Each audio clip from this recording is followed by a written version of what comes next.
I would like also thanks to our colleagues of the ICCN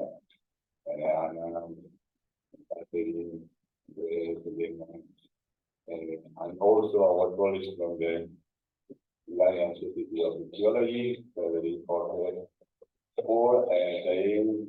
they great work done to organize the event.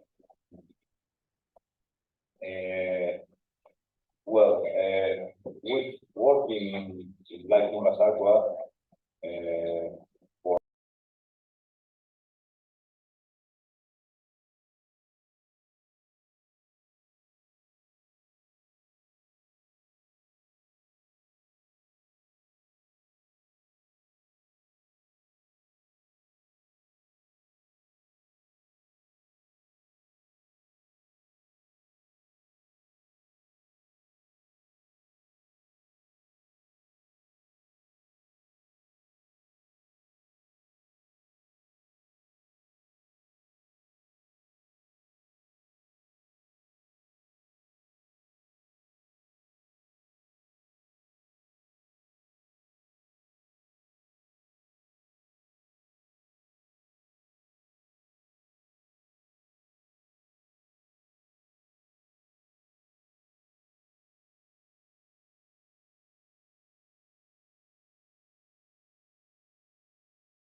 I hope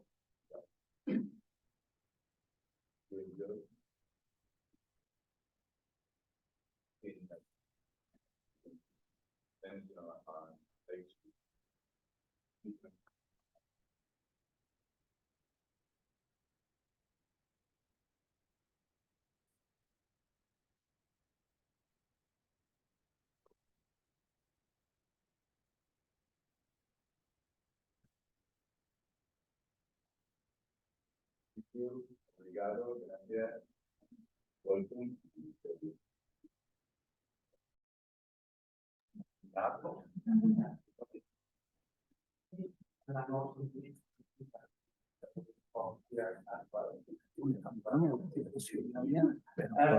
Yo creo que welcome at the Royal Institute of Natural Science, where we gather in the context of the algae project consulting with transnational cooperation with its great and stakeholder engagement to tackle invasive alien species, one of the main drivers of biodiversity. We heard a lot about it in the newspapers. So I understand you are here because it's a nice place and because we have very important neighbors, just the European Parliament or garden only. I'm truly honored to have you all here in our institute, whose mission is to bring nature into everyone's life. And we are a world-class research institute, I think I can say it, with more than 250 scientists and scientific collaborators, covering a range of disciplines from biology to geology, oceanography to taxonomy, and paleontology to ecology. My institute also houses several key biodiversity national focal points, such as the Convention on Biological Diversity and that of IPBES and IUCN within the Belgian Biodiversity Platform. There's a lot of different structures. I arrived here on March 15 and I'm still learning, but it's going to this institute also, that's important today, the Belgian National Scientific Secretariat on Invasive Alien Species, playing a pivotal role in facilitating communication, coordination, and action against invasive alien species, as part of the Belgian implementation of the European Invasive Species Regulation. Our collective efforts throughout the Secretariat echoes the unwavering commitment of Belgium to fight the biodiversity crisis. And in a world marked by rapid globalization and increasing interconnectedness, invasive alien species have risen to the forefront of our collective concerns. I think we can everybody see it in our garden and so on. Those species introduced by human activities pose significant threats to our native biodiversity and ecological balance. And today we stand at a crossroads where action is imperative. And so I'm glad to see you all of you here.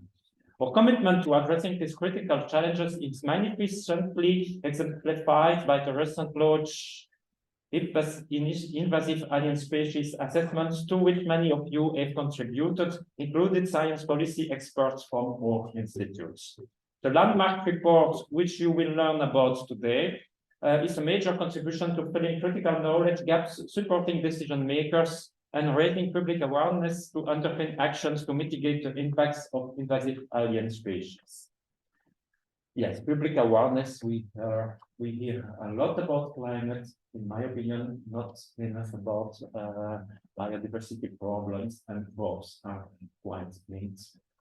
This is not what Emmanuel Macron thinks, but it also reinforces the need for international collaboration, scientific rigor, and policy coherence in combating this global menace. This assessment will also be a cornerstone to support the implementation of the coming Montreal Global Biodiversity Framework. By cooperating between federal and regional levels, Belgium has been a pioneer in implementing the EU regulation. It has also been a forerunner in science and policy, in particular through the development of decision support tools and projects with different project trials like Greek barriers and Life Donias. We have also difficult acronyms as some examples. And by taking those initiatives, our Belgian experts, some of them are here, are also heavily engaged in exchanging best practices across borders. As we embark on this journey together, let us remember that the solutions we seek lie not only in laboratories and boardrooms, as today, but also in the collective will of communities, stakeholders, and experts like you. And the communities, the awareness of community is also throughout appropriate communication that we could improve it. We can turn the tide through our collaboration, determination, and tireless pursuit of knowledge. The Live in Batacroix project will be another milestone in this joint endeavor. I would also like to thank the European Commission for their continued support. I don't know if there is a representative from EU here today. Yeah.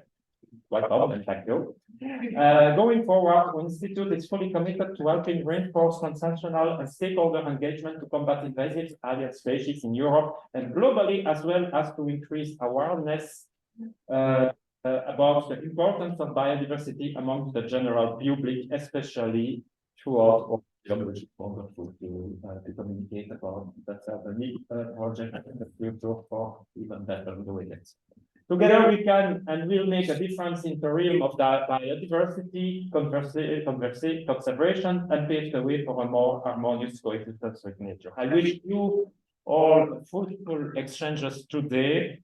I thank our eminent speakers for joining us today, and of course, do not forget to have a look for wonderful visit.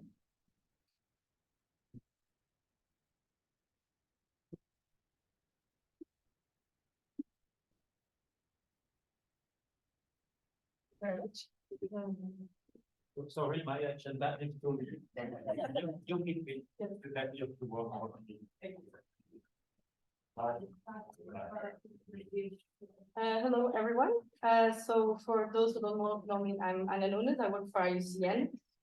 So I'm very pleased to welcome all of you here. It's very nice to see these faces together. So I'm going to be moderating this session in the morning. So as I said, I work for IUCN based in Cambridge. We have a team working on invasive alien species. Together with Kevin, who is going to present later. Katie is going to be moderating the session in the afternoon, and Cameron, who is attending online. So we're going to start with the general session first, which is setting the introduction and the legislative context about the issue of invasive species. Then we're going to move on to a first thematic session on the transnational cooperation, and then in the afternoon we have another session on stakeholder engagement. Just a couple of notes here. So each of the presentations is going to be 15 minutes plus 5 minutes for questions. So myself and Katie, we're going to be kind of checking time. So for the presenters, we're going to kind of tell you when it's like 2 minutes left or 1 minute left. So just kind of keep a little eye out for that, please. And then another thing is that for the questions, because of the people who are attending online, for them to hear them better, we want to ask you to please come here and pose your questions, then everyone can hear it well because the microphone is there. I think that's it. So we're going to start with the presentation by the Life Invasive Convention, Rosa Olivo, and she's going to tell us about the project who brought us all together here today. Thank you.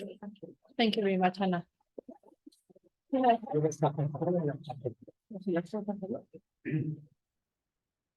so I pick from here. No, okay, so thank you very much. Yes, so I come from the University of Murcia. We are leading the project, and I would like to here make a very summarized presentation so you can take another idea of what we've been working on for the last 5 years. So the one before, sorry. So Invasive is a live project focused on aquatic invasive alien species, both in freshwater and estuarine systems, with the aim of increasing awareness and prevention in the Iberian Peninsula. It falls under the sub-program of environmental governance and information. We began, as it was said before, in November 2018, and will be finishing just next month. We have a budget of over 3 million euros, and the consortium is led by the University of Murcia. We have 3 other universities. Okay, we have 3 universities more: Navarra, Santiago de Compostela, and Évora. It's okay. No, probably not. Okay, I can continue. We have the Iberian Society of Technology. We have 2 NGOs, the IUCN and the Portuguese Association of Environmental Education. We have the Spanish National Museum of Natural Sciences, and we have the Spanish Communication Agency. We identified 3 main objectives, which are, in the first case, support the implementation of the European IIS regulation. How? By creating tools and by creating synergies between management and knowledge building. That is, between decision makers and managers in administrations, between scientists, and between technicians in NGOs and consultancies.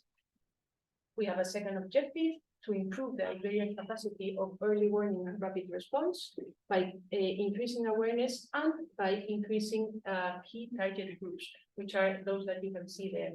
And we chose them because of either because of their activity, such as the environmental agents, because of their capacity of amplifying the message, such as teachers, environmental educators, or because of their vulnerability to unintended introductions, such as anglers, pet owners, etc. And we have, of course, a third objective, which is to increase public awareness in the general public. So to achieve this, we organized our activities in 3 main groups: governance, communication training, and awareness, where we make the difference between a campaign addressed to key target groups, a campaign addressed to general public, and the citizen science program, and a last group of replicability and transferability actions. Done. So starting with the governance actions, they are focused on diagnosis and the creation of tools that we understand are useful for managers. We have published a number of technical reports, and I would like to highlight a few of them. In 2020, we updated the existing list of present and potential alien species with a result of 326 currently present species and 272 with the potential of becoming invasive in the Iberian Peninsula. Out of that work, we created a blacklist and an alert list after a horizon scanning exercise with a result of 126 prioritized species in the first list and 89 in the second one. And just lately, we published the strategic recommendations for the transnational management of both invasive alien fish and invasive alien crabs and crayfish. I would like to highlight that in these works, we have done an extra effort with the participation or involving more than 60 IAS relevant experts in both Spain and Portugal, which of course assures the good technical and scientific quality of the final results. When writing the proposal, we realized that the IAS information was scattered around different sources. So in Invasive, we created the Iberian IAS data of Carta de Invasoras, which complies all this information, and you can find information on more than 240 IAS taxa, and more important, more than 6,000 reference records on the presence of invasive alien species in the Iberian Peninsula. All this information is available, free, downloadable, and you can check it online. And as I said before, one of the main objectives was to increase that knowledge exchange and cooperation, and for that, with that purpose, we organized more than 40 conferences, workshops, or seminars, with the presence of more than 2,300 managers, decision makers, scientists, and experts from consultancies or NGOs. Moving forward to the communication, training, and awareness campaign, and starting with a campaign addressed to the key target groups. Some of these actions, by the way, will be completed or presented later on, so I'll go through them very quickly. We have created a huge amount of dedicated material specific for each group of stakeholders, and we have implemented a very important training program with creating mock courses and organizing more than 80 training events, both online and present and presential, with the attendance of more than 2,600, especially students from universities and high schools, but also surveillance agents, as well as, of course, environmental other attendance from other key stakeholders. Regarding the events, of course, with 4 universities in our consortium, have made us a big effort in, as I was saying, in universities and high schools, but as well we have done a number of events with river users, pet industries, or others. Moving to the campaign to general public, again, we have done a huge amount of materials, and IAS guide that you can take with you today, videos, pictures, posters, but for sure the most successful of them has been the traveling exhibition, which was, by the way, created by the Spanish Museum. It has been traveling around Spain and Portugal, with more than, we have by now more than 100,000 visits. And it has been exhibited in the main museums, aquariums, but also in schools or even public spaces such as train stations. And regarding the events, we try to think of engaging events that would be attractive for the general public. And under those 70 events that you can see there, we coordinated, for example, together with the other associations, the Iberian Invasive Alien Species Week. And we've done events such as video contests, stories for children, or even a skateboard. The Spanish Communication Agency has created a huge amount of, big amount of news that we managed to publish in the main national newspapers, and come up also in radios and magazines. They have been the leaders of the mass media campaign.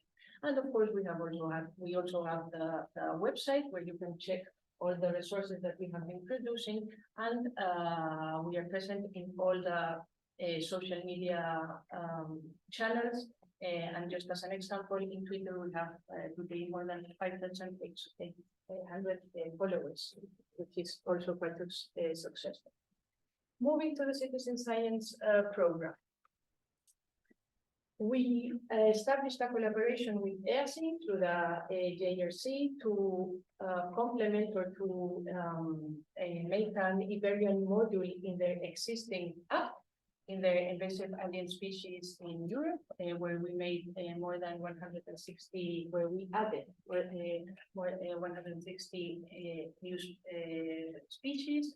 We created a website, a web platform, EFEverde, where you can check those data, as well as many other information on invasive alien species. And we organized a number of events to encourage people to collect that data and use the program. Regarding the replicability and transferability actions, with the idea of increasing that knowledge exchange and facilitating the replicability in different locations, different contexts, we organized last year in Pamplona the Iberian IIS Congress, which was quite successful as well, more than 160 registrations, as well as a number of sessions, workshops, and networking events in different Iberian congresses. You have the Civic Congress, the Iberian Fluvial Restoration Congress, and just as an example, the event that we are celebrating here today. A few numbers just to finish. We've participated in more than 560 events, of which more than 400 have been directly organized by us. We have had more than 127,000 attendance, more than 100,000 visits to the traveling exhibition. We have established collaboration with 420 entities or institutions, more than 620 publications, 117 collaborations in radios and TVs. These numbers may sound just like that, numbers, but if you just have a quick think, you realize the huge effort that goes behind with only 30 people in the study. The University of Évora is doing a study on the change of the social perception with a questionnaire, but they're just out of curiosity. In the graph that you can see there, we have been monitoring the search that people have been doing in Google since for the last years, and you can see there's a growing tendency since the implementation of the project. Of course, we know it's it's very difficult to change perception, but we would like to think that we have had something to do there. And just to finish, highlight three main ideas that we have been managing. It is key, management focused on prevention and rapid response. As said before as well, cooperation between administrations and scientists, and information training and awareness. we are finishing. This is we understand that projects like this one, based on information and governance, are key. We think they should have a continuation and they should be prioritized, and they are basically the way of solving this problem, because information is the only way of increasing awareness. So thank you very much.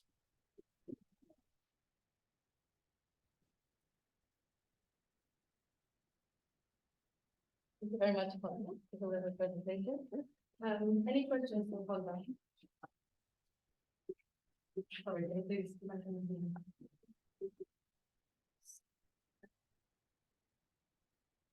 Hello.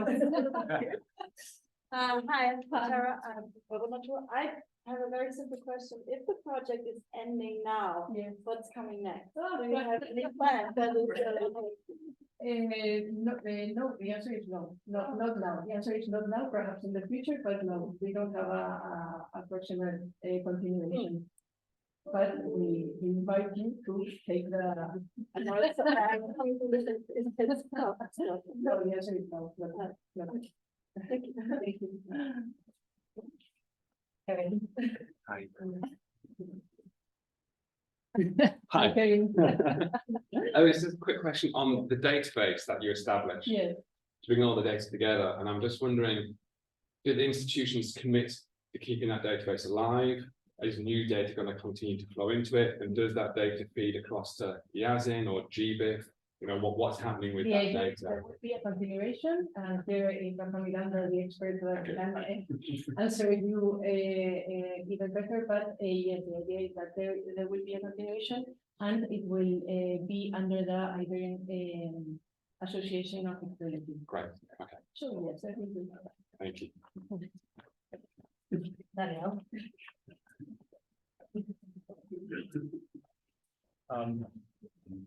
The data on events is very impressive.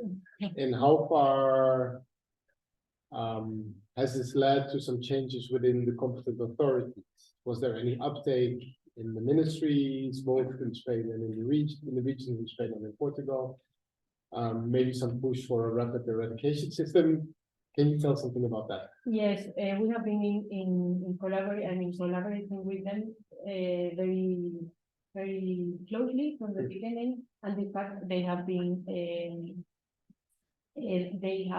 authors in some of the materials that we have done. And yes, the information has been included in, for example, management plans that they are currently developing. So yes, well, there's a continuous feedback, and we understand that we have perhaps opened those channels or improved. We're open, but improve those communication channels which we were mentioning are so important. So yes. Yeah. Any final question for Roger? Thank you. Okay, thank you.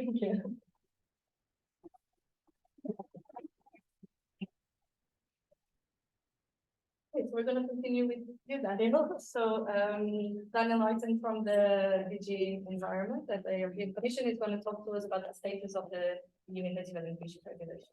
Thank you, Daniel. Thank you, Anna. Thank you for the Invasive project for inviting me. I think parts of the presentation will look familiar to quite a lot of you, but I hope to give you a bit of overview linked as well with the actions of the last. Just a moment, please. Okay.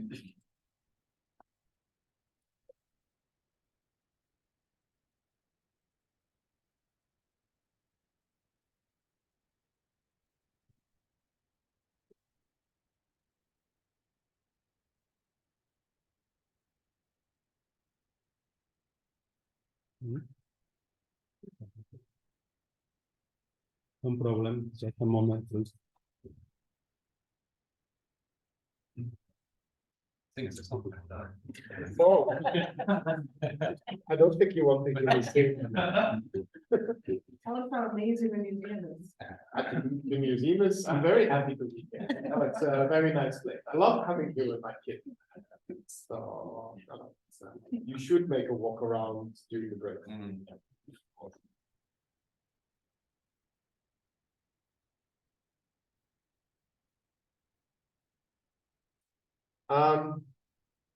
The invasive alien species regulation in the EU was established as part of the EU biodiversity strategy up to 2020, which had a target of creating a legal framework on dealing with introduction, prevention, management, and eradication of invasive alien species. Next slide, please. So in 2014, a proposal was made or adopted, and in 2015 it came into force. So, as the first comprehensive legal framework in the EU of dealing with IAS. With the new biodiversity strategy up to 2030 that got adopted 2 years ago by now, we wanted to take it one step further. Okay, the regulation was adopted. Still, we can improve. The problem of IAS is still there. It's only getting worse. So we also realized we need to step up our action, which led to the target here. You should aim to minimize and where possible, eliminate the introduction of alien species in the EU environment. And the aim will be to manage invasive alien species and decrease the number of red listed species that are threatened by 50%. Quite an ambitious target. Please don't quote me on this. I'm not sure if it's feasible we can. We've been working with the colleagues of the YUCN and with the colleagues of the Joint Research Center on seeing how we can measure this target. The colleagues of YUCN made an overview of which species are threatened by which IAS, which already identified a problem that some of the top invasive alien species we have in Europe, we cannot address through the IAS regulation for the very simple reason they are or native to Europe or parts of Europe, or their listing would be socially acceptable. Think about domestic hens. So now we're working with the colleagues of the JRC to further develop on that. But yeah, like I said, it's an ambitious target, which I think should be there.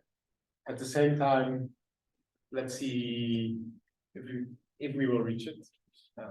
Next slide, please. The IAS regulation is quite simple.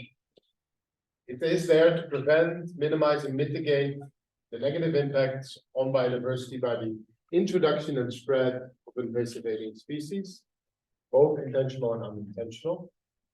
At the core of this, and the most visible part of that regulation, is the Union list. There are 88 species on that now, and that species, in principle, that all trade is banned. You cannot import them, you cannot sell them, you cannot breed them or propagate in any matters. Even transport is limited.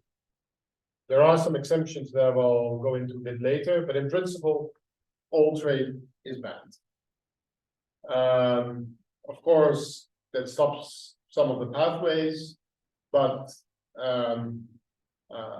doesn't prevent the impact, the negative impact of those species already present in the environment. So those species have to be managed and, if possible, eradicated. Species that are listed as species of union concern get there through a risk assessment. We have scientists through contracts coordinated by the Austrian Environmental Agency that develop risk assessments complementary to those risk assessments addressed by member states. And they go through a whole process and discussion in what we have a scientific forum with a scientist representing their member state in the scientific forum that look pure at the robustness of the evidence. Is the risk assessment scientifically robust? Is the data there supported by science?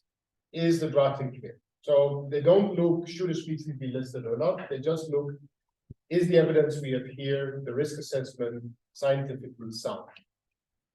If they say yes, those risk assessments go to the IAS committee with a representative from each member state, and they vote by qualitative majority, should a species be listed or not.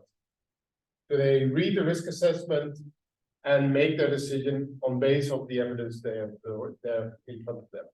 So it needs to be a 2/3 majority of the member states, and those 2/3 of the member states should be at least 2/3 of the EU population. So there's also a double weight there. And in theory, species can be removed from the list if there's a risk assessment showing the species is not invasive anymore, there are not, or the adverse impacts are negligible, the species can be removed. This has not happened yet, and we have not seen a risk assessment yet that would propose removing a species from the list of union concern. Next slide, please. At the moment, we have 88 species, 41 plants, 47 animals. They're updated regularly every other year. So the next update, the last update was in August 22, and then we're already preparing with member states for a possible update in 2024. Some of the species that are listed there you can see, and in general, the process is very robust, but it makes us slow. On average, it takes 2 years for a species from the initial risk assessment to have it in front of the committee to say, should this species be listed or not. Next slide, please. If a species is listed, like I said, all trade is banned.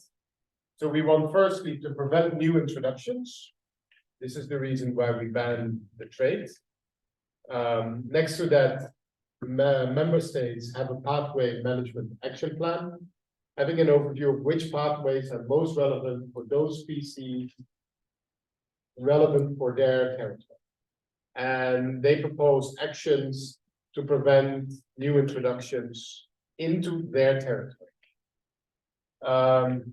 Like I said, keeping, breeding, growing, selling, transporting, it's completely banned. The pathway management. And in this way, new introductions of the species need to be reported through the NOTSI system, but that is managed by the colleagues of the Joint Research Center under EASE, so that all member states, but also the Commission, knows if there are new populations, new introductions, is the species spreading or not. Member states also have had to set up an early detection and rapid eradication system to make sure that we know when there are new introductions.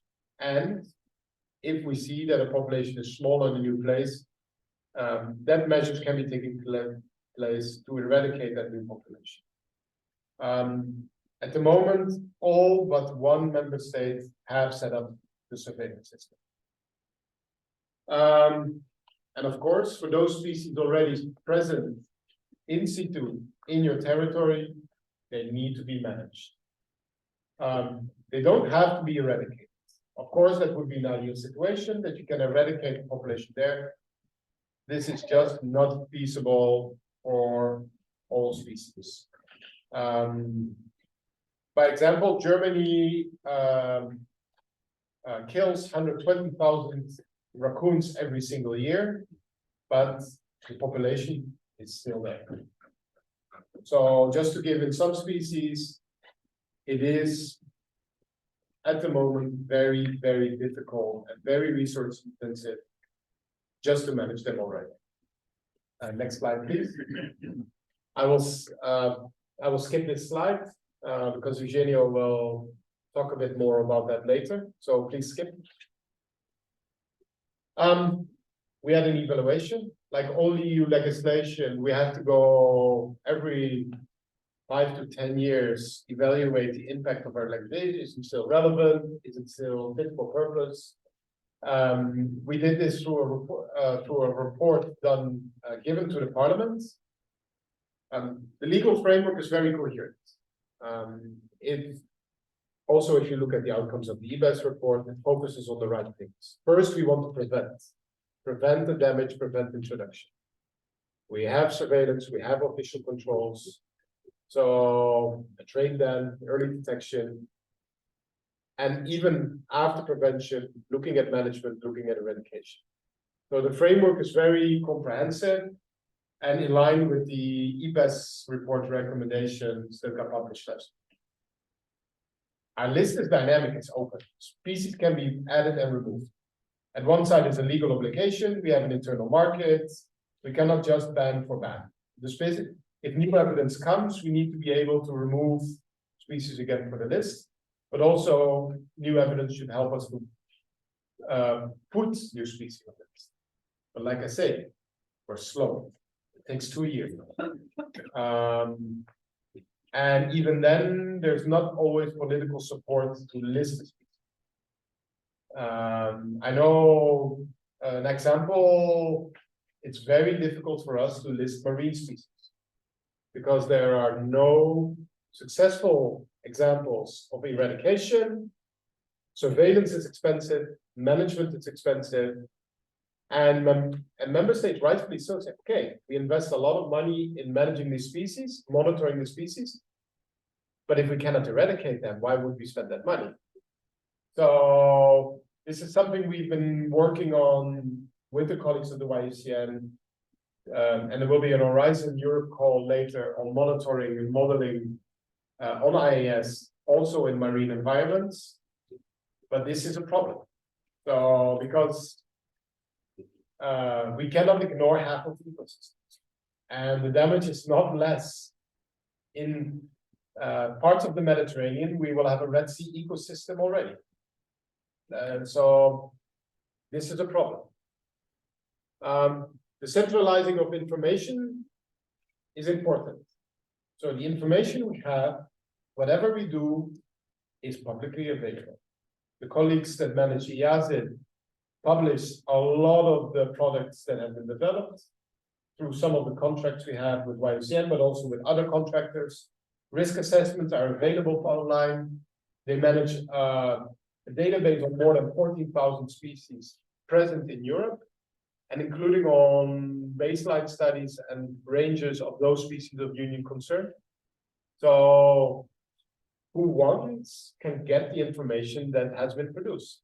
So it's there. Also, it's a lot.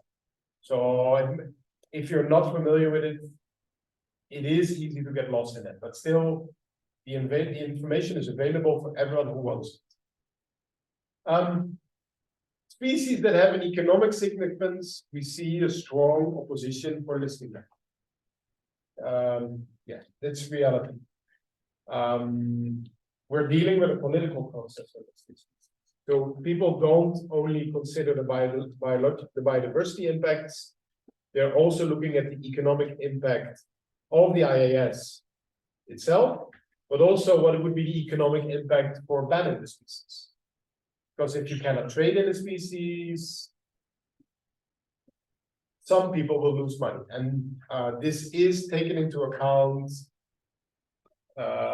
And we see sectors engaging when they see that a species is being risk assessed. We do get approached a lot by the sectors that would be negatively impacted by their list. So this is a challenge because in the end, it's a biodiversity legislation, but we have to take into account the wider significance, which sometimes prevent us of listing. Funding between member states can be very unequal. Implementing the IAS legislation is expensive, it's resource intensive, it takes a lot of expertise and capacity, and we do see a big difference between member states, and even those member states who are very capable and have a very good system at the moment, we see that they're hitting the boundaries of what they can do with the resources available. So that is a problem that we need to address. And we have knowledge gaps. There's a strong suspicion that the monitoring and knowledge on presence of IAS in marine environment, by example, is that we have a lack of data there. Also, in some member states, we can see that the number of data points decreases number. And also, so this is a challenge. We try to address that with Horizon. We also try to address it with Live. But yeah, there's still stuff that we need to address in there. So there are quite some research needs here. Next slide, please.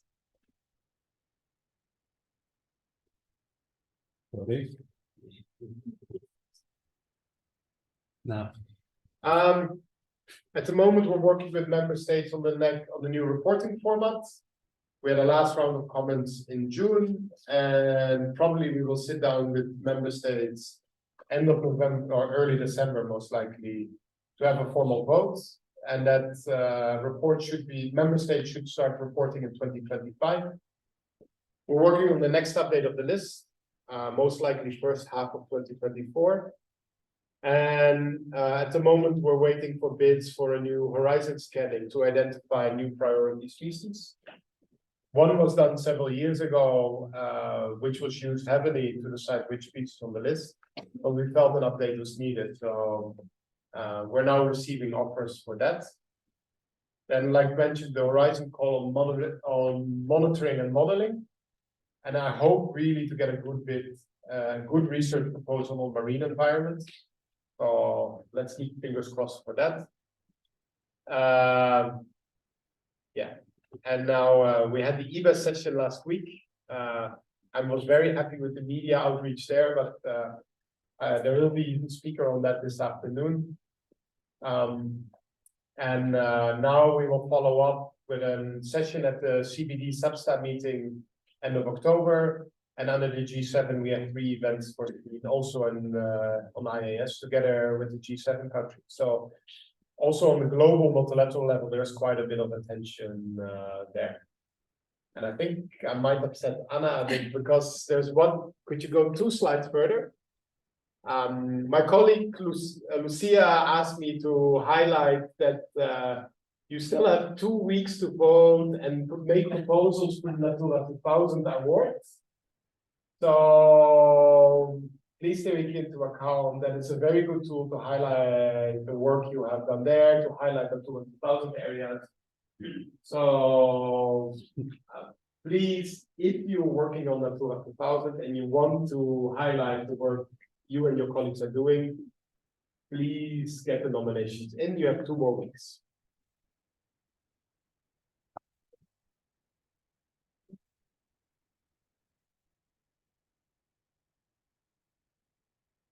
Thank you very much, Daniel. It's okay. You didn't upset me that much. We have time for one quick question for Daniel.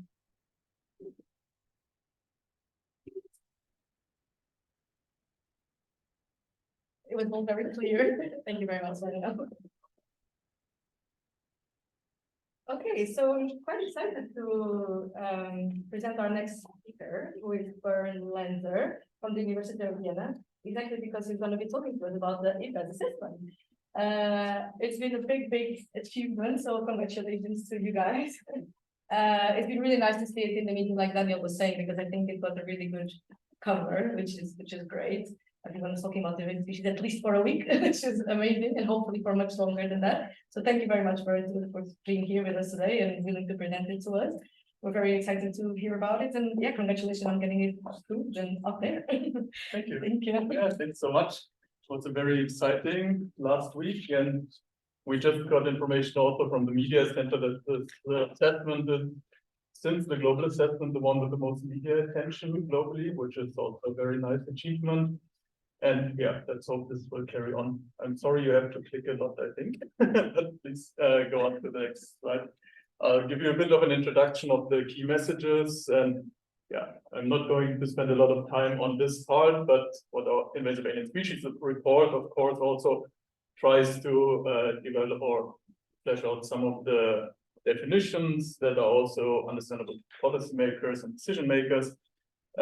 Yeah, it's alien species introduced by humans, and also we have this very nice illustration here, which walks you through this multiple stage process of biological invasion that gives the appropriate definitions around that, but I'm not going into detail here. Next slide, please. So moving a bit into the findings of the report, if overall people and nature are threatened by invasive alien species, and this is true for all regions of the world. The report shows that there are over 37,000 established alien species that have been introduced by human activities worldwide. You can see the map here, but you can also see that there are quite some gaps that are in different regions worldwide. And we see the temporal trends. Next, please. So what the report also shows is that currently we are introducing about 200 new alien species every year. So quite a big number in all regions of the world. Next. Of these over 37,000 species, over 3,500 are listed as invasive alien species. So species that have negative impacts on nature, nature's contributions, good quality of life, or all of these three different aspects of life. It's more than 2,300 of these. So the majority of these invasive alien species are also found on the lands of indigenous peoples across all regions of the earth. And this report also highlights that especially indigenous people, local communities, or also marginalized people or groups are very much affected by invasive alien species. So how do invasive species impact nature and people? We all know this. On the one side, we have the impact on nature, on biodiversity. They threaten ecosystems. They threaten other species through predation, through competition, but they're also, maybe as the next slide, threaten our livelihoods. They have impacts on human health. They have impacts on ecosystem functioning, on economies, on food provisioning, water security, and so on. Right? Please. Giving a few numbers on these impacts, I think they are quite impressive. So first, there are about 60% of global species extinction have been caused alongside other drivers by biological invasions. This is already quite a large number, but also what is impressive is to see that 60% of these global extinctions are solely by invasive alien species. These are mainly located on islands, but also in other ecosystems. There are quite a big number of economic losses. We estimate that over $420 billion of annual costs incur from invasive alien species. And this figure has actually quadrupled per decade over the last 50 years. Next, please. 85% of these impacts are on nature, good quality of life, or on nature and good quality of life are negative. So this report also makes a big statement that the most of these impacts that we see are actually negative.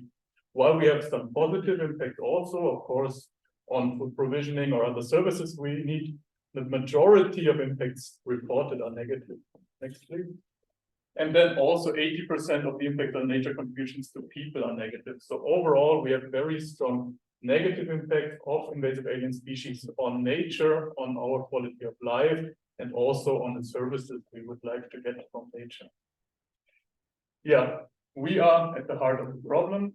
Many human activities, of course, facilitate the spread of alien species, the introduction of alien species, also the establishment and spread once they are in their new environments. If things remain unchanged, we have some studies that look into the future, modeling under business as usual scenarios, but if we assume that the trajectories of these human drivers remain more or less similar as we have seen them in the past, we will expect an increase of about 30% by 2050 compared to the baseline in 2005. However, we know that these trends we observe, these anthropogenic trends or changes, are actually rather tending to amplify. So the situation in the future will likely be even more dire than this. Yeah, next slide, please. Also, since we're at the heart of the problem, we're also part of the solution, of course. Biological invasions and their impacts can be prevented and mitigated. There's ample evidence in different contexts that we can actually do this. But what the report very clearly shows is that prevention and preparedness is the most cost-effective option and the most important option to mitigate the impacts of biological invasions. Also, eradication and containment and the control can be effective options, but this is very context specific. Either in the early phases of introductions where populations are very small, or in island context where we have very refined ecosystems, we see quite a lot of success in eradication campaigns. Going more to the policy part, which is also a bit more the focus of this meeting here, we show that current policies have been insufficient in managing biological invasions and controlling IAS. Currently, what is a good thing is that over 80% have targets for the management of biological invasions. This also relates to the adoption of the Kunming-Montreal targets or other international agreements. But 83% of countries do not have national legislations or regulations at the national level that directly are, or they are specifically directed towards invasive alien species prevention, control, management, and so on. And also nearly half of the countries, so also quite a big number, do not invest in management of invasive alien species at all. So we need to change this, and we hope that this report also contributes to the awareness around that. Ambitious progress in biological invasion management can be achieved through integrated governments. This is a very big point in the report. There is an entire chapter devoted to that.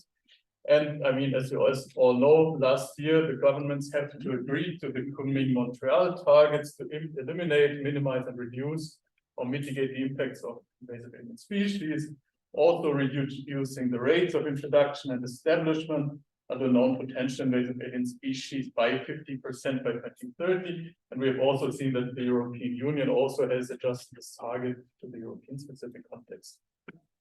In the summary for policymaker, you see this very nice figure here of the tree, and I want to move a bit into this. So next slide, please.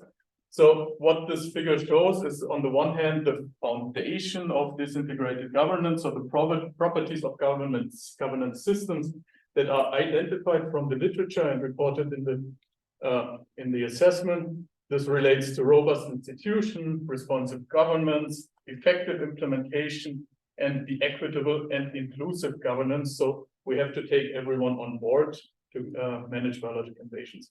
We're moving up to the crown of the tree. We see these strategic actions that are achieved through integrated governments of biological invasions. The numbers do not imply any hierarchy or ranking, but they refer to the enhanced coordination and collaboration, something that is essential to tackle such a global phenomenon. We need to develop and adopt effective and achievable strategies. We need to share efforts and commitments also across regions of the world. We've seen a lot of gaps in knowledge. We need to fill these. We need to improve policy coherence, engage broadly across all stakeholders in the economy realm, in the public realm, but also including indigenous peoples and local communities who are often these stewards of very important regions and ecosystems in the world, and they need to be included and their voices need to be heard. Also, we need to foster resource innovation, resource and technology, and we need to support information systems, infrastructures, and data sharing, a lot of things that are also or have been shown in the context of this LIFE program. And we need to develop workflows, standardization protocols, and easy access to integrate all this wealth of data so we can have very good assessments of this. Next slide, please. If you look in the summary for policymakers, I'm not going to go into this table in detail, but I just wanted to highlight this because I think it's relevant to the people here in the room and the topic of this assessment on the symposium. There are tables here on management actions, subdivided by their objectives, and some giving some kind of assessment on their feasibility in terrestrial and marine regions. So I invite you really to look into that.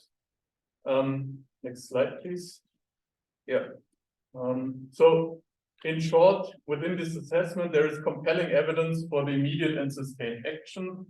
And with sufficient resources and long-term commitment, which we really need, we can prevent and control invasive alien species, and we can work towards these global goals and these international agreed goals.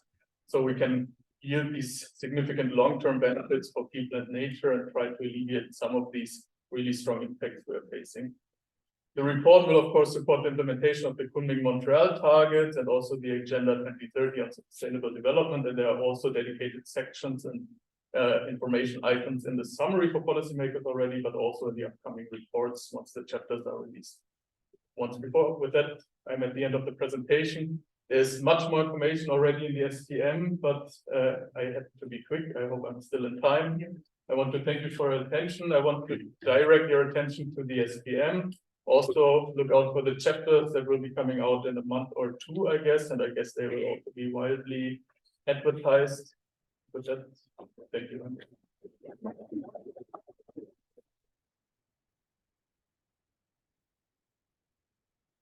You were perfect on time for the voice, so we have time for plenty of questions. If people want to.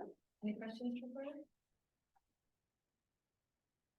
Tim? Sorry, do you mind coming up? Thanks and congrats on the assessment. I read and reviewed the summary for policymakers, and it's a really powerful document that would like to get out of the closet to go to politicians. For instance, in Flanders. One number that I found very striking when I read that, and that I didn't see on your slides, but wanted to discuss is that you have this astronomical figure of 400 and something billion euros or dollars. And the summary said that actually 90% of that number is caused by direct impacts, and only 8% or something, or 10% is actually due to the management costs. And I was wondering, rather than having this absolute number of $400 billion, which is of course nice to give to people, but what they want to know is, when I invest in managing those invaders, what's my return on investment? So I was wondering if in that massive 2000-page report you did some analysis on that, or whether you have any idea what you could tell the decision makers in that respect. Yeah, unfortunately, I'm not the expert on these numbers. I was more involved in the status and trends part of the report. In terms of new analysis, the report is more of a summary of the status quo information, but much of this information is coming from the Invasive project that you probably also know. And in there, I know there have been studies also led by colleagues like Ross Cutwell from Ireland, I think is now, that really showcase that costs in prevention, so management costs for prevention, are a lot more cost effective or more effective in directing these funds to invasive alien species management than after a species has been established and money is spent on management of these things. How exactly this is tackled in the chapter itself, I'm sorry if I'm not the right person to ask. So I will certainly look at it. But yes. I think maybe. But I agree that also these costs, I mean, we have to say these are also underestimations. So these costs are very likely much larger since we have many data gaps in many regions of the world. And also the question is if we get access to many of these costs or reports. Many of these costs are hidden in documents that are not published yet, in national reports or in reports from certain sectors that are hard to access. So I've seen this in the Invasive project also. So I guess these costs are of course widely underestimated, that this figure or this relationship will likely change. Okay, thanks. That was fantastic. And again, just to congratulate you and everyone else on the assessment. It's an amazing achievement. And my point, we can't wait to kind of get our hands on it. But one quick question is, does the assessment collect information on the pathogen spillover risks associated with invasive alien species? I think there are some information around that, okay. Also related to the impact on health. I mean, there's also quite a lot of information around human health impacts and these things. I'm not 100% sure if there is a dedicated section on these spillover effects. I know that it has been addressed, but the extent. No, that's like representing a big bit of work. Yes, I mean, but you're invited to read all those 1,000 pages. But we write Any other questions? I have a quick question.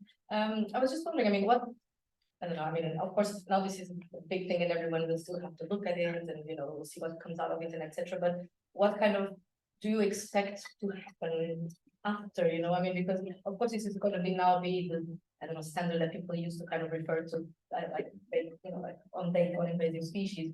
But for instance, you mentioned that lots of countries still don't have regulations on invasive species. But do you now expect that, because of the momentum and what's happened here and all these negotiations and talks with the parties, that now there's going to be quite a, kind of movement around this, or you think it's still going to take quite a long time, or I don't know, do you know what happens with usually the other ACAS assessments, I don't know. I'm just kind of wondering what's If you ask 10 people from the assessment, they will give you 20 different answers. And I'm also not a policy person, I'm not so much involved in these policy discussions, also at the European scale. I guess, I mean, what I anticipate is, one thing is that we really get attention of this problem, and this attention not only is moving towards the policy and decision-making realm, but also will spread more into the awareness of the public. So we'll have a lot of this going on, also seeing the big media attention, a lot of newspapers, radio stations, TV stations are jumping on this. So I think this is very nice. Also with the assessment, we for the first time have such a global status report. So there's actually a lot more weight in negotiating or bringing this topic to the attention of policymakers. So I don't know, maybe this is my utopian wish. I hope this will migrate into policy, into decision makers, and to targeted efforts in funding. But we'll see what that's. Early days, I guess, but it's a start, of course. Thank you very much for.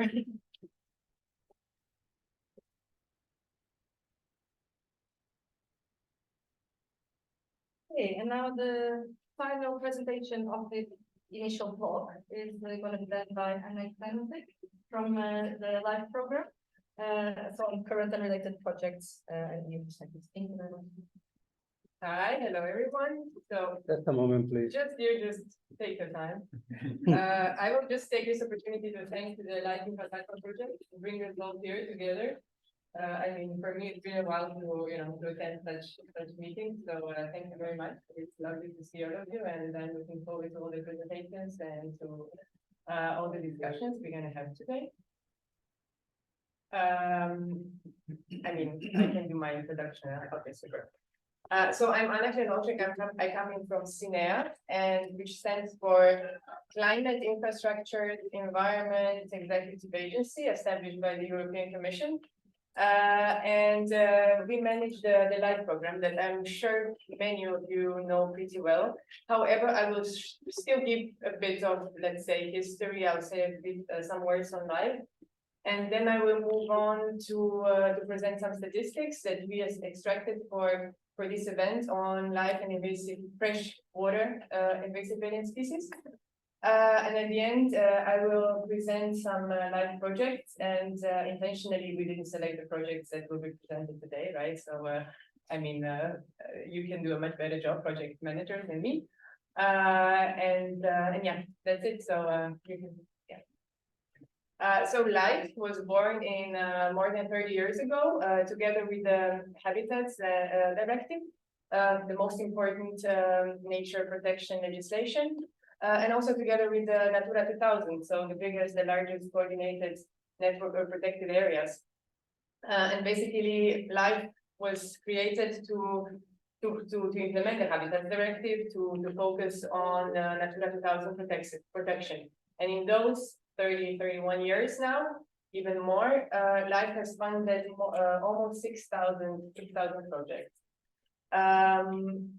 Clearly, even though the LIFE program's budget is not enormous, it clearly made a big impact on nature protection in Europe, and also on management of invasive alien species. So during this 31 years, we produced several publications, brochures on life and invasive alien species. The first one was published around 2002-03, I think, and by that time we identified around, well, more than 100 live projects that work on invasive alien species, either like fully or like focusing only some of the project actions on invasive alien species. Another count was done, I think, in 2013-14, just before the adoption of the EU regulation on invasive alien species. And by that time, the number has already risen to 260, around 265 projects. As of 2014, invasive alien species are included as a live thematic priority. When applicants are applying for a live call, they can apply under this specific topic. So by that we encourage more proposals. And as already well, you know, in 2015, the EU regulation on invasive alien species entered into force, and LIFE played an important role in its development and also adoption. Clearly, by analyzing all the lessons learned done in LIFE projects. So now we are in 2023, and I have to admit that in the past years there was no thorough evaluation done. So I cannot give you more figures. However, for the sake of this presentation, we try to extract some. So the next slide. Well, this data is from 2005 on, so it's not from the very beginning, but still it gives an overview. I'm not sure if you see well, but the first one shows how many freshwater projects focusing on freshwater invasive alien species we fund every year, and well, it goes a bit up and down. However, the trend is still positive.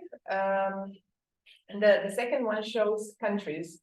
So when you see two spikes, that's Spain and Italy submitting and implementing the majority of freshwater invasive alien species projects. However, there's also Belgium, Netherlands, UK, and France, Sweden as well, with relatively significant numbers. Here we have an overview of the plant and animal species those projects target. However, this only lists species of EU concern. So LIFE projects, they can also address other invasive alien species, but they are not included in this table. So for the plant species, we have in the lead, I don't think you see it, so it's the Himalayan balsam. And on the animal species, by far, it's the red-eared slider turtle, followed by red spawn crayfish and koi. So, few project examples. Almost all of the projects are still running. So for most of, well, for these projects, we don't still have the final result. So we selected them because we think they're interesting and they deserve to be followed to see what they come up with. So this one, the 4 rivers for life, is improving the conservation status of multiple habitats and species along 4 rivers in Mid and South Wales that I won't even try to pronounce. And basically the project focuses on many things, but one of the actions, removal of Himalayan balsam. And since traditional control techniques of the species often prove ineffective, by tradition I mean cutting, pulling, and spraying, they thought of more innovative approaches. So the Center for Agriculture and Bioscience International has been assessing the effectiveness of rust fungus for management of Himalayan balsam. And DEFRA, I think it was DEFRA, the UK, is the Department for Environment, Food, and the Rural Affairs. It approved the rust fungus for field release. I think it was in 2014, and it was tested in 47 sites. But however, the results were a bit mixed. Well, why the results were mixed? Clearly, there were differences in conditions, but also most probably because there are 3 different Himalayan balsam genotypes in the UK, found in the UK. So probably even the different strains of rust fungus would be needed.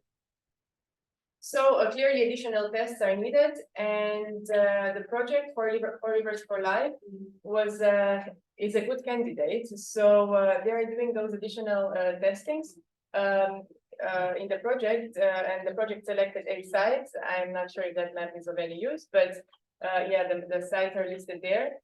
And as I said, this is in progress. So let's see if they come up with some good results, and if this fungus can be confirmed as an efficient method for the management of the species in the Mid and South Wales. So the next example, it's a Belgian project. I'm not sure if we have anyone from the project in the room, but I know that they were at the other conference you organized in May, I think. So it's the Live 3M bullfrog, and they aim to reduce the population, the size of the population, and also stop the further dispersion of American bullfrog. And they do this by, on the one hand, introducing sterile triploid individuals, and on the other hand, by more traditional methods of population control by using fight nets and shooting. So yeah, they are producing and introducing tens of thousands of sterile larvae, and we checked a bit with the project to see to hear about the updates, and they told us that they are scaling up the production and that they managed to improve the fertilization rate. They also reported that they managed to eradicate 2 isolated populations, which is also very positive. And yes, the project is very innovative, and we have high hopes. They also disseminate a lot, they network and do trainings. And they also created on the link, there is a YouTube video, a very nice one. Unfortunately, I don't think we have time to watch it, but I recommend it. I recommend it to see it. It takes like 5 minutes, and it's a very precise information. So this is the only project that is already finished. It was implemented in England. It was called Rapid Life, and it aimed to deliver a package of measures to reduce the impact and spread of invasive alien species, and they focused on freshwater, aquatic, riparian, and coastal environments across England. So they piloted a very innovative approach to invasive alien species management, and its main outcome was the development of 5 regional invasive alien species management plans. So by this, they sort of bridged the gap between nationwide strategies. What they also did, they further developed this web-based platform from the invasive non-native species mapper that initially only covered Yorkshire. And they also prepared invasive alien management toolkits and strongly supported check-in dry campaign that was addressed to a variety of stakeholders, from water managers to water users. So this project, compared to others, this one is more was more governance and awareness raising, directed, let's say. So from this side, it's a bit different from others.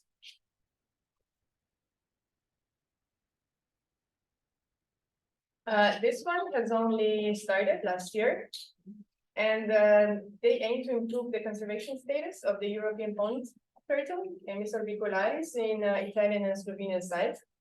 And the species is listed in both countries on the red list as endangered, and it's also listed on annexes 2 and 4 of the Habitats Directive.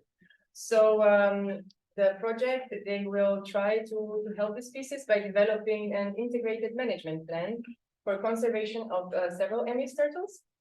And at the same time, they will also develop veterinary and control eradication protocols for the Trachemys scripta, the invasive turtle. So they plan to eradicate more than 2,700 turtles which, let's see, I think it can be a bit tricky, especially in Italy, where I know that turtles, even if invasive, they are not supposed to be killed. So yeah, this makes the whole management thing a bit trickier. However, the project will create 7 breeding centers, and they plan to release more than 1,000 Emys orbicularis species through 13 restocking sites. For what they will also prepare the national coordination plan. So as I said, the project only started, but they already report higher than expected participation in their first workshops and in the working groups, which I think is a very positive start of this project. Yeah. And this is the last one, the last project that I will present today. So it's Live Cantauridae, which is improving the state of conservation of species and habitats along rivers that flow into the Bay of Biscay. So why I chose this project? Because it's transnational. It's going to be, well, it's being implemented in 2 regions in Spain and in 1 in France. And besides that, they foresee international coordination for the management and monitoring of migratory fish species between these 3 regions. In line with the EU biodiversity strategy, they will work on river connectivity by removal of 25 river obstacles, and by this also reduce the main threat to the Atlantic salmon. And the main reason why I selected it is because they've also planned activities on control of the invasive exotic species, such as American mink, coifu, muskrats, and different species of flora. By doing that, they hope they're going to improve conservation status of the Iberian tasman and European mink. We contacted them, but they told us that they are still have to start the invasive alien species activities, so there's unfortunately no updates on that. Okay, so this was a bit of an overview. I tried to be concrete, not too general, but still try to link live with the freshwater invasive alien species. So thanks for your attention.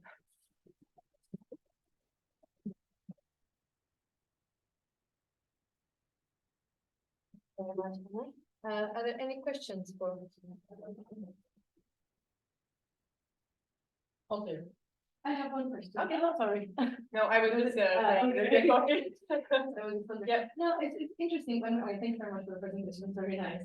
When we're looking for some of the projects to present today, it kind of made me realize that it's not that often I have a feeling that there's transnational projects, like projects even. I'm just wondering if you have any idea of, like, not the percentage, but kind of the rough estimation.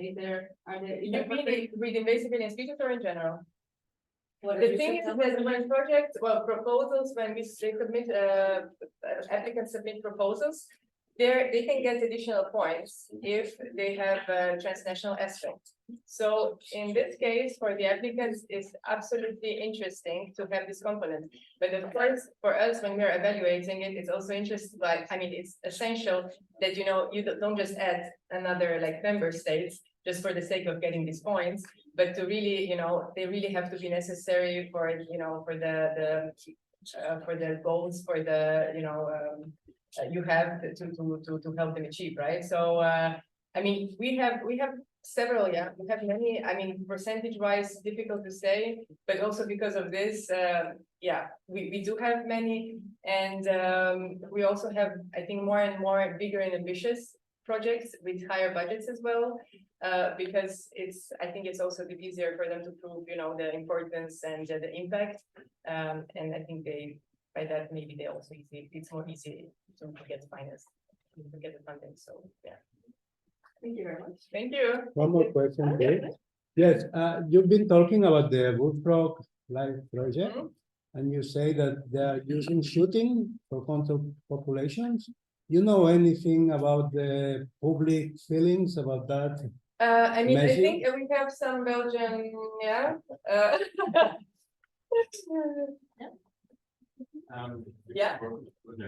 Okay.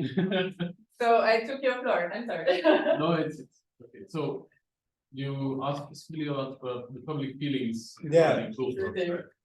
Is that public, is that a public measure? People know that you are doing that, shooting control?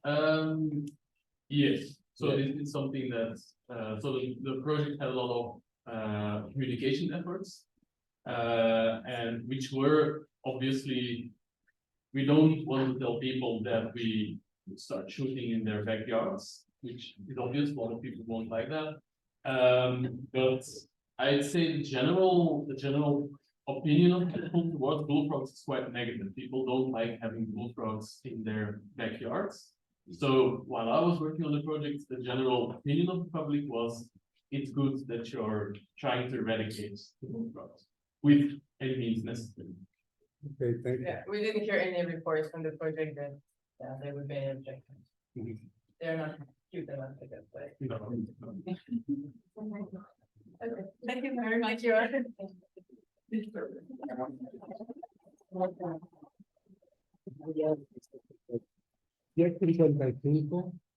A las 10:55 pues ya. Okay, so I think we are a little bit ahead of time. So I think we're gonna have a little bit of a longer coffee break, 30 minutes. So we're back at, that's 10:55.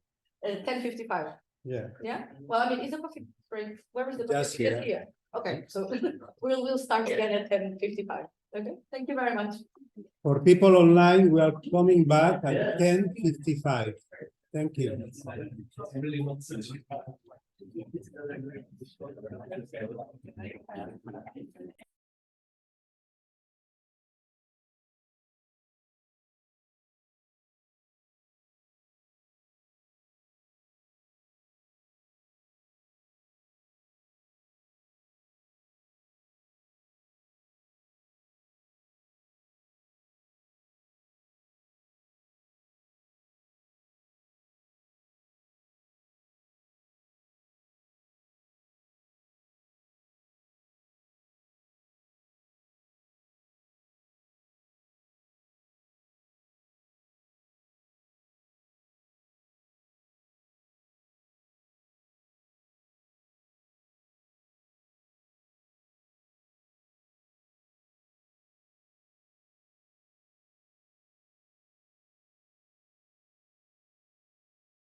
Okay,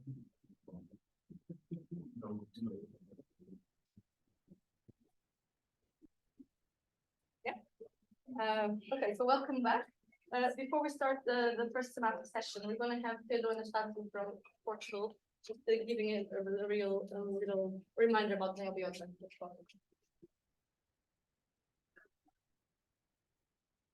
Okay, hi everyone.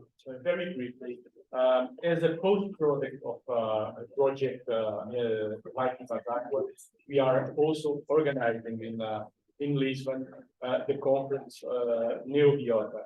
It's going to be in the first half of September. It's just 1 year from now, but I want you all to know that this is going to happen, so that you can start preparing your lives and schedules, so that you can go there and enjoy your stay and learn a lot about invasive species.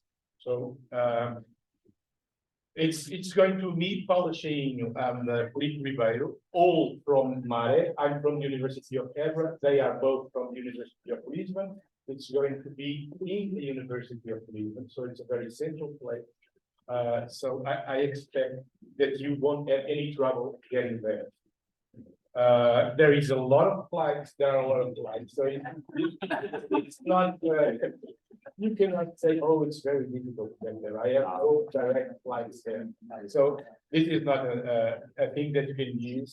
So we are really expecting you. So we are looking forward to see you in Lisbon in September 2024. So don't forget, put it in your agenda, your schedule. Don't forget, so this is a very important conference regarding invasive species. I'm waiting for you all, okay? Thank you.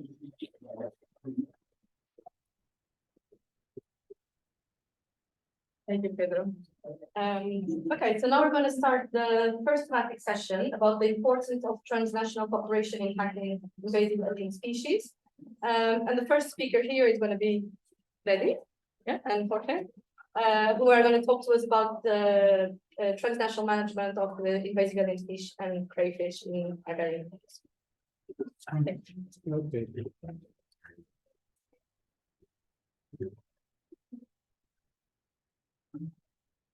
Hello, in just a moment, I'm going to share the presentation with the people connected online. And okay, I'm going to start then. My presentation is about the documents on the strategic recommendations for the national management of invasive alien fish and crayfish in Iberian inland waters. And it's going to be a quite descriptive presentation about the document. You got some printed exemplars of the fish document, and the rest you can have all the rest of documents in English. We are making the translation in Spanish and in Portuguese now of the two documents, and you can have them from the website, Live Invasacua website. Because the second one about crayfish and crabs is really new. We just finished the edition 1 week ago. Okay. Those documents are taking in account the usual phases for the biological invasions, and we are taking as model the European strategy on invasive alien species that probably some of you know quite well. And we are in the same line. We start some years ago about the work on those documents. For example, we make a first draft nearly 1 year ago. And that first draft was changed quite a lot. We do really 3 different versions of them in different with different philosophies. And the final products, as I said, are those 2 documents about invasive alien fish and about invasive alien crayfish and crabs. And here I just put the authors, not to notice the authors, is more about to talk about the process. The process, the number of authors in the document about alien fish is more than 20, I think that 24. And in the second one, there are about crayfish and crabs. There is some less authors, but in the two cases we do a complex process, consulting not only the authors and other people involved, specialists on the species. And the second important thing that I like to remark is that national authorities related to environment and related to water management in Portugal and in Spain has been involved in the process. And we made different consultations during the process to incorporate all the opinions and the criticism and to give them the opportunity to criticize the documents. And that means that somehow they agree with our strategies. And the same for the second one. I said before that there are not so many authors, but in the process, not only authors has been involved, there are some big number of people that give us information, recommendations, and comments about the documents. Okay, well, maybe it's not very important to enter on the objectives of course, these two documents has been part of the governance actions made in Life in Basakwa. And probably the objectives are quite logic, and you can agree with them. They are quite general too. The most important thing maybe is that the principles that we take to make that those documents. Of course, there are the main thing is that there is a scientific basis for the documents. As I explained before, we make many collaborations, partnerships, and synergies from different people, mainly from the research side, but not only from the research side. And all the recommendations that we make, we have tried to make a practical approach. That means not just go theory or to propose different actions, just to thinking about how, if it's possible or not to implement them. And of course, the communication side is so important in the is behind all the aspects that we write there. In the case of fishes, the two documents are quite similar. There are 7 lines of actions that we propose 50 actions for the fishes, and I think that the number is 27, not 26, sorry, for the crayfish and crabs, but most of them are common. The changes are the species that are focused, and maybe the actions are the same, but in many actions we propose some examples or some methodologies or some measures to take, and in that case, those measures, methodologies are adapted to the species that we are focusing on. And the 7 actions, you got here the 7 actions. I'm not going to read them because now I'm going to explain just a bit, to describe just a bit each one of those actions. First one is focusing on the transnational cooperation, of course. And the main objective is that the legal and institutional framework are coordinated and are taking in account all the information that we know about those species, and of course to improve the management and governance strategies at the national level. I think that this is the key, because national aspect that before someone talked about, but maybe it's one of the forgotten aspects at European Union level even. And for example, just one example of the recommended actions. The actions has no priority. there are just a list of between 6 and 8 or 10 actions by each line, but there are no priority on the list.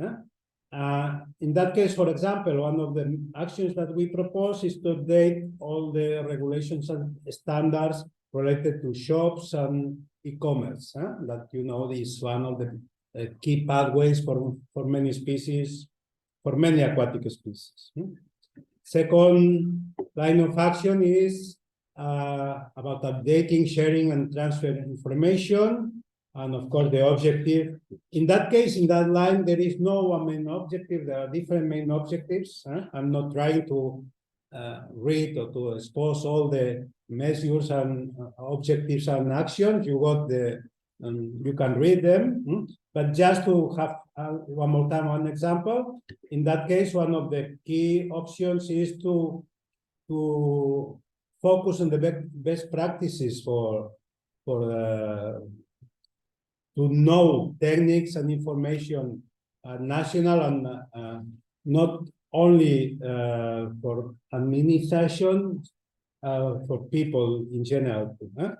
And in that case, for example, we are proposing about to make links between the agencies of the two sides of the border, Portugal and Spain, and integrating other fields and other stakeholders than the scientific groups and the administrative institutions that we are just in touch, maybe not at top level, but we got some contacts. But we need to incorporate to other stakeholders and other fields that, as we've seen too in some presentation before, are quite important. Of course, we got some lines of action focusing on the management, the proper management. That means line 3 about prevention, surveillance, early warning, and rapid response. Of course, the main objective is to minimize and to prevent the spread of invasive alien fishes and invasive alien crayfish and crabs. And one of the starting actions that we must do is to have a real monitoring and early warning network that can identify those species when they arrive. And of course, one thing that is necessary to improve is that some standardized sampling measures or network that can have can improve the information on those stages. The line 4 is focusing too on that monitoring, containment, control, and eradication. The second stage on biological invasions, and in that case, it's necessary to improve the actions to mitigate the impact of established species. And one of the actions that we recommend is not only funding for research, but incorporating some clear objectives on the national research program, focusing on the key questions about the that control of invasive species.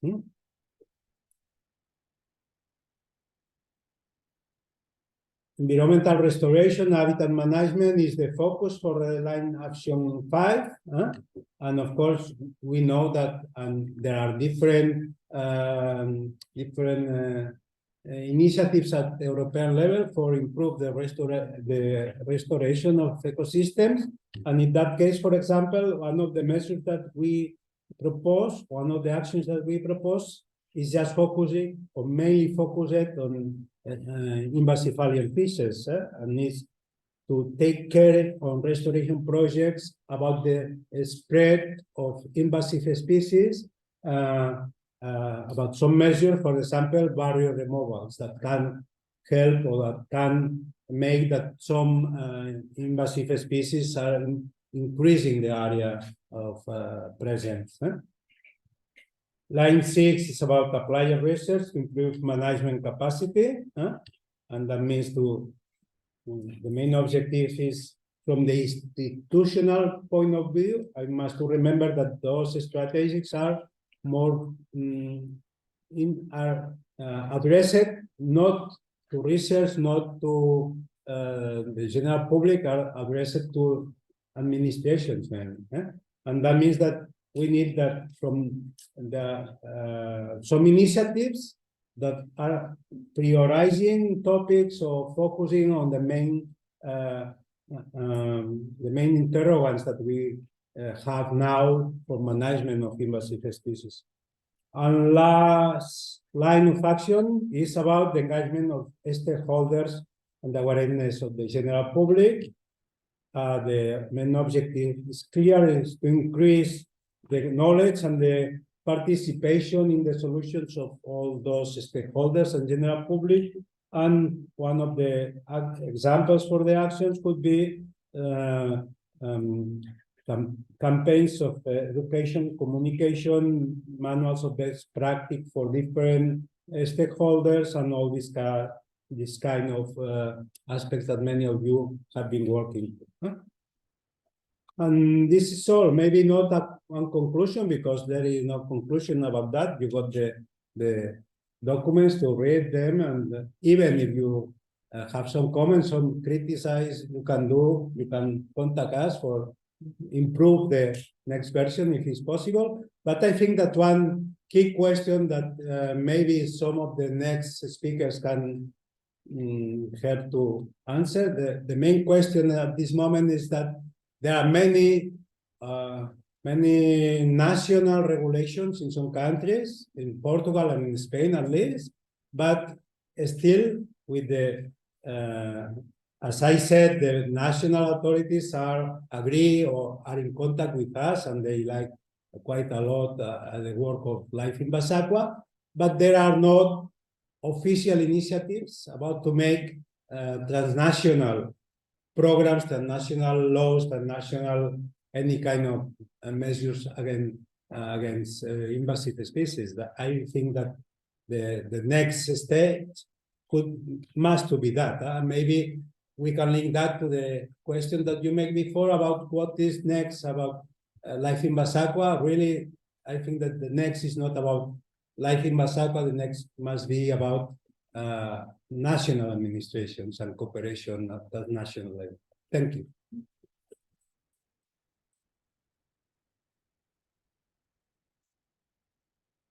Thank you very much, Freddy, for that presentation.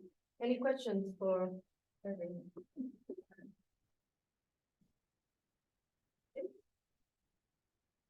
Yeah, I know you are one of the countries with a national list. We don't have one yet, but I was wondering if you have any experience with tackling this e-trade issue and how you do it. To give you an example, a colleague of mine has a hobby of visiting aquarium shops, and he found marbled crayfish online, 28 advertisers ranging from 3 to 20 euros, average price €4.65. And if you buy 20, you get 2 for free. So we are implementing this regulation. We're rapid responding marbled crayfish and flounders, but above our heads, the internet is full of this species. So I wonder if Spain has any experience with that. I'm looking there if someone wants the answer, but I think that there are no real measures. One more time. And maybe in different aspects, for example, commerce, there are lots of regulation, but really there is, at least in Spain, that I know better, there is not a real control in shops. And you can imagine on internet.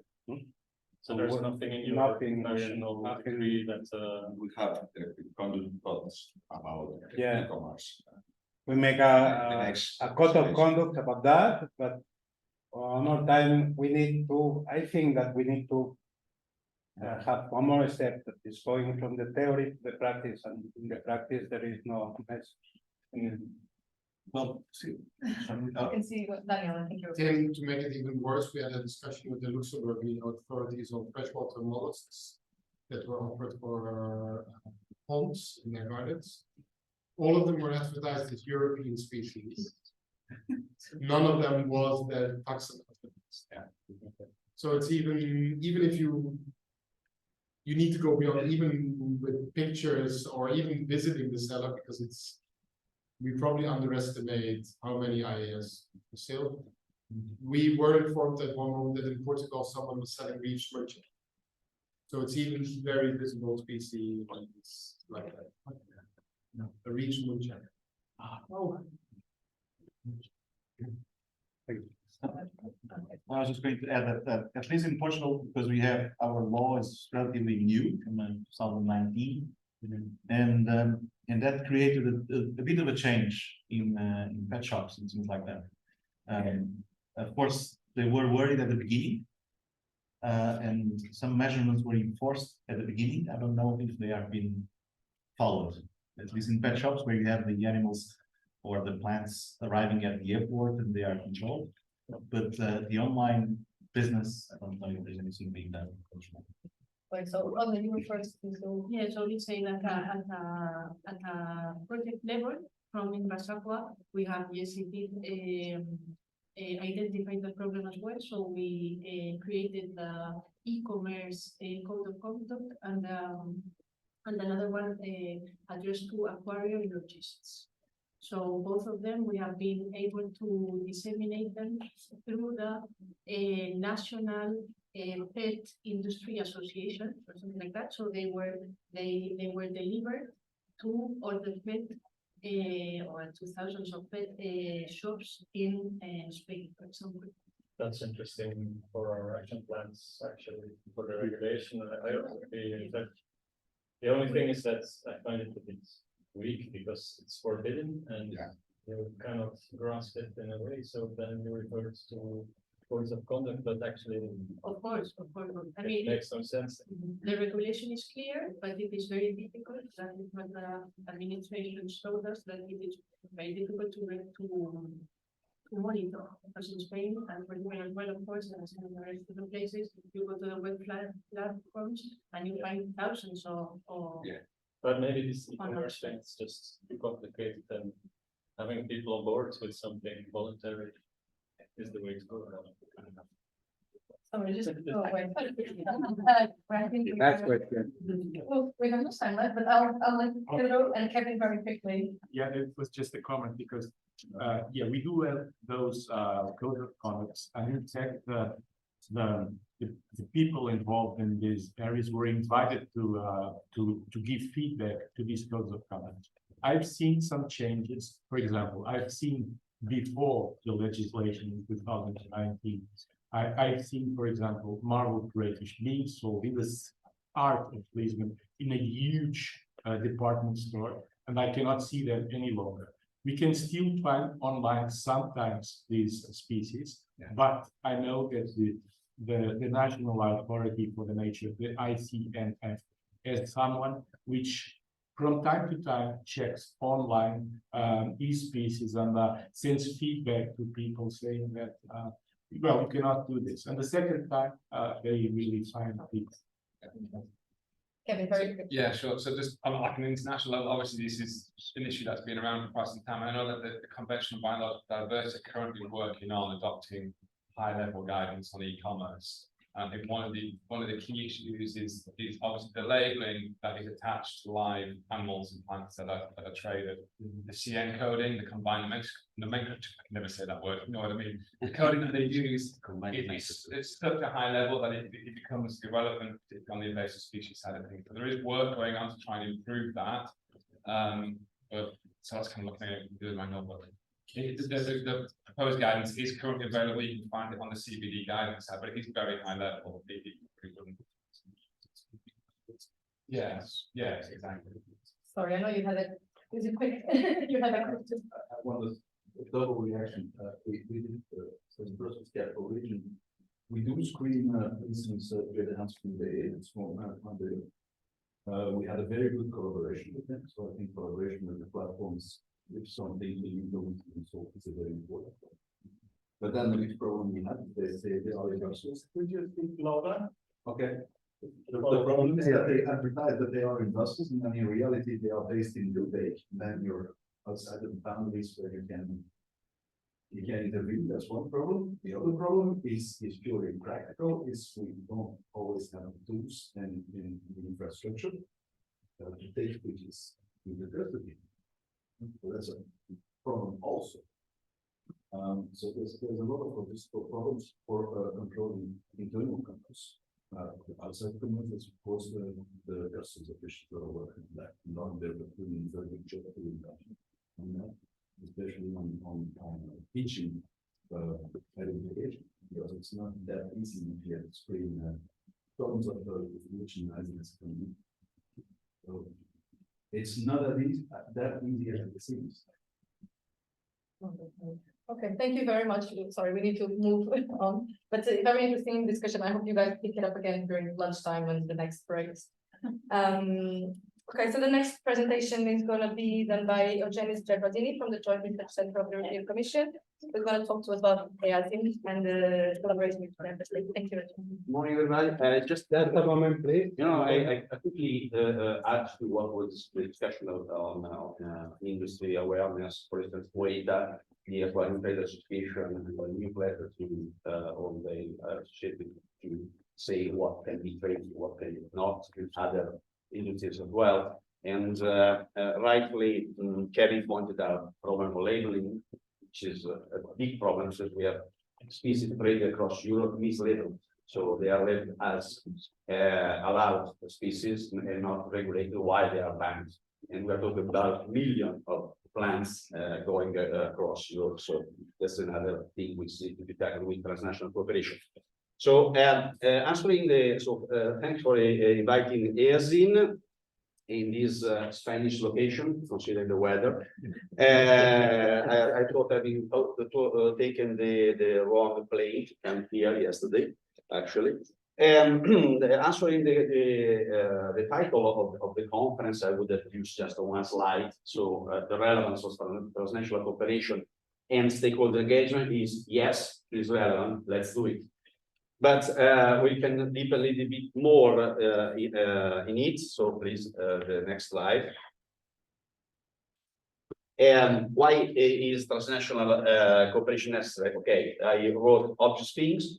Invasive species know no borders and can spread through movement of people, and we saw many routes, being them flights or marine routes, movement of goods, which act as secondary pathways. We consider we have 500 million in Europe, moving a million of tons across Europe, including feedstuff and wood, movement of vehicles, boats, vessels, machinery, soil transport, reintroduction of invasive alien species from member states and third countries, included in Europe, shared ecosystem, river basin, seas. Next one. We need to consider that roads, railways, and linear infrastructure across borders are corridors for invasive alien species. Regulated, like, for instance, Ailanthus altissima, or not, like common ragweed and others. Cooperation is necessary to address data deficiency, something which was touched upon before, to share knowledge and technology, scientific expertise, best practices, training, management experience, early warning, coordinated monitoring and management strategies, scientific support, and undertake research initiatives. We still have scientific gaps concerning invasive alien species, and adopt a coherent communication strategy. Next one, please. So the need for cooperation and collaboration is carved in stone in our legislation. And so this is recalled in preambles, regional cooperation, cross-border cooperation in specific articles, cooperation and coordination among member states involved. Article 15, official control of borders, mentioned before, exchange of relevant information, and efficient, effective coordination and cooperation between all authorities involved. The next one, we have a specific article, Article 22, calling for cooperation and coordination. Member states shall make every effort to ensure close coordination, in particular when sharing marine sub-region, marine, same geographical region, same borders, river basin, any other common concern. So we have the basis comes obvious, but is also set in the legislation that we need to improve transnational cooperation. Next one, please. And last but not least, member states should endeavor to cooperate with third countries. Next one. This was already said in 2003 by the Convention on Conservation of European Wildlife and Natural Habitats, starting from the fact that invasive species are a global problem. Cooperation at international, regional, transboundary, and local levels is essential. So, next one, please. What we do at EASI trying to promote transnational cooperation or to give visibility. We gather data on invasive species and make them available in catalog, database, web services. We have prepare baseline distribution of species regulated under the EIS regulation, which data have been reviewed by member states. We host the European early warning system on invasive species for human concern, which is called NOTSIS. We have a project currently ongoing on transnational cooperation to manage invasive species, and we do citizen science and payload and communication. Next one. We possibly know our website. We invite to visit and to comment, to send also a proposal for improvement. We are the official information system supporting research and EU policy on biodiversity, Marine Strategy Framework Directive, Biodiversity Strategy 2030, and implementation of the EIS regulation. Next one, please. Where the catalog contains more than 14,000 alien species, partly native or completely alien to Europe, and more than 113 million records, all georeferenced and acknowledged to the source of the data. Next one.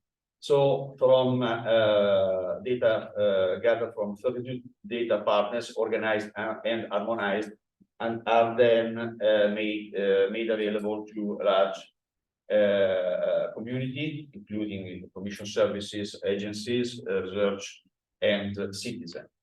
Next one. Search tools allow for retrieving traits and scientific information on the species contained in our catalog, including data of first introduction in Europe, pathways according to the CBD classification, impact, and reference to the legislation. Next one. So the data can also be visualized to see distribution of species at country level. Next. At grid level, according to the European Environmental Agency layer, this is an aggregated distribution of species at the European level with numbers and specific. The next, this one specific shows the distribution of Procambarus clarity in Europe up to now. Next one. We have the system also generates dynamic fact sheets showing for each species an aggregation of the scientific information, pictures when available, and updated distribution maps. Next one. As I said in the introduction, we prepare also in collaboration with member states and our scientific partners the baseline distribution of species which have been gradually listed in the list of union concern. These are available for downloading, and data sets are available on the website. NOTSIS is the official platform for member states to introduce the notification of new detection of invasive alien species of union concern. And the system automatically generates emails which inform all member states of this appearance or detection.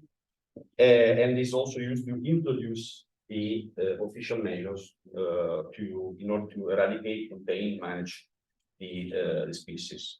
Next one. We are we are organizing a workshop which will be held in November in Istra, and it is based on will be based on the results of a survey which has been disseminated online, and to which some of you have already replied. Just a reminder that this must be completed by the 15th of September. So the objective is to analyze strengths and challenges across established cooperation in Europe and draw recommendations to enhance cross-border cooperation. There are many examples, some were not mentioned this morning, about LIFE, for instance, LIFE MICA on Newcastle and Muskrat. There are Interreg projects covering several countries, so there is quite a wealth of things going on we need to consider and to put together. Stakeholders engagement, our website now is available in all EU languages, at least the main pages. We do believe that stakeholders and citizens need to be made aware and involved in the problem. For that, we developed a member state competent authority webpage, and we host guidelines and codes of conduct. So we try to disseminate at the best what is already available. And we host also the campaign developed by DGM and IUCN, the Beware of Aliens EU initiative, which includes soil movement, which is quite a big issue. And we have a communication strategy, please. So this is the page of member state competent authorities, which they can further feed, and where people can find information in their native language. I remind that we have 24 official language in the EU 27, right? So having information on your own language is quite crucial. Let's go. Next one, citizen science, the role and importance has been already discussed. Increase public awareness and build the community of interest around invasive alien species is our aim. We have a dedicated web page, and we also host a repository of citizen science projects in Europe. We invite all to contribute, sending new projects or updated projects which are already in the database. Next one, the app, which was talked about by Rosa in her presentation, has the objective to give visibility to a concerted action at European level, not just something which runs locally. We hope for further developments. Next one. With Celia Lopez, we prepare this massive open online course, which is available on the EU Academy. Have you seen an alien? Which is full of interesting material, can be used for education purposes. Next one, communication. So communication is both awareness and also early warning. So when Saxonius ruticus was introduced in France, we gave immediately priority or the detection of Portunus sanis in the Adriatic Sea. So, along with the scientific publication, we also take care of communicating to the young generation, translating science into these more popularizing journals like Young Minds paper.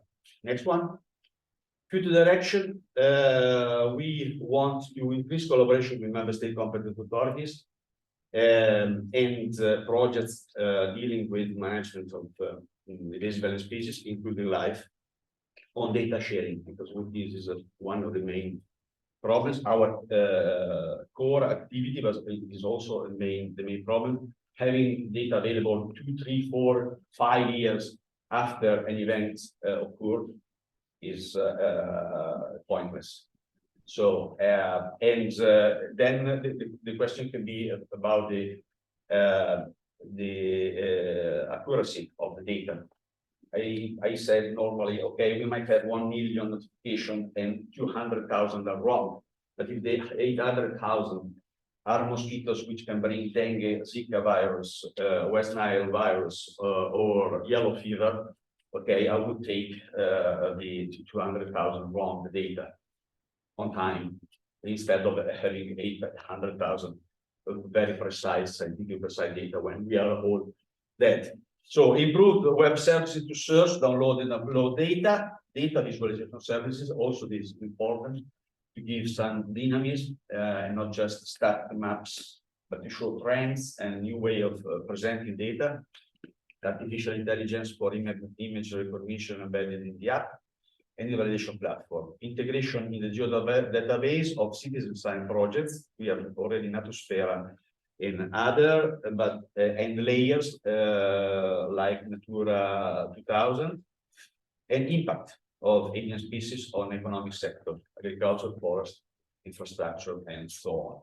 So that's all basically. So I'll open to questions and or discussion on something you might be there. Thank you.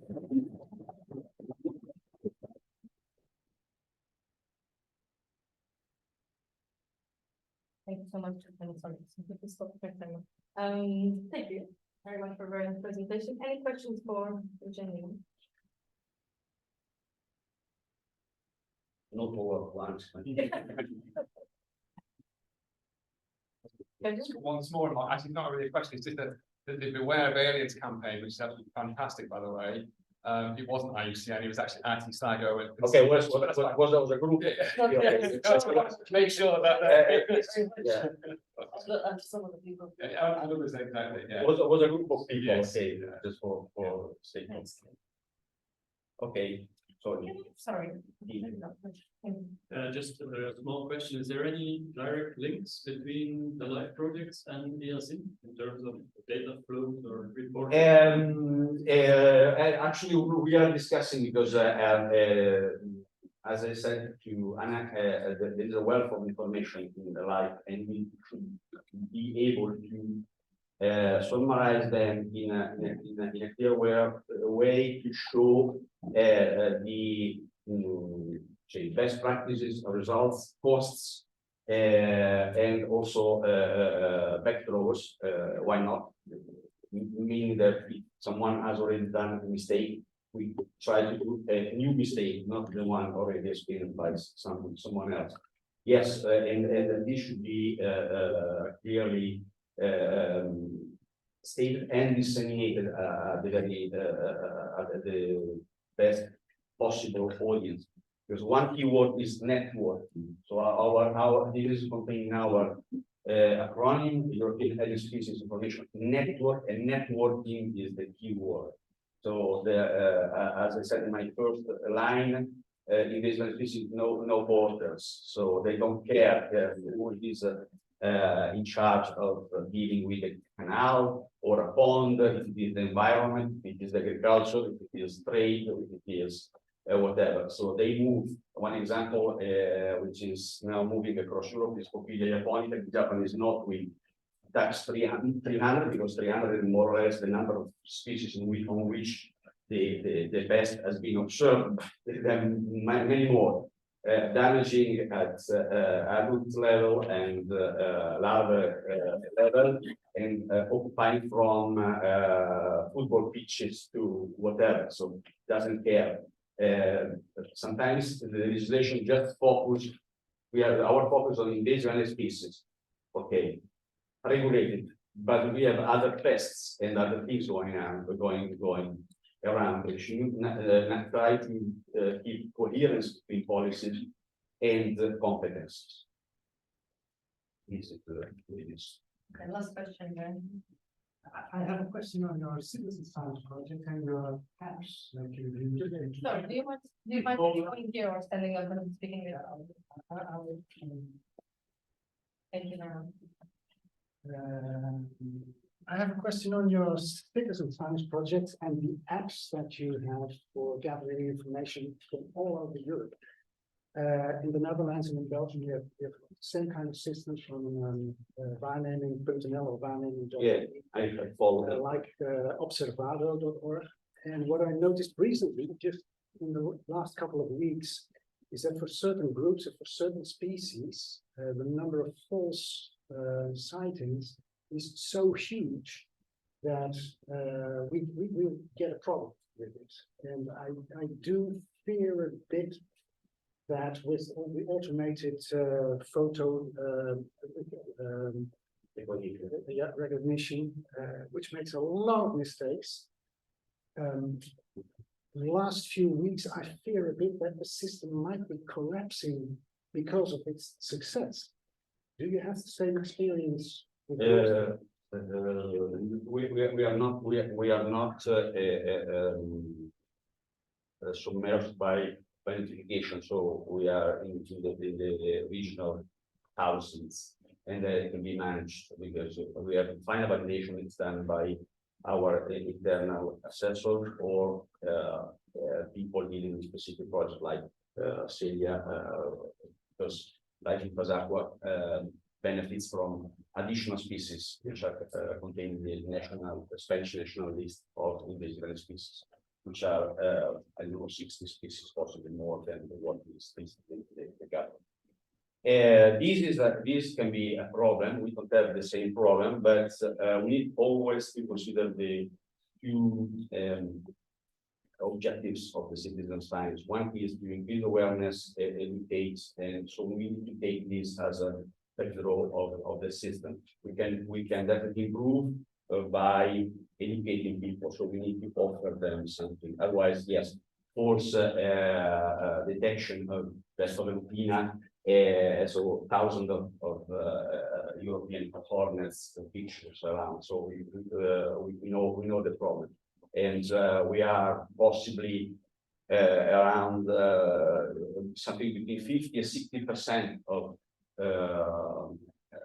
real observation. The other are wrong observation. So, but this basically starts from the lack of knowledge on species. And on top of that, we also need to know that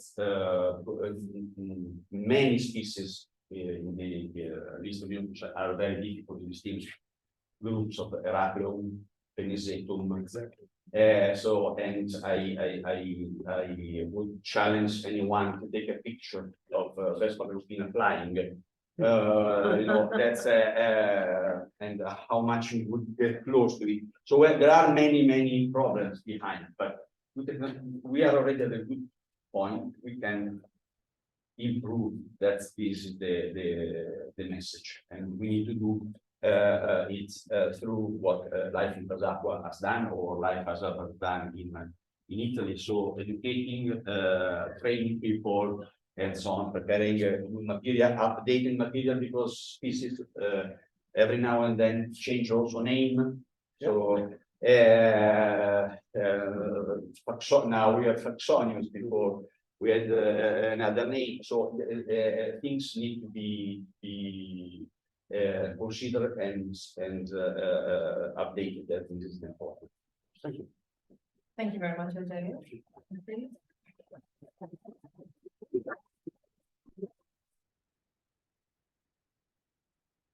So the next speaker is Paloma Crespo from the Ministry for Technological, Ecological Transition and Demographic Challenge in Spain. And we're going to talk to us about our project.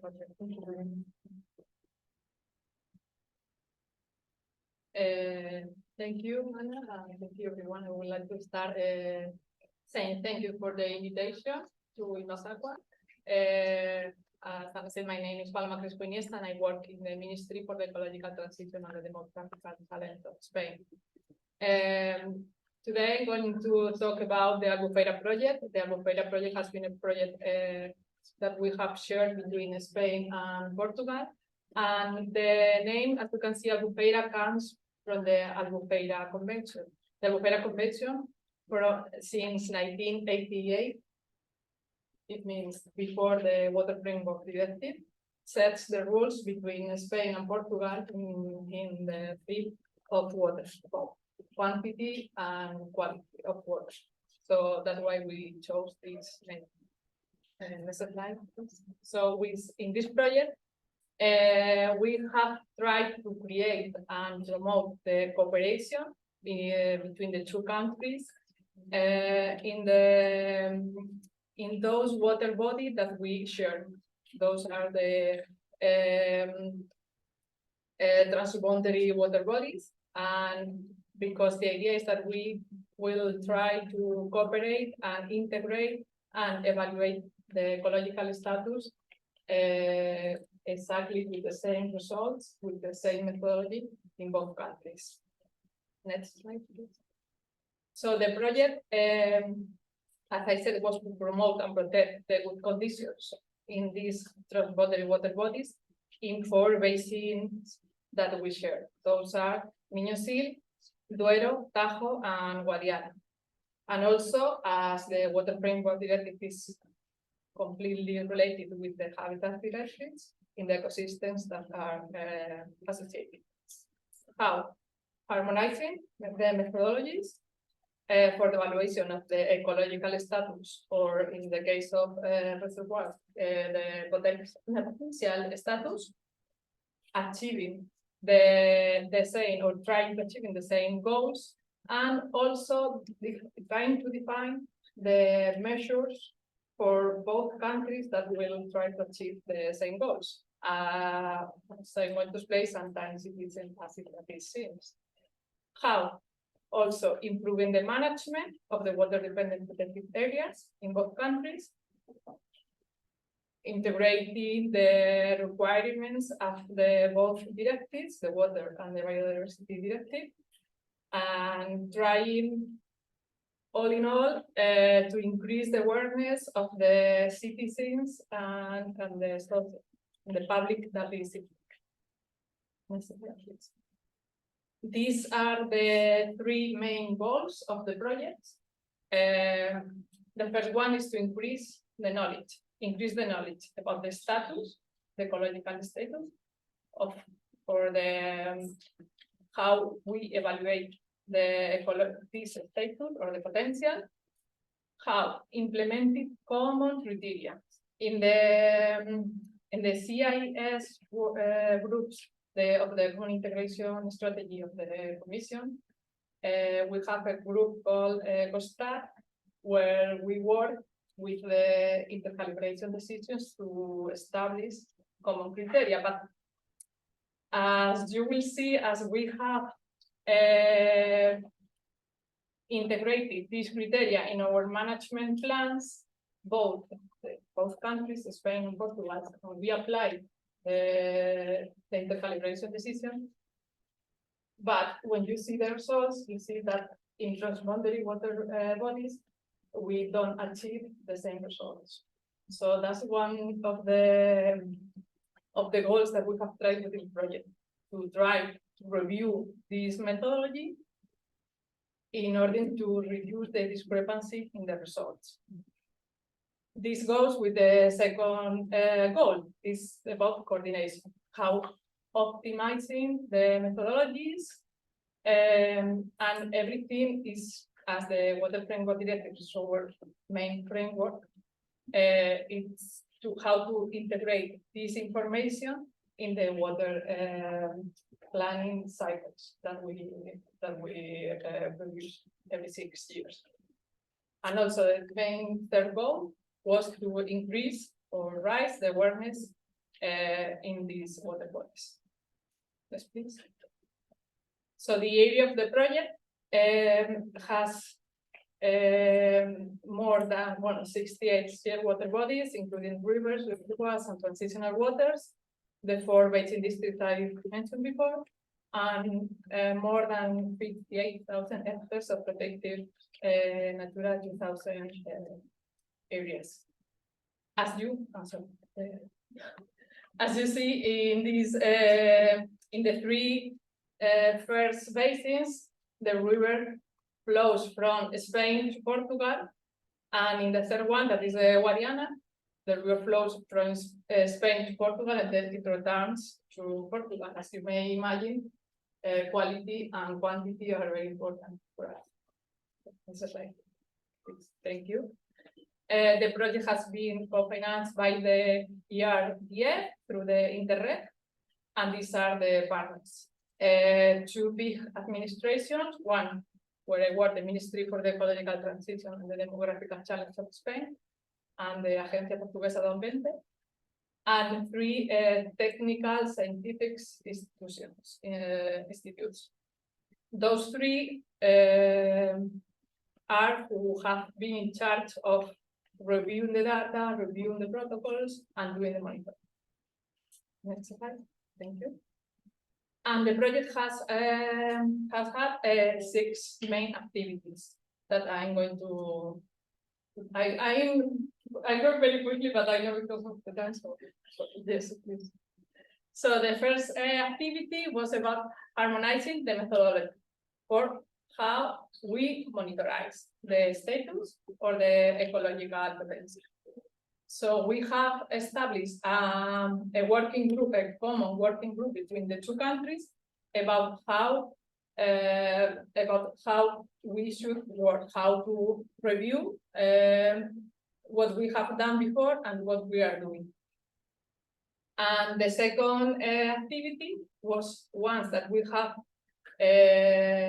know what we have been doing, is about validating the methodology and the protocols. So we have seen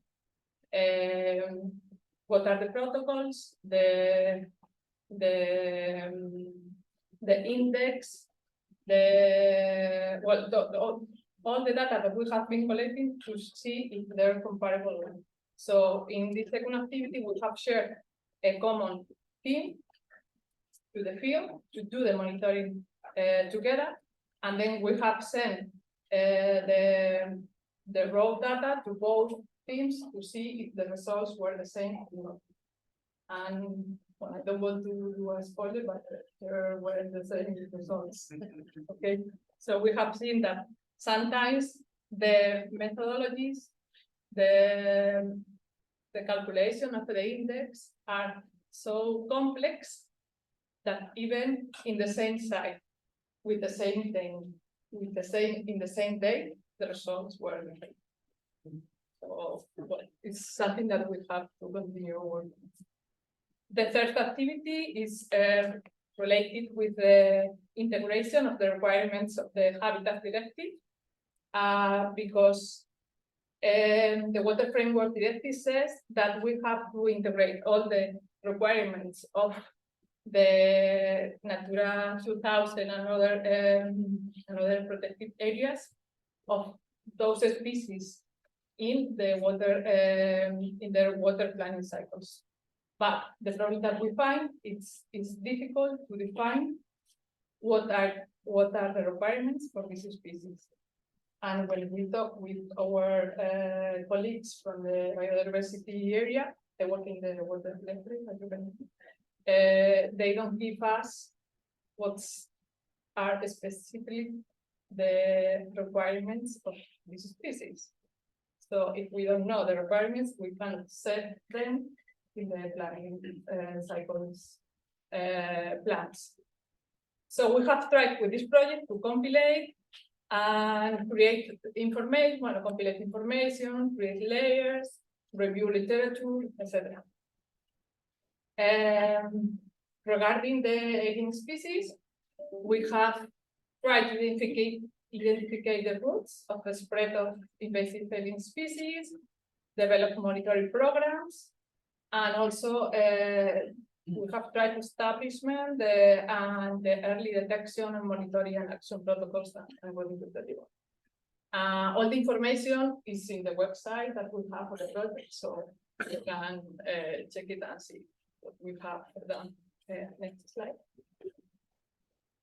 The fourth activity is about how to promote the knowledge and the awareness. So we have done a lot of different training actions for what we have called research schools for fishers, directors of or workers of the protected areas. We have organized scientific seminars, and also we have done a lot of activities with schools and children's, NGOs, etc. Next slide. The fifth activity is about the financial management of the project, that this has been very difficult for us because you don't have a lot of experience about how to deal with these projects. The financial management is very hard. So, well, this is what we have done also, but I am going to explain this. Next slide. And the third one is the sixth one, sorry, is the integration and the communication plan. Right now, if you don't have a web page and you are not on social media, you are not doing anything. So, well, that's what we have doing. And I'm going to show you at the end of the presentation what we have done. Please. The budget of the project is 1.64 million euros, and it has been co-financed by the ERDF in 1.23 million. Next slide. And as the results, I have said that we have agreed with, I mean, Spain and Portugal have agreed in certain points that we have to continue working. With these projects, we have seen that not that the difficulties were more than we thought, but there are some need of a common framework to continue working on them. So we have agreed on creating a working group between the two countries, with the idea that every year we will review the ecological or the potential status of those transboundary water bodies to see what are the discrepancies, what are the differences between these evaluations between two countries, and see what we have to do to reduce them. This working group will review also the sites, because we have to try that the sites where we go to do the monitoring are as close as possible. Sometimes this is impossible because you know that when we report information to the Commission, the reporting system has a series of limits.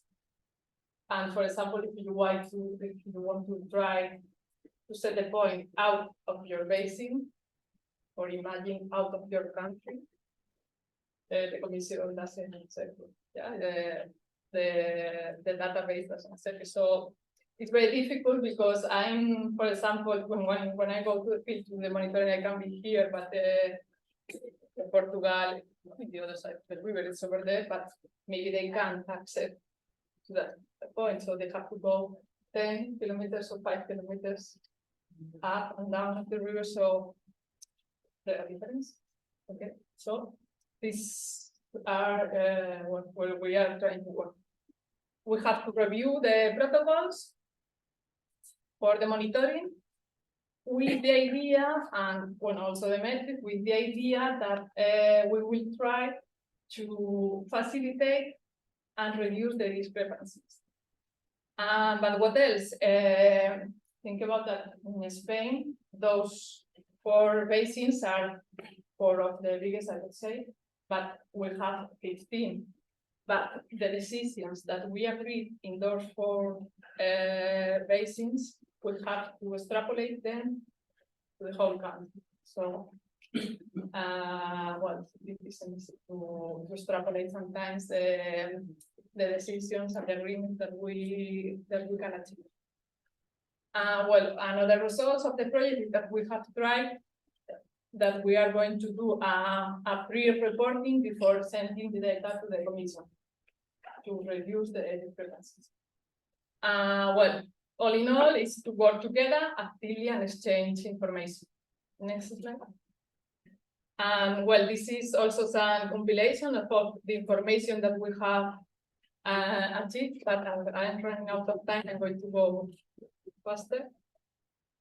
Regarding the alien species, we have said we have defined what are the entry pathways to the country, and we have defined in each basin district the entryway and the species related.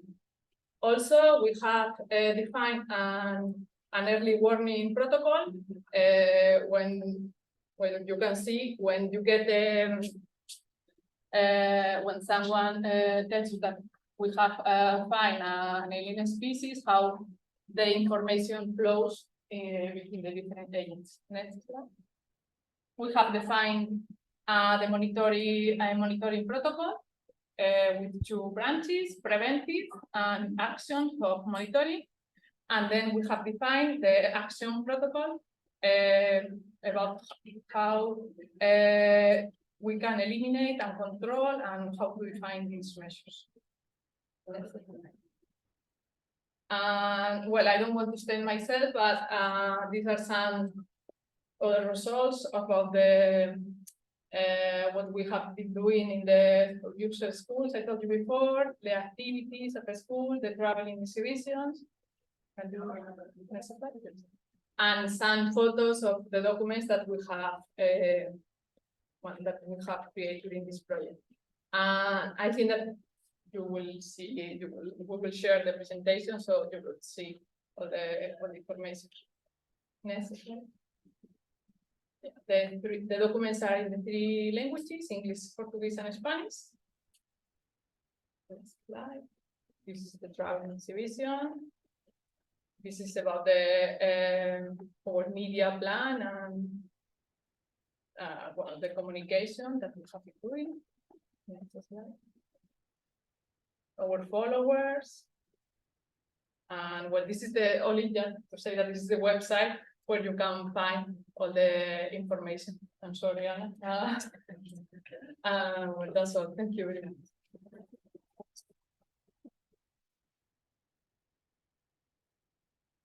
We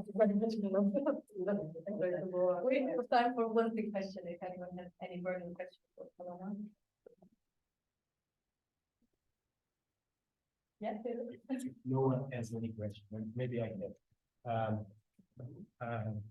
What is the situation with the zebra mussel in the Tagus region? Tagus, pleasure.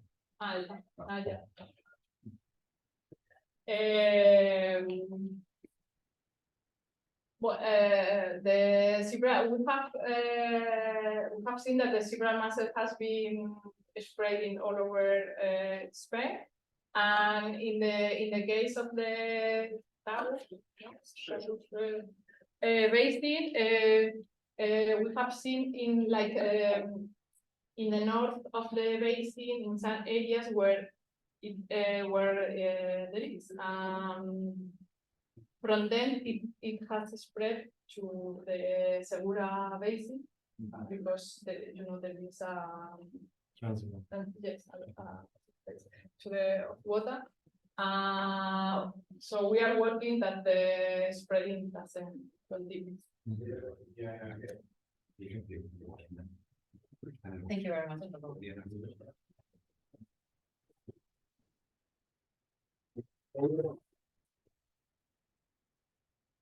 Okay, so the next speaker is, I'm sorry, I don't know how to say the name, from Wetlands International Europe, who's going to talk to us about the challenges related to race issues in the life of people. Sorry about it. No problem. Can I speak from here because I have an animated presentation?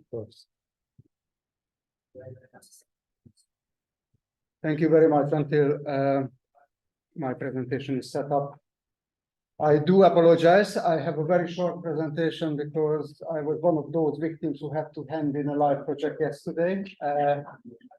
By 5 o'clock, we managed to do it at 4:12. So, but I have a hangover because of that. So, and I had only a little time to prepare this presentation between 5 o'clock and 7 o'clock this morning. So, I apologize for this.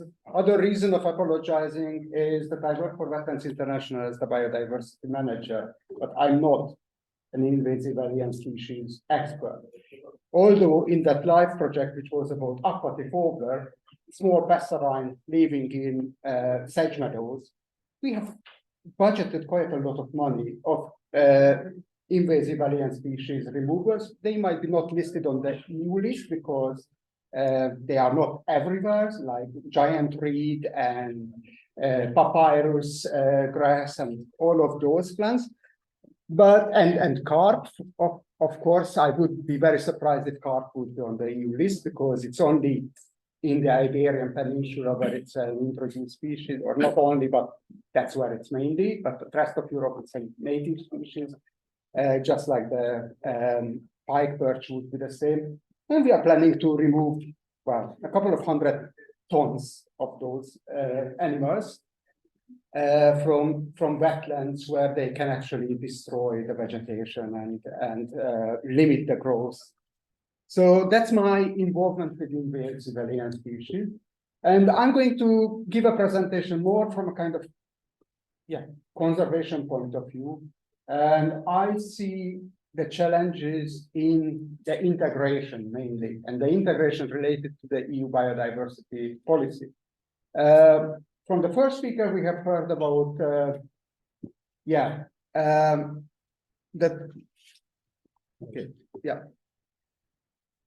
I try to speak over this period, but there are limits to it. So I'm trying to, okay, so basically what I wanted to say that from the first speaker, we heard about that the invasive alien species are in the, oops, okay, then I will just use this. No, it doesn't work.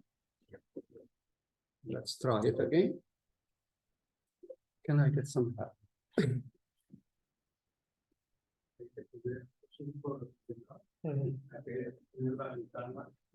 So it doesn't work with the space. Does it work with this? Okay, no, it doesn't work with this. Okay. Here. Yeah, okay. So basically what you can see on this slide is that the biodiversity strategy for 2030, probably all of you know it.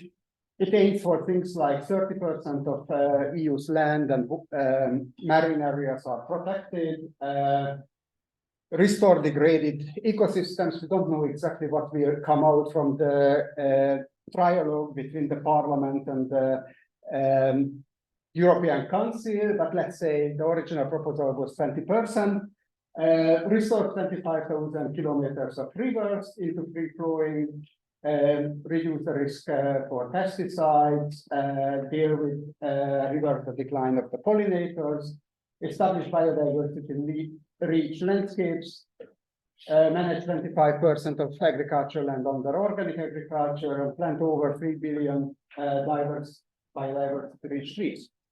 What you don't see in these extracts what the Commission produced is the activities which actually relate to invasive alien species. One, what I would mention is that the 30% of species and habitats which are currently not in favorable conservation status should show a positive trend, and all the remaining should remain in a good status.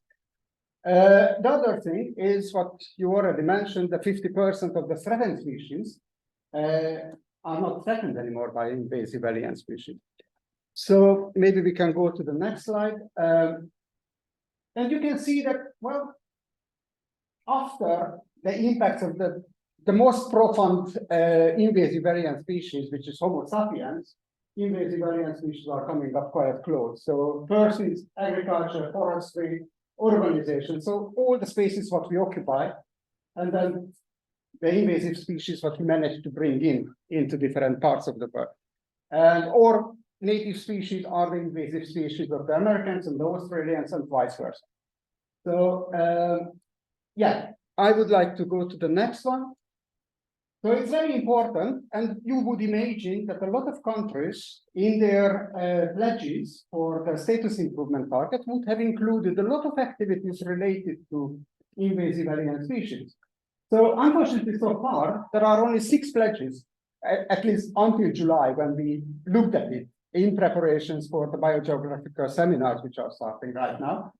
And when we looked at it, it's only Sweden, Denmark, Germany, so these axes, and Spain, and little Cyprus, and sorry, Luxembourg, sorry for forgetting Luxembourg, handed in their pledges. And only Spain is the only country which included activities related to invasive alien species into their pledges. None of the others actually targeted anything. So you know, this is about within the environmental sector. I think there is a big lack of coordination and integration in the thinking and in the planning process. Another challenge, what I would like to go to, is the red list species. So 50%. So that 50% is about 365 species, if I remember correctly, out of the 1,800 odd species are actually threatened by invasive alien species. But majority of these, and I just looked at the fish because I deal with fish and birds most of the time.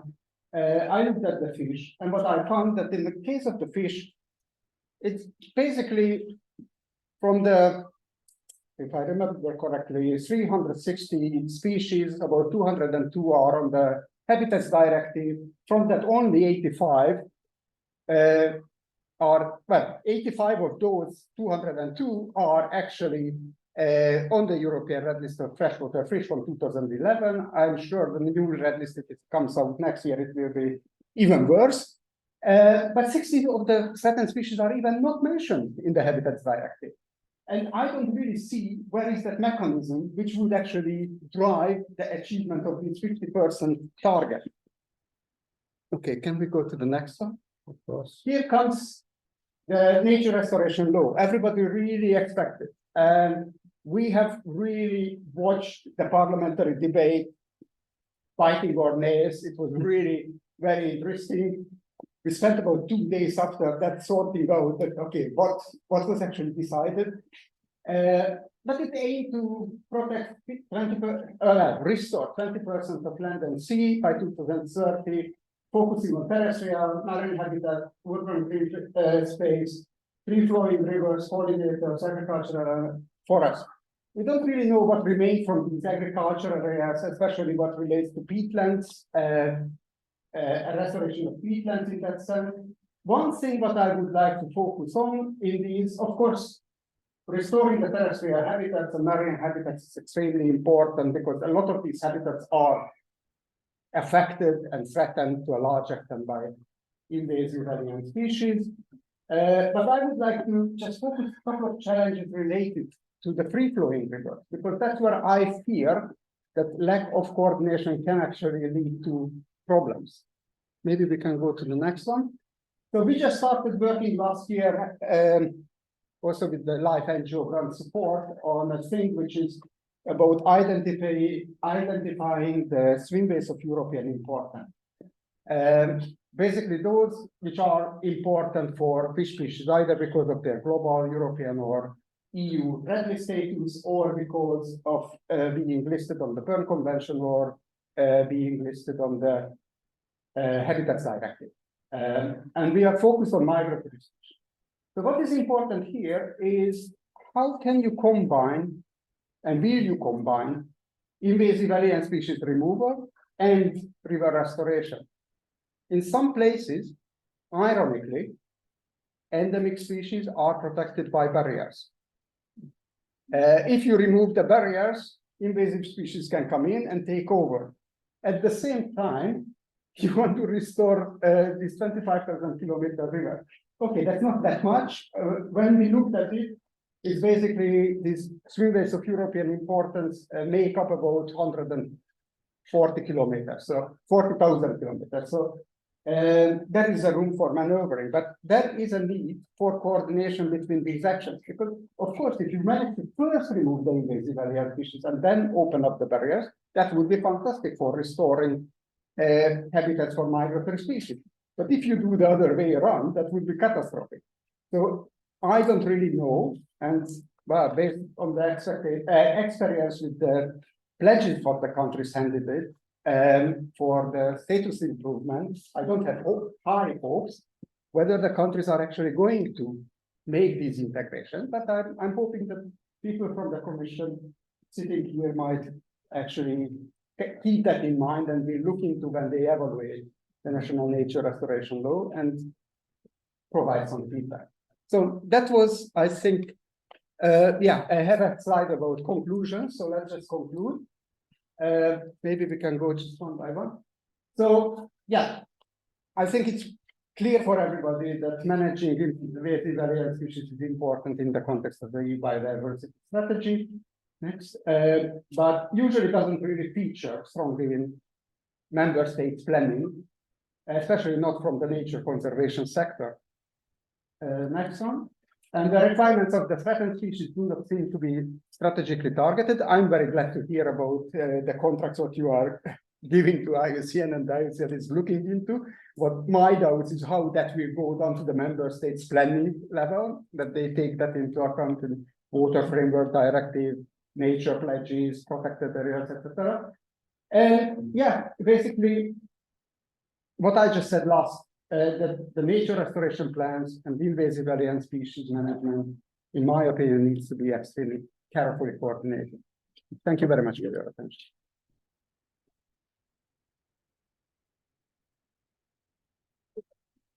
Thank you for the nice presentation. Question. It's not a question, but a comment related to the barriers and the spirit of the alien species. Seeing dams and ways like a barriers is a short-term vision of the problem, because those species has arrived by car. So probably it's not upstream, not now, but in some years they will arrive. So our focus, we have to focus on restore the ecosystems, because a functional and a structural ecosystem is by itself a barrier to the establishment of a species. So if you remove and restore the ecosystem, you are acting against the new arrival of species. So yes, of course, we have a lot of barriers, of course, and this is not the this barrier probably is not our first action plan, because we have a lot of many to remove. But at the end, probably 1 year later, 2 years later, this barrier will be a not effective barrier, because the alien species has arrived by car to the upstream. So we have to focus on restore the ecosystem in order to prevent the arrival of new species. So we have many barriers to remove. And of course, one is acting as a barrier. This is not a priority. But in the future, this barrier has to be removed, because the alien species are not speeding using the river. They are not swimming to the river, because our rivers are fragmented. They arrive by car, because the people in the car are using this. And in addition, the majority of species, alien species, prefer the reservoir habitats. Of course. Because a structural and functional river is by itself a tool to prevent the arrival of new alien species, because they prefer this species, this ecosystem out there with the lentic waters and whatever. Okay. So I think it's a short-term view, seeing a dam like a barrier. I totally agree with you that it's a short-term view. Maybe where we have a little bit of discussion that some of these barriers actually acted and protected the remaining populations of some of the species for 20, 30 years. So I would argue that when you have over 1.5 million barriers and you are approaching it in an opportunistic way, because that's what also the legislation actually suggests or includes, it might be still wise to not to prioritize or not to remove the barriers at those places where they are actually protecting at this moment until you fix the rest of the ecosystem. Of course, that's all my point. You have many barriers to remove, and probably this one is not your priority, because it's acting in a short term like a barrier. But and at the end, you have to. You know, that's what we learned in conservation, that time is working sometimes for us until we manage to raise the resources, we manage to find the solutions. So gaining a little time is just like when you are treating a patient, you might not fix with cutting the throat, but actually the patients might survive. So short-term fixes might actually help. in conservation, in my opinion, and experience. Thanks. Another quick question? I'm going to give you one argument for what you are saying, and then I'm going to refute. That's good. But one good point, one species that works in your favor is like the Chinese meeting crab. It clearly cannot go above large barriers. So we can see it reaching a certain point in the Tigris River, for example, in Portugal, but it does not go beyond that point. So this is an argument in favor.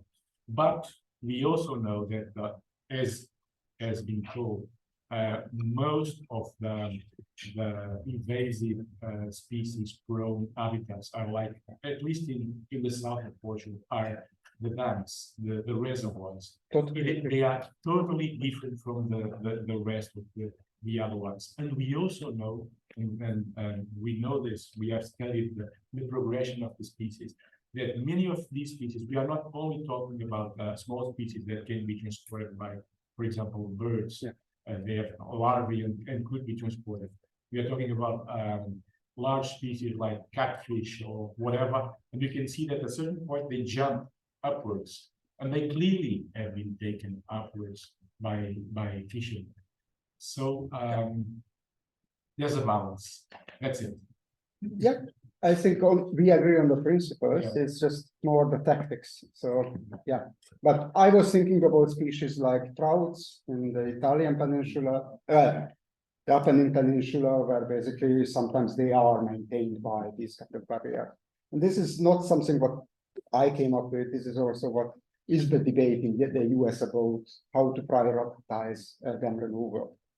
So yeah. All right, thanks. Very, very quick thing.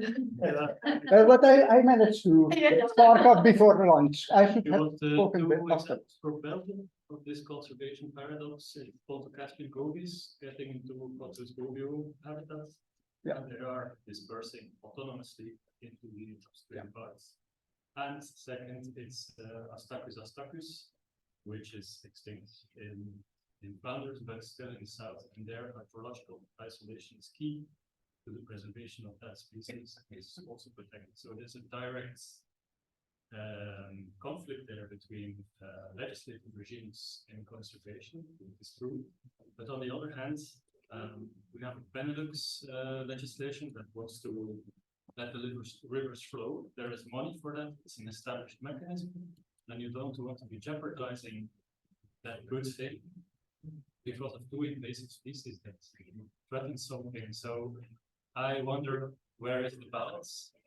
It's certainly an issue in Belgium, what you say, and it will require intensive care.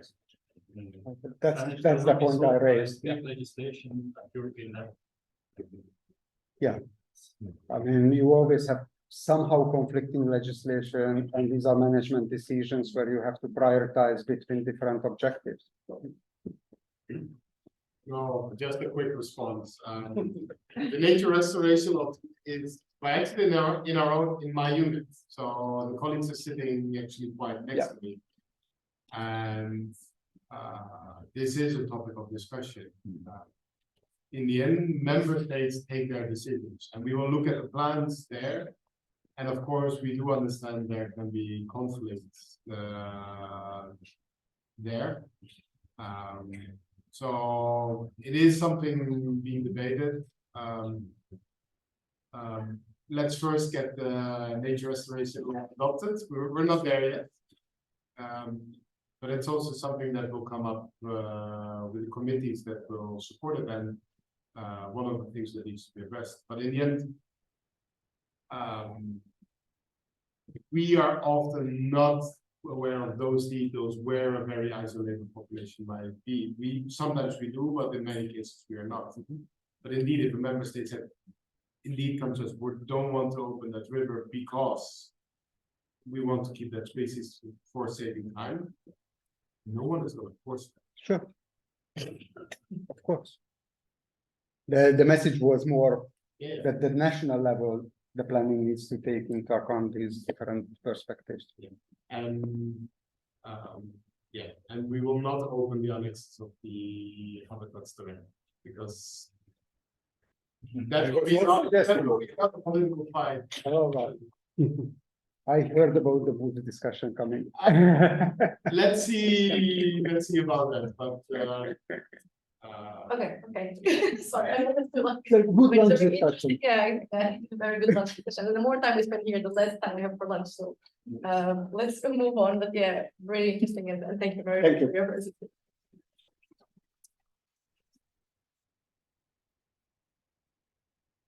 Okay, so the next presentation is about transnational invasive species networking, how to put the Dutch board. Going to be presented by Henk from NVW.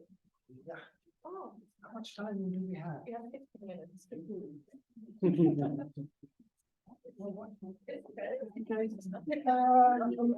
worry. Good afternoon already, everyone. My name is Henk Groenewoud, and I work at a Dutch government organization which deals with lots of stuff, risk assessments, food quality, whatever. And we have a small team also dealing with invasive alien species, mainly doing risk assessment. A couple of weeks ago, I was asked if I could tell a bit about an initiative that we have for cross-border cooperation, and then mainly on kind of alerting system. But before I go into that, I have to give a little bit of a sketch of the Dutch situation, and then I'll tell a bit about that initiative, and then I'll, if the time, if there's enough time, I have two examples. So let's go on. The sketch of the Netherlands. Probably most of you know, Netherlands is a river delta, very small country. Two major rivers, European rivers, coming into the country, one from the east, the River Rhine, one from the south, River Meuse. So we have water from a huge part of the river coming into the Netherlands, flowing into the sea. 1/3 of the country below sea level is protected by dikes, and this is all an interconnected waterways. So what happens when a species arrives? It is able to migrate all over the system.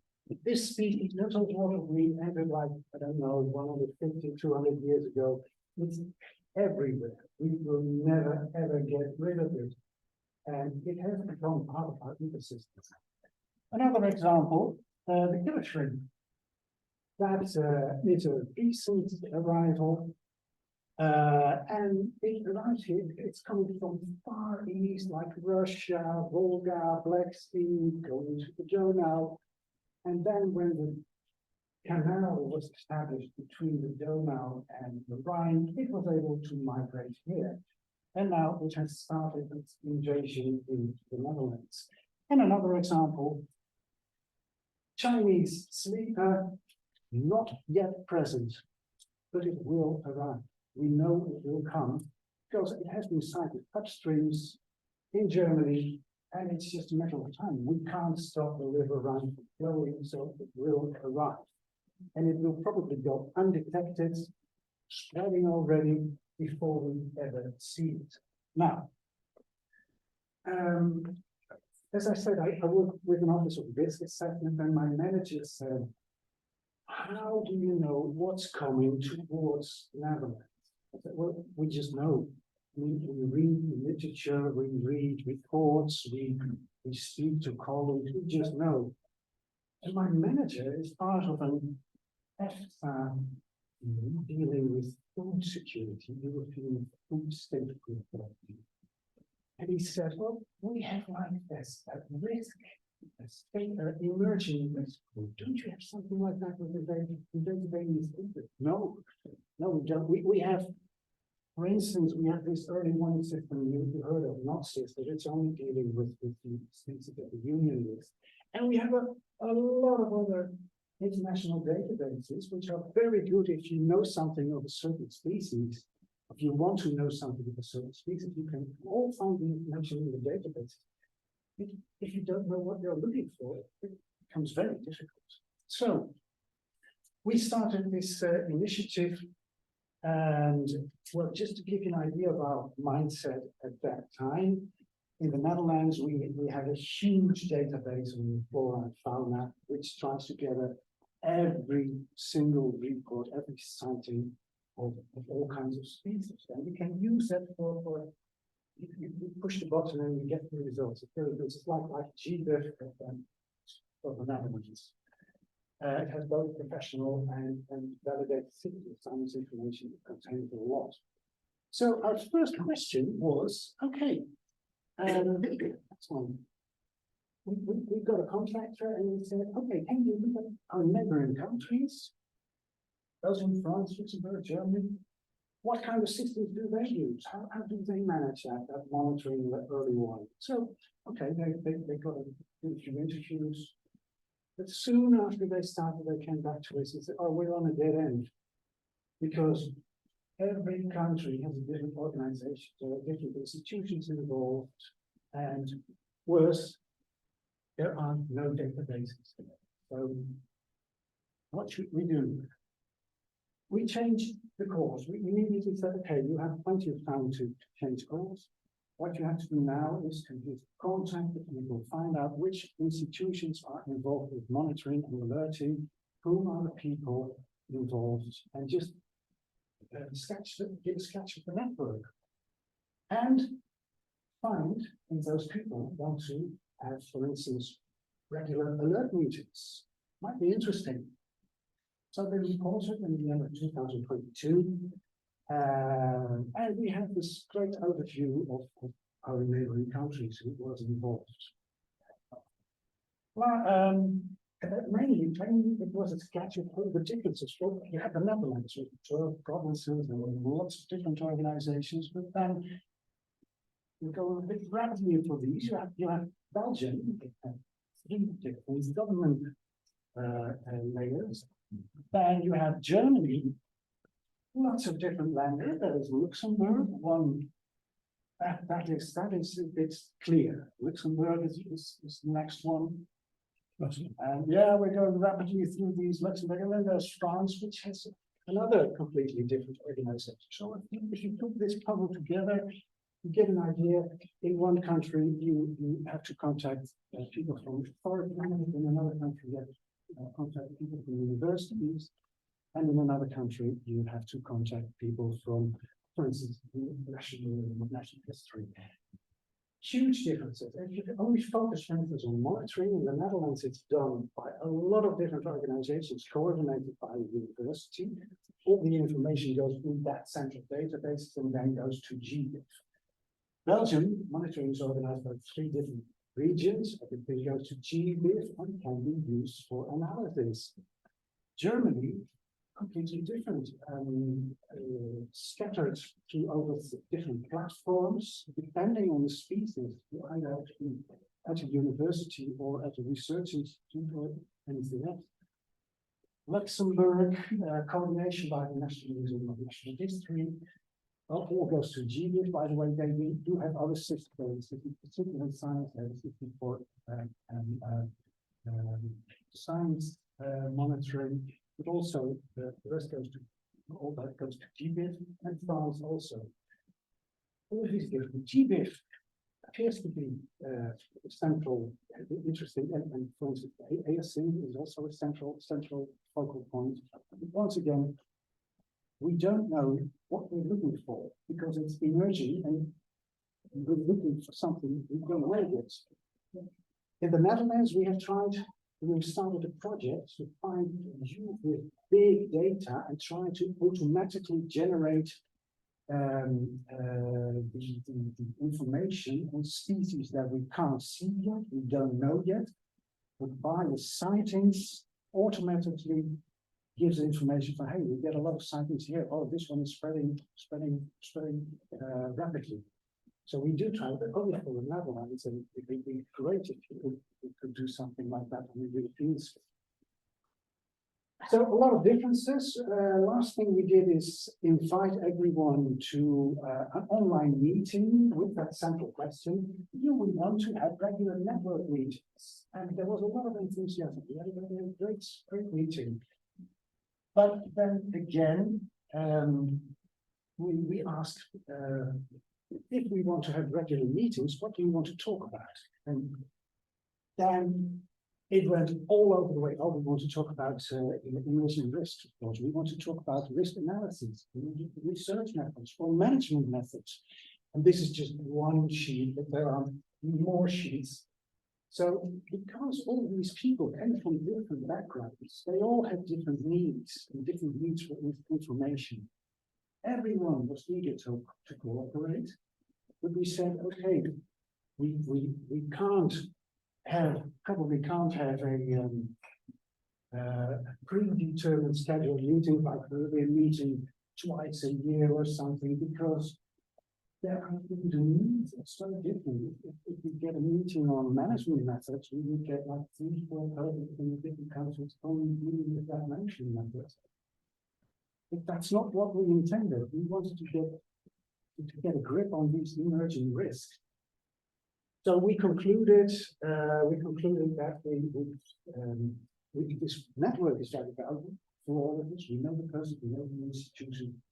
And if there is a need for someone to have information on from neighboring countries, then well, let's do that on an ad hoc basis. We know where to find each other. So I've been thinking I would love to give you a lot of examples on success, like these initiatives, these local initiatives on certain smaller issues.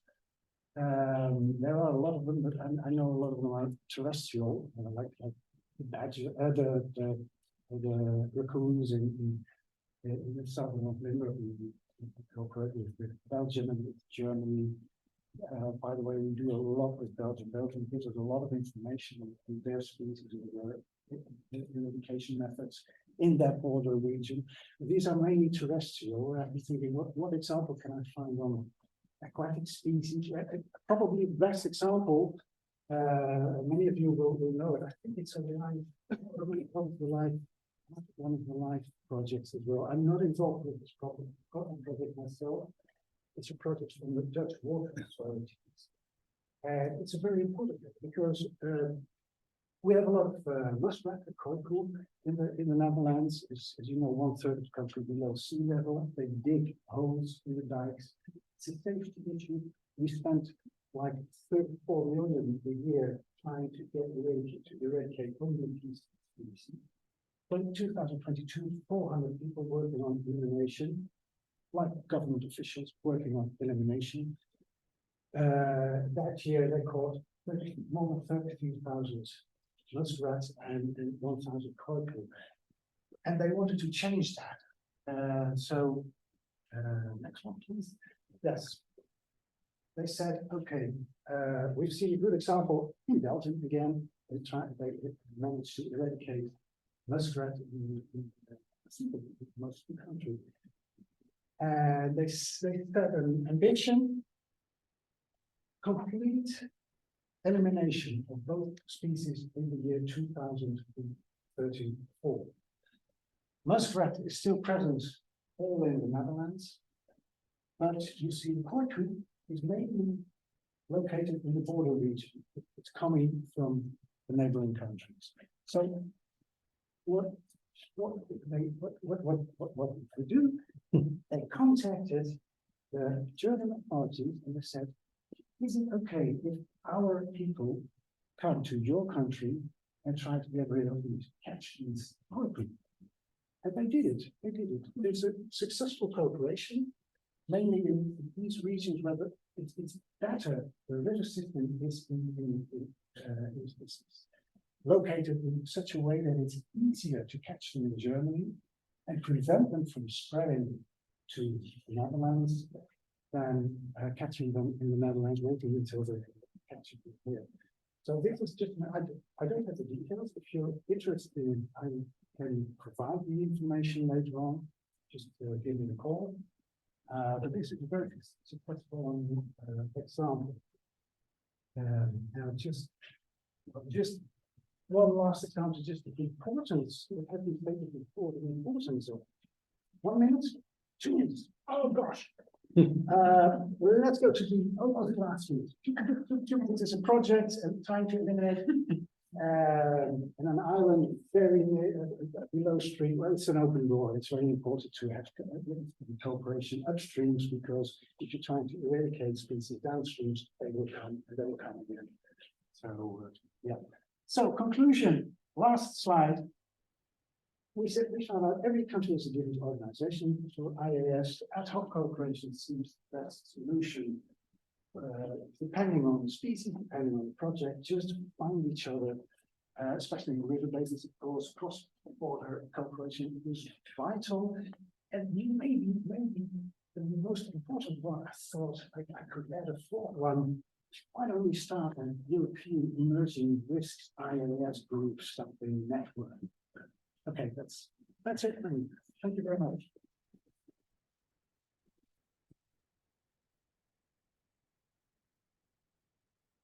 Very much, definitely. And thank you for coming and presenting here, because I know you were a bit skeptical, like, oh, this didn't really work, so it's not presented. I said, yes, please, and I think it's great. So thank you very much.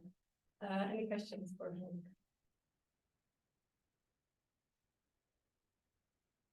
Yeah, I was interested in your slide about what people needed, right? Yeah. The needs of the people in the group. Yeah. And I wanted to ask you a salient question. Is that different? Are the needs of the people different? What is actually needed in terms of the management of species? And some of those aspects that people need could be addressed by training or even getting involved in a management plan, for example. So I think people could be brought along. You know, you're sort of saying, oh, it's all too disparate and too many people needing different things. But I'm wondering your specific examples there, for example, having the involvement of people in those examples, even just as onlookers, would be very powerful for the group, for a group like that. I think you're absolutely right. What I meant with the people, the desires of the people we invited to this meeting were all working on invasive alien species in the different countries at different institutions. So they were either at government or at local governments or at a nature organization or at a research institute or university. So they were not just the general public. But that still doesn't mean that they know, in my experience, that they know a lot. You know, none of us know everything. So, you know. Absolutely, you're absolutely right. Yes. Yes. I think it was mainly a sketch on invasive alien species. Has so many aspects. Yes. And you have to deal with policy, and you have to deal with local and with people, of course, emotions of people. There are so many things you have to take into account. Yeah. Thank you. In that sense, could you maybe establish, like you were saying, like working groups or something, you know, and then you could have a subdivision of the people. There are another examples. Yeah, the ones I know are mainly interested. Yeah. Thank you very much.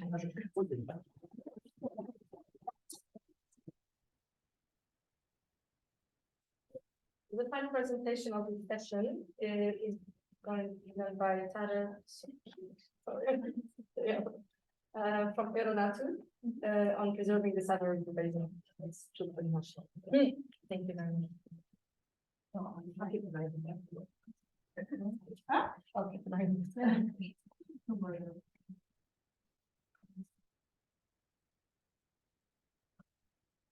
hello everyone, my name is Tara.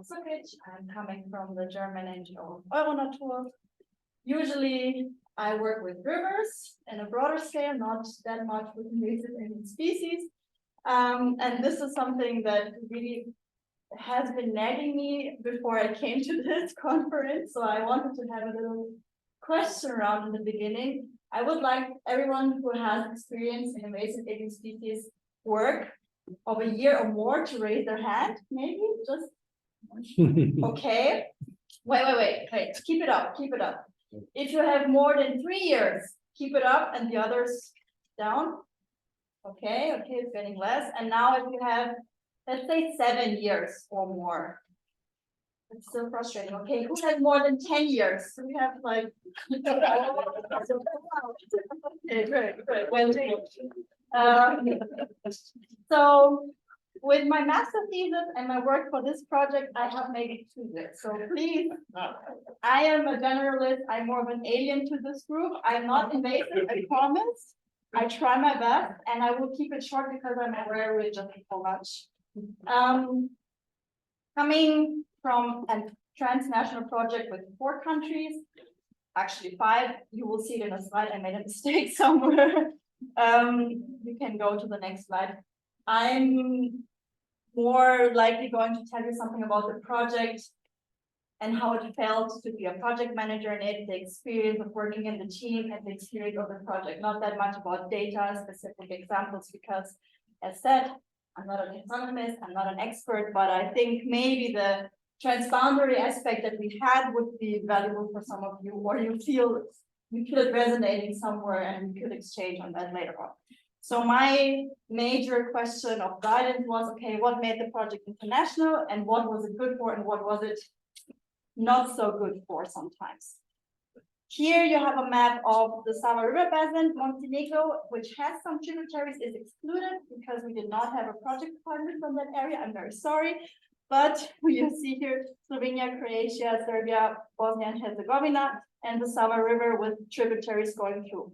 What you can also see on this little map are protected areas that are along the Sava River, which are more or less dealing with different topics, and some of them, as I'm here, also with invasive alien species management. So these people were basically benefiting from our project, and yeah, the most, let's say, prominent group of species that were counteracting somehow with the project were plants. So it was not fish or any other very aquatic species, but majorly plants. So some of them you probably know. I will not name all of them, but we had a list of more than 30 plant species that we were actually working on and also try to eradicate in our implementation areas.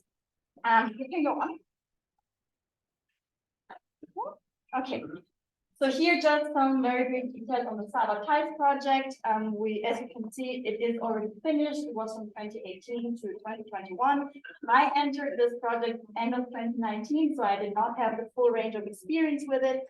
However, and this is where the mistake comes, we were 10 partners. I excluded us. So basically, I wanted to plus 9 from the region, which is a huge amount of people. We were 20.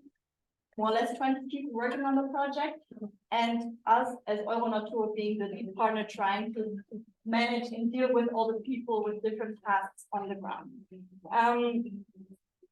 As you can say there, one of the hints that you might see here is the budget. We had 1.6 million for the project for 3 years, which is a substantial amount of money, and this also led to actually quite some commitment. I think you always need funds to actually run such a project, especially if it's transnational, because you cannot, as one organization that is dedicated to a topic, you can maybe raise your own funds or come up with some budget. If you have a group of different institutions, NGOs, which it was a mix of research institutions, of actually protected area managers, of NGO people, and this big mix needed some international funding to actually make this run.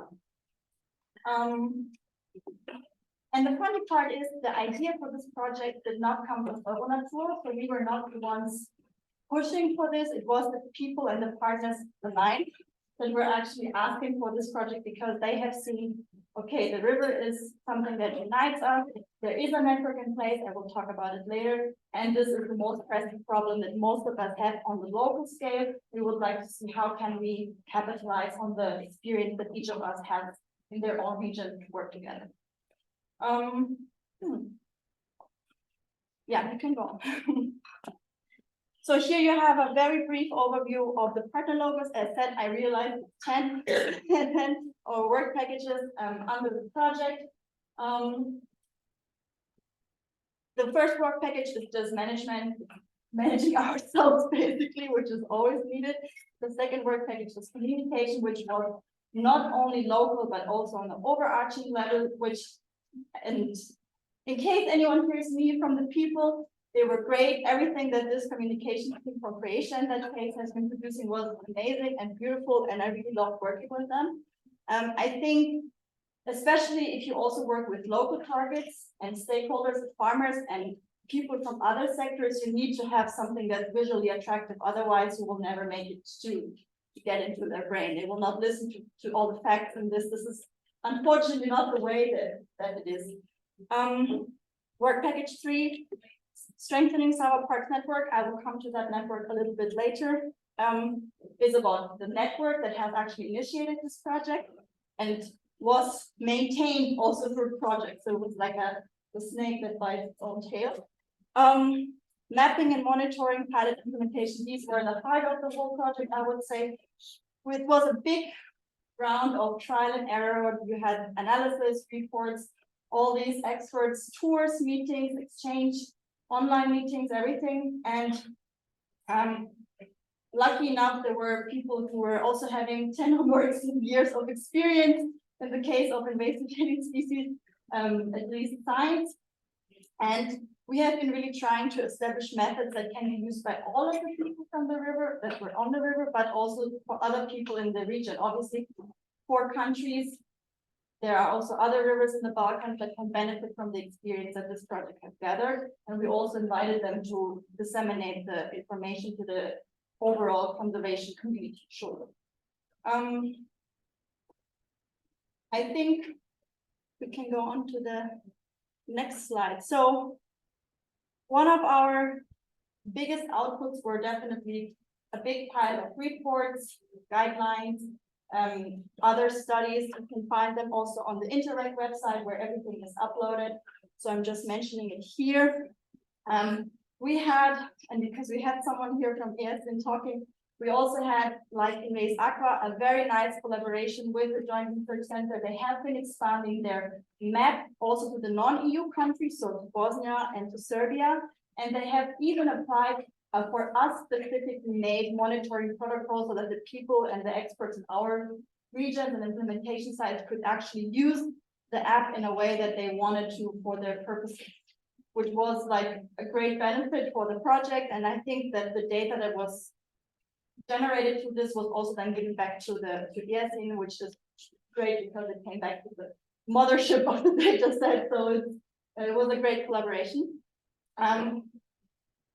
One of the things that was very local were educational workshops for schools, but also for decision makers. And this was sometimes very tricky, especially when you try to invite not just on the national level, but on the international level, people to meetings. They would never come. I think this is something that everybody can agree to. It's very hard if it's not local, niche, and something that the people are actually interested in. So if you don't have some people in the ministry that are not having even an eye on this topic, it's hard to get them, except if you have people that are from their road, which we had in some cases. So we were lucky that we could get the contact of people actually joining meetings, coming to workshops, listening to us, what we said. Then one of the more overarching things that we did were policy reviews and also policy capacity buildings. These were done by a colleague from Slovenia, who is a great expert on invasion ecology in general, and then also in the policy frame. Jana Kuz, maybe some of you know her. She has been, yeah, I see someone nodding, great. She was leading on this and helping all the partners to gather information from every country, from all the legislation relevant, so not because most of these countries don't have unified legislation, they don't have in any legislation on invasive alien species sometimes, and then they were gathering information from forestry, from protected area laws, from agricultural laws, and trying to really compile the needed bits and pieces to see, okay, what do we have in place, where could invasive alien species management like hook on, and where should some recommendations be made to actually improve the situation, also to align more to the general European direction shortly. So yeah, I think we can go to the next slide. So this is more of a personal impression that I have from that project. So please don't see this as the overall outcome. I think the project itself was great. It was amazing, but it had its problems, especially because it was transnational. You have a big set of people coming from different work ethics, which means sometimes people are very dedicated, sometimes they are stuck in other projects, and sometimes it's very hard to get deliverables delivered at the deadline that you set for yourself or that the project set. So this, if you don't have someone, and unfortunately in that case, it was me, my colleague doing that, I really had to like push the people to get things done. It's probably impossible. So you need someone who is somehow coordinating that effort. However, I believe that also COVID, which was just starting in the middle of the project and like 4 months after I entered, has been a big problem to us because fieldwork couldn't happen. Analyses where people had to go into the field were not able to be conducted, or they were like done much later than they should have. And you know, things is all like nature is all about seasons. So if you don't go in the right seasons, you have problems. And we had a lot of online meetings, which led definitely to some online fatigue at some point.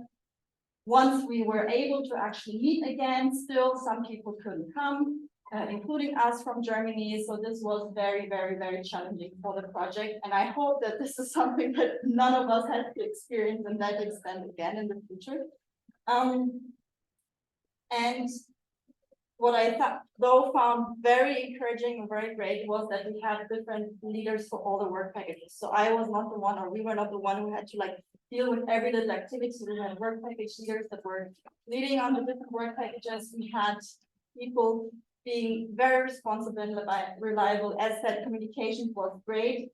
And I think we were able to really spread the message a little bit more in the Balkan region that historically is not or has not been as much focusing on environmental topics for a long time for historical reasons, because they were busy with themselves and just people problems rather than nature problems. I'm half Slovenian, so I can I can hopefully say that. And even today, I'm invited to meetings like this, which is great. And I was already sending WhatsApp messages to my colleagues with like, are you in this project? Have you heard of this? So there is still exchange ongoing. So coming to the next slide. This is actually the network that initiated the project. It's the South Park network. It's all the ones that I showed you on the map at the beginning. It is an informal network. It is currently on ice because we do not have project funds for actually collaborating or for organizing meetings or brainstorming, which is something, if you ever consider creating a network, you need to have funds, a secretariat, and some continuous membership fees, which you have to introduce in the beginning, not somewhere after 4 years to the people so that it actually works. This is something that I learned on the way. I had to deal with these people a lot, and I really love them, but it was also very tiring at some point. Yeah, I think nevertheless, they are still exchanging among each other, and I just got the confirmation from Slovenia that they are in one of the live projects that you have been presenting. So this is such great news actually, because it means that people are doing the work still in the field because they think it's relevant. And I think this is very promising also to other people. And that's why I asked if the Invasive Aqua project has some continuation plan, because it's really struggling sometimes, like, oh, what's going to happen after? What is the heritage of this, right? Or the legacy? So what is my next slide? Actually, I wanted to show a little trailer from the movie. I'm not sure if we have time. It's like 1 minute. Well, that's him. So if you can go on that, it's like a nice fade out that you get a little impression of what I've been talking about. I probably missed half of what I wanted to say, but that's the way it is. Just a moment, please. Yeah. And I do have 4 of our final publications in paper here. So if anyone is interested in having them, you can approach me.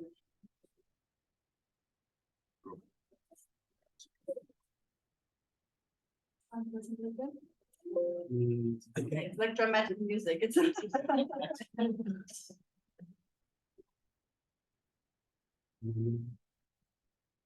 No, I don't know. maybe the online people hear it.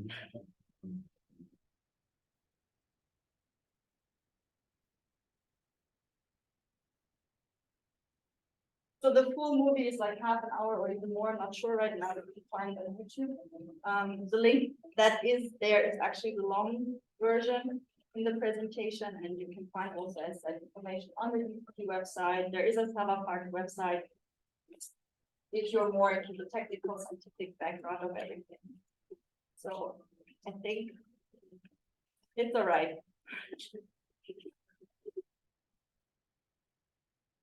Just a moment, I'm sharing the presentation again. Okay, you can continue. The last slide is just the last. Like, okay. It's fine, I'm finished.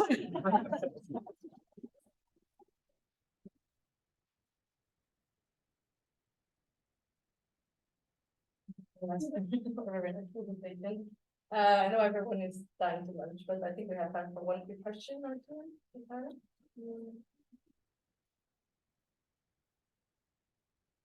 Or everyone can chat over on the more relaxed way.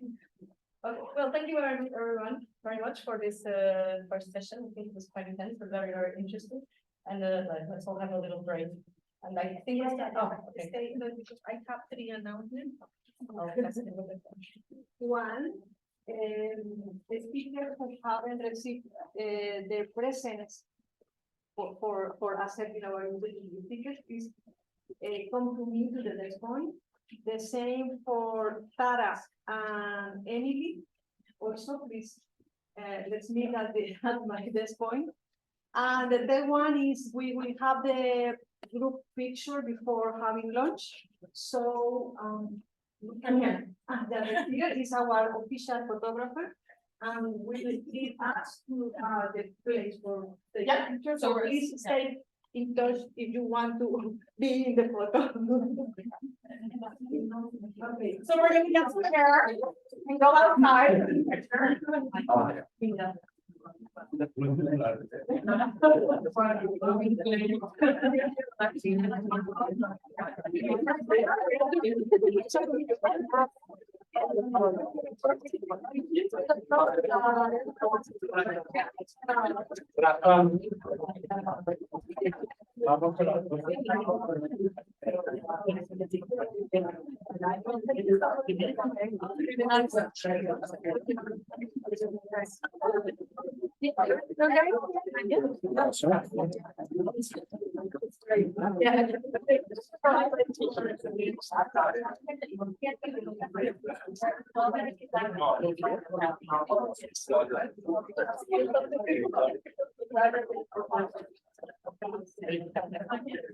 No la presentación de café. Bueno, no sé dónde.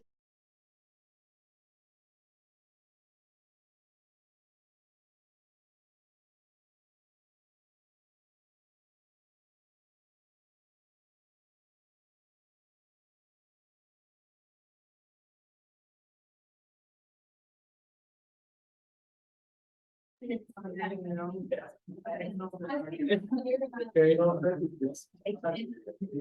Welcome back, everybody.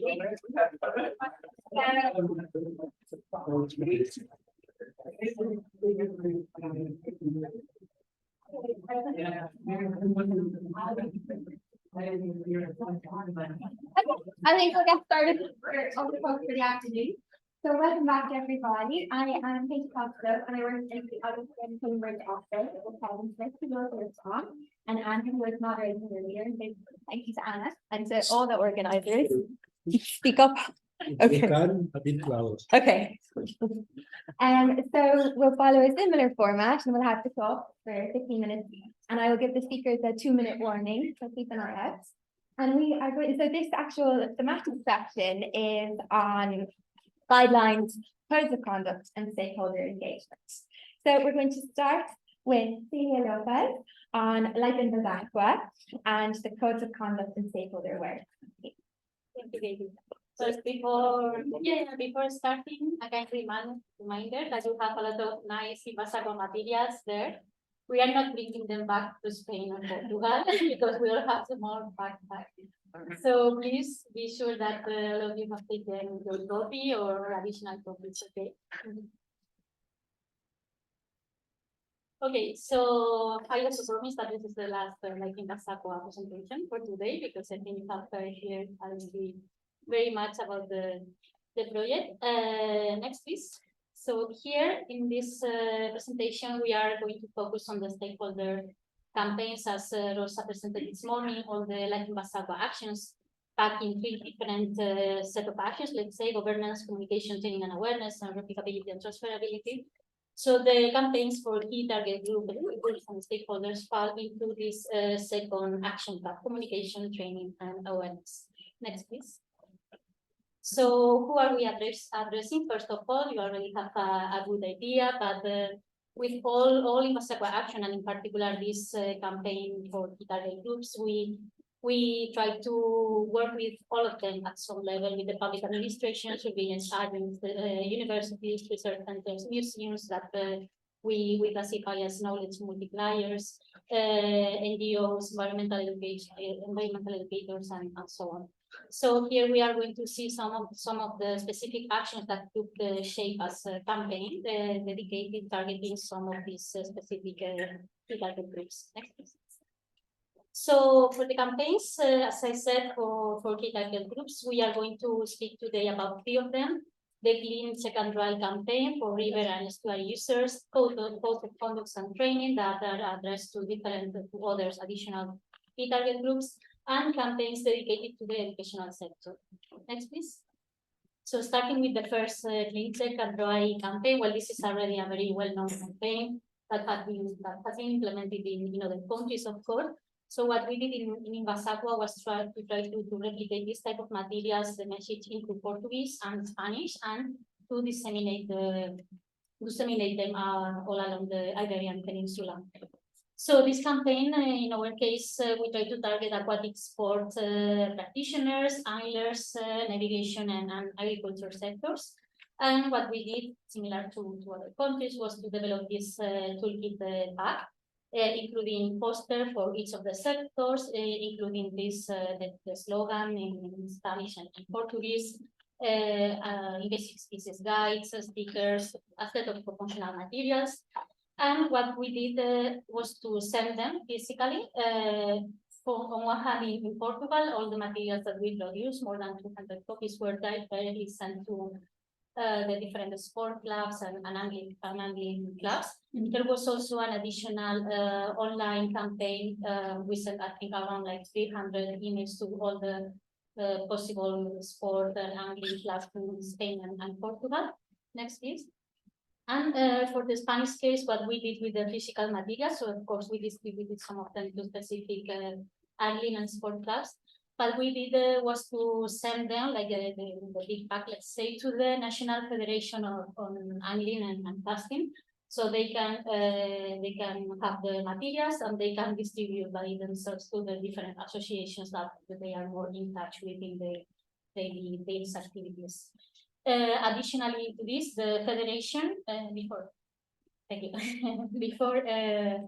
the federation includes also all the materials, the campaign, and all the printed materials in the website, including the study on social perceptions that the colleagues from the University of Évora are developing for the general public, but also for many of these stakeholder groups. So if you are an angler and you usually have this website as a reference, you can access the survey. You can also give your opinion and your perspective on invasive alien species and connect it directly with Invasacqua. Next, please. So additionally to the Clean, Check and Dry campaign, other activities that we focus for estuary and river users have been the volunteering activities with NGOs. In the case of Portugal, we continued with ASFEA, the Portuguese Association of Environmental Education. So here, for instance, they promoted the invasive plant removals among their activities. And in the case of Spain, we had the pre-agreements with different NGOs in which we try to gather volunteers, general public, and river users, sorry, to do IIS monitoring in most of the cases using the IIS EAS. Also, our colleagues from IUCN organized this anglers contest using the IIS app. Well, we will talk a little bit about this in the conclusion. It was not so easy to get to the anglers to participate in big numbers, because it's always a bit challenging to get this target group involved. But we can say that the participants that were interested in the contest were very active, and they altogether they sent more than 130 new records in the ASI app. Next, please. Yeah, moving forward to the codes of conduct and training, we were discussing a little bit about this during the lunchtime. So with the code of conduct, we mean a document gathering information, general information on the problematic of the invasive biological invasion, pathways, legislation, in our case, Portuguese and Spanish legislations. We also include fact sheets and what to do, because in the end, this code of conduct, these documents that we have produced in this series for different stakeholders. The most important part is what you can do or what you should request to be done from your authority. Next, please. So as I said, we produce a series of materials, in total 9 different code of conducts, including aquaristics and e-commerce, as we are commenting during the previous presentation. Next. So here we are going to focus a little bit on these 3, the e-commerce, the zoos and aquariums code of conduct, and the one for surveillance agents, because we have covered these materials a little bit more depth. Next. So starting with the Stop Invasive Trades campaign that we are addressing the online commerce problem on IIS. We are aware that this was very ambitious and very difficult, because at pet shops, physical pet shops level, we can put in some limits and raise the regulations and fines, but the internet is very complicated to put these barriers.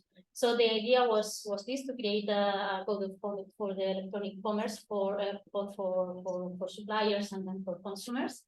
We did a first edition in 2021, but as we were discussing first, we kind of felt that it was not enough just to have the code of conduct, and we did these promotional campaigns and into the pet shops and so on, but we got this feeling that it was a bit not strong enough to transmit the message. That's why in 2022 we decided to produce a second edition, adding the invasive trade campaign. Next, please.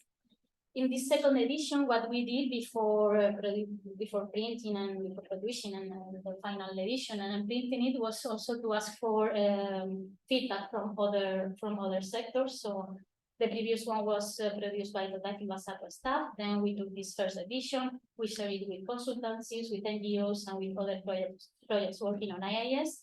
We got them. We got the feedback, and we introduced the feedback in the second edition. We created the Stop Comercio Invasoras, Stop Invasive Trades campaign.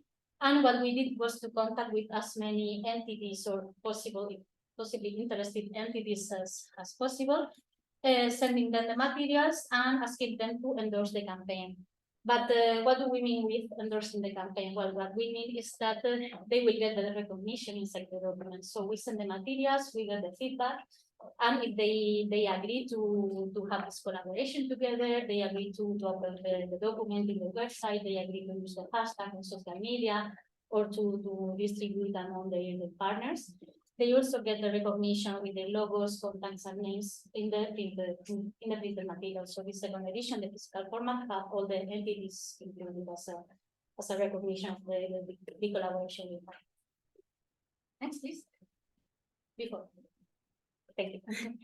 So among all these entities, in the end, we got more than 60 entities endorsed to the Stop Invasive Trade campaign, and also on Twitter, we got more than 30,000 reactions, I think. We would like to highlight this one because I think it's one of the most important, AEPAC, which is the Spanish Pet Industry and Trade Association. So this association brings together all importers, manufacturers, distributors related to animal products, pet animal products. So this is one of the main endorsements we got in the campaign, and as I said, and I think it was a great achievement because they agreed to include all the campaign materials in the website. And actually, if you type AEPAC on Google and you enter the website before navigating the website, the first thing that you see is the of Comercial Invasoras campaign. So I think considering this type of entity, which is not an NGO, it's not a project already working on IIS, this was already a great collaboration, and as you can they got interested in the campaign and they agreed on distributing the materials. Next, please. Well, moving forward to the following code of conduct that we have worked a little bit more in detail. In the case of the code of conduct dedicated to staff working on aquariums and zoos, it happened a little bit of the same. We produced a first edition, then we were thinking that maybe it was not enough. We wanted also to have feedback from the people working on the sector. So we got in contact with the Iberian Association of Zoos and Aquariums to in partnership to produce the second edition. So in the second edition, we included the feedback, the perspective, because of course can be some things are really different on how to manage some of the species or how to prevent the escapes from the zoos. So I think it was also a great achievement to have them on board on this code of conduct. This code of conduct was recently presented in Faunia, which is one of the main zoos in Madrid, and the video that we placed it online afterwards, it got more than 1,000 visualizations. Additionally to the code of conduct, because this section is also about training dedicated to key target groups, this sector, the zoos and aquarium staff, received 2 dedicated training for themselves, in which we use and deliver the copies of the code of conduct. Next, please. And moving forward to the following code, this one was for surveillance agents, mainly environmental agents that works at the province or regional level. Thank you. Here we got actually this group is the one that we have been delivering more training. As you can see, we have delivered more than 25, 27 trainings for this specific sector. And once the code was produced, it was delivered in person to the students in the trainings. And in this case, what we did was to develop a survey. So we delivered the code of conduct, then they have a look, they give us feedback through survey. So how do they see the code of conduct, if they think they will use them during the daily routine, or if they need some important information. Next, please. So next, yeah, moving forward to the final campaign, the educational sector. I think we have worked a lot with this sector. We have developed more than 130 activities, and we have reached more than 7,000 students. In this case, we work in the 2 formats, in mock online format and also physical formats for teachers training. We developed 2 didactic guides in Spanish and Portuguese, or the materials we try to produce in both languages, so we can expand the message across the peninsula. Next, please. And among the main activities dedicated to students and teachers, we have organized 3 conferences for high school students, not only to attend the Congress and to meet with the experts, but also to send their own high school projects on IIS. We have granted 30 university students to attend the scientific conferences through business context. And we have to develop a series of contests and additional activities like video contest in Portugal. Next, please. So just to give you an overview of participation in the trainings, we have developed more than 80 sessions. We reached more than 2,600 participants. We have on mocks and more than 1,000 hours of physical training in person. So next, please. So what's next? This question has been very alive during the whole day. Of course, the project has to come to an end, but we have some ongoing activities or still starting activities, not additional activities that we would like to implement, and for sure they will have some space within the afterlife period. So one of the activities will be to the promotion of the code of conduct for the local administration, local governments, that we are already in touch with the National Federation of Local Governments. They are interested in launching a campaign for these specific groups. We would like also do, and we are already doing, to bring also the veterinary sector on board, because this is one of the most essential key target groups to have on board when managing IIS or controlling or preventing in the pet industry. And with the educational sector, of course, we have recently the printed version of this, the didactic guides. So we will continue working with the educational sector, delivering physical materials for training or activities when requested. Next, please. So just a few conclusions with all the experience in with the product for trainings and campaigns. Is there is always a certain difficulty and challenge to reach or to bring new participants on board among the river and estuary users sector, because people participate, but the people who participate is the people who is already aware. So it's a little bit difficult to get new people on board in this sector. We have to reflect a little bit on this. The co-production of code of conduct definitely increases quality and usability of the materials. So I think it was for the case of the zoos and aquarium code of conduct or the online commerce code of conduct, it was essential to bring together the stakeholders to have their thoughts, to have their feedback on the contents of the document and to include them so they can feel included in the co-production of the code of conduct, which in the end ensures that they will use it and they will distribute it and they feel part of the solution. Also combining the training with the delivery of code of conduct works better, of course. It's not the same as producing a document and sending than if you deliver a training or a fieldwork activity, you share the code of conduct and you discuss about it. It's way more efficient. And training is also very well acknowledged and requested by certain key target groups. For instance, with the surveillance alliance, we deliver the number of trainings that we had planned, but then we received additional requests by this group to continue delivering training. So I think this is also something to think about. And of course, there is a need to involve additional key groups like the agricultural sector or the veterinary sector. And I think that's all. Next, yeah, thank you very much.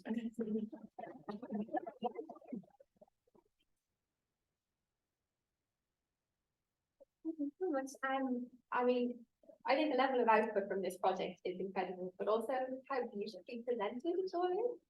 We have time for a very quick question, and it's not very popular. Yeah. Can I ask if the codes of conduct that you have developed them with your target group, or how did you get them to actually sign it and to agree? Because I guess hard negotiation of that sometimes. Yeah, well, it was not such a hard negotiation in the end. For the e-commerce, what we did was to organize an online workshop, inviting people that we already know are working on IIS, or NGOs or consultancies that we know that might be interested in giving feedback to the code of conduct. We had this workshop. We presented the first edition. They took notes. We sent them copies. We produced a survey for them to give us the feedback. And then in the second edition, we included the comments and the feedback if possible. And for the zoos and aquariums, it was something similar. We sent them to AITA, to the Iberian Society of Zoos and Aquariums. So we sent them to the secretary. They revised the contents, like actually very in detail. So suggestion to add one species or to remove this other one for X reasons, or to rephrase some of the words that we were using to be more technical or more according to the zoos expression.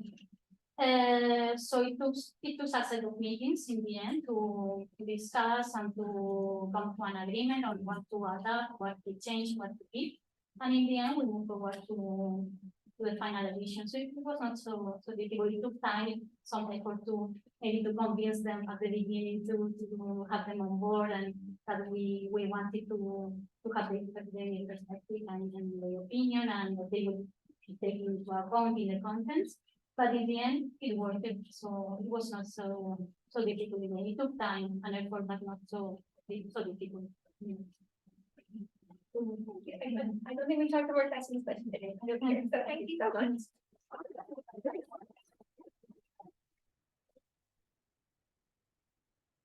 And up next, we have Ricardo Canera. So Ricardo is part of the Invasive Species Protection Group in IUCN, and we'll be focusing on European guidelines and codes of conduct. Thank you, Kathy. So thank you, Kathy. Thank you to the organizer for inviting me again to this project. And as the title suggests, I will present now something about European guidelines and code of conduct for invasive alien species.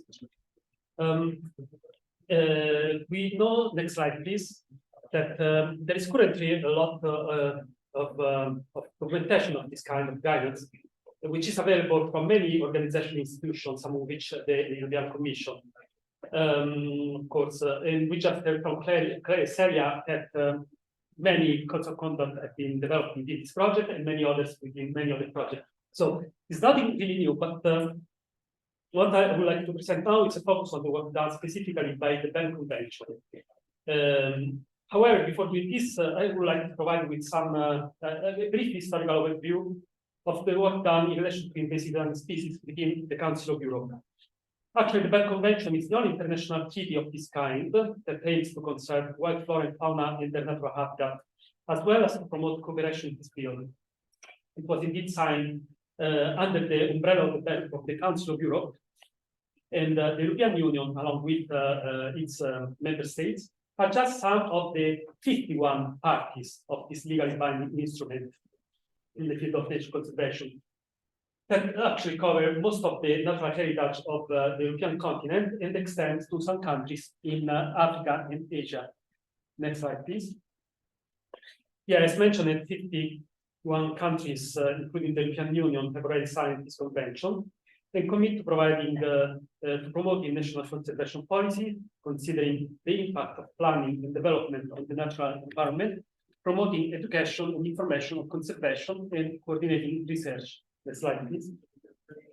Naturally, the Berne Convention also includes an obligation on invasive alien species, that is to strictly control the introduction of non-native species through a number of recommendations, reports, meetings, etc. Next slide, please. It was back in 1984 when, to support the implementation of this obligation, the Council of Europe adopted a specific recommendation for member states to prohibit the introduction of non-native species, authorize certain exceptions, take steps to prevent accidental introduction, and inform other governments on introduction schemes for accidental introduction. On this regard, what I would like to emphasize in this presentation is the innovative and pioneering character of this convention, especially in relation to the work done on invasive alien species. Despite the very limited budget, the pronounced flexibility of this convention allowed to proceed with a number of initiatives and paved the way to the development of several pieces of legislation by its party, including the European Commission. And in fact, the history of this convention, let's say, is full of great achievements, as we will see. Sorry, well, it was still the previous one, by the way, okay. Nearly 10 years after nearly 10 years after this recommendation, next slide, please. In 1993, alarmed by the lack of implementation of provisions on the introduction of alien species, the Standing Committee decided to create a specialized group of experts on invasive alien species. That became the main governmental European forum for discussing problems related to this topic, for proposing new approaches and precise action, assessing the progress of governments in implementing appropriate policies. The scope of this group, as you can see here, was supposed to be very wide and included, among the other things, the development of guidance documents and code of conduct. Actually, you may find the full set of documents, recommendations, meeting reports in the link in this slide. Next slide, please. Yeah, a number of documents and recommendations were adopted since then, and the most prominent being certainly the European Strategy on Invasive Alien Species, which was adopted by the Council of Europe in 2003. It was aimed to provide the Berne Convention parties guidance on how to identify and prioritize key action to implement national and regional, let's say, strategies, so to prevent and manage the introduction of IAS. It was largely based on the CPD guiding principle, which may be well familiar to most of you, but goes beyond them and provides detail on the actions recommended. Once the strategy was adopted by the Standing Committee, governments were asked to draw up and implement national strategy on invasive alien species. like this. And so, as one of the first steps following the adoption of the European strategy was to commission a report on the synthesis of the different lists that were existing at the time, which I prepared together with Piero Genovesi. A special focus of that report was on those alien species entering Europe through trade. And the recommendation was adopted that contained a meta list, meta list of species to be avoided in trade. It was the very first attempt to have a formally adopted European blacklist, actually. So you will actually, next slide, please, notice that many of the species in that meta list are now in the list of union concern that came nearly 10 years after. But the similarities with the US with the alien species regulation are not limited to the list itself, because among the preliminary recommended actions suggested by that document, there was the suggestion to promote the development of an ad hoc list of alien species in Europe through a risk assessment process based on objective and scientific criteria. Basically, this is what is being exactly done by the regulation and the relevant delegated act today. Next slide, please. Yeah.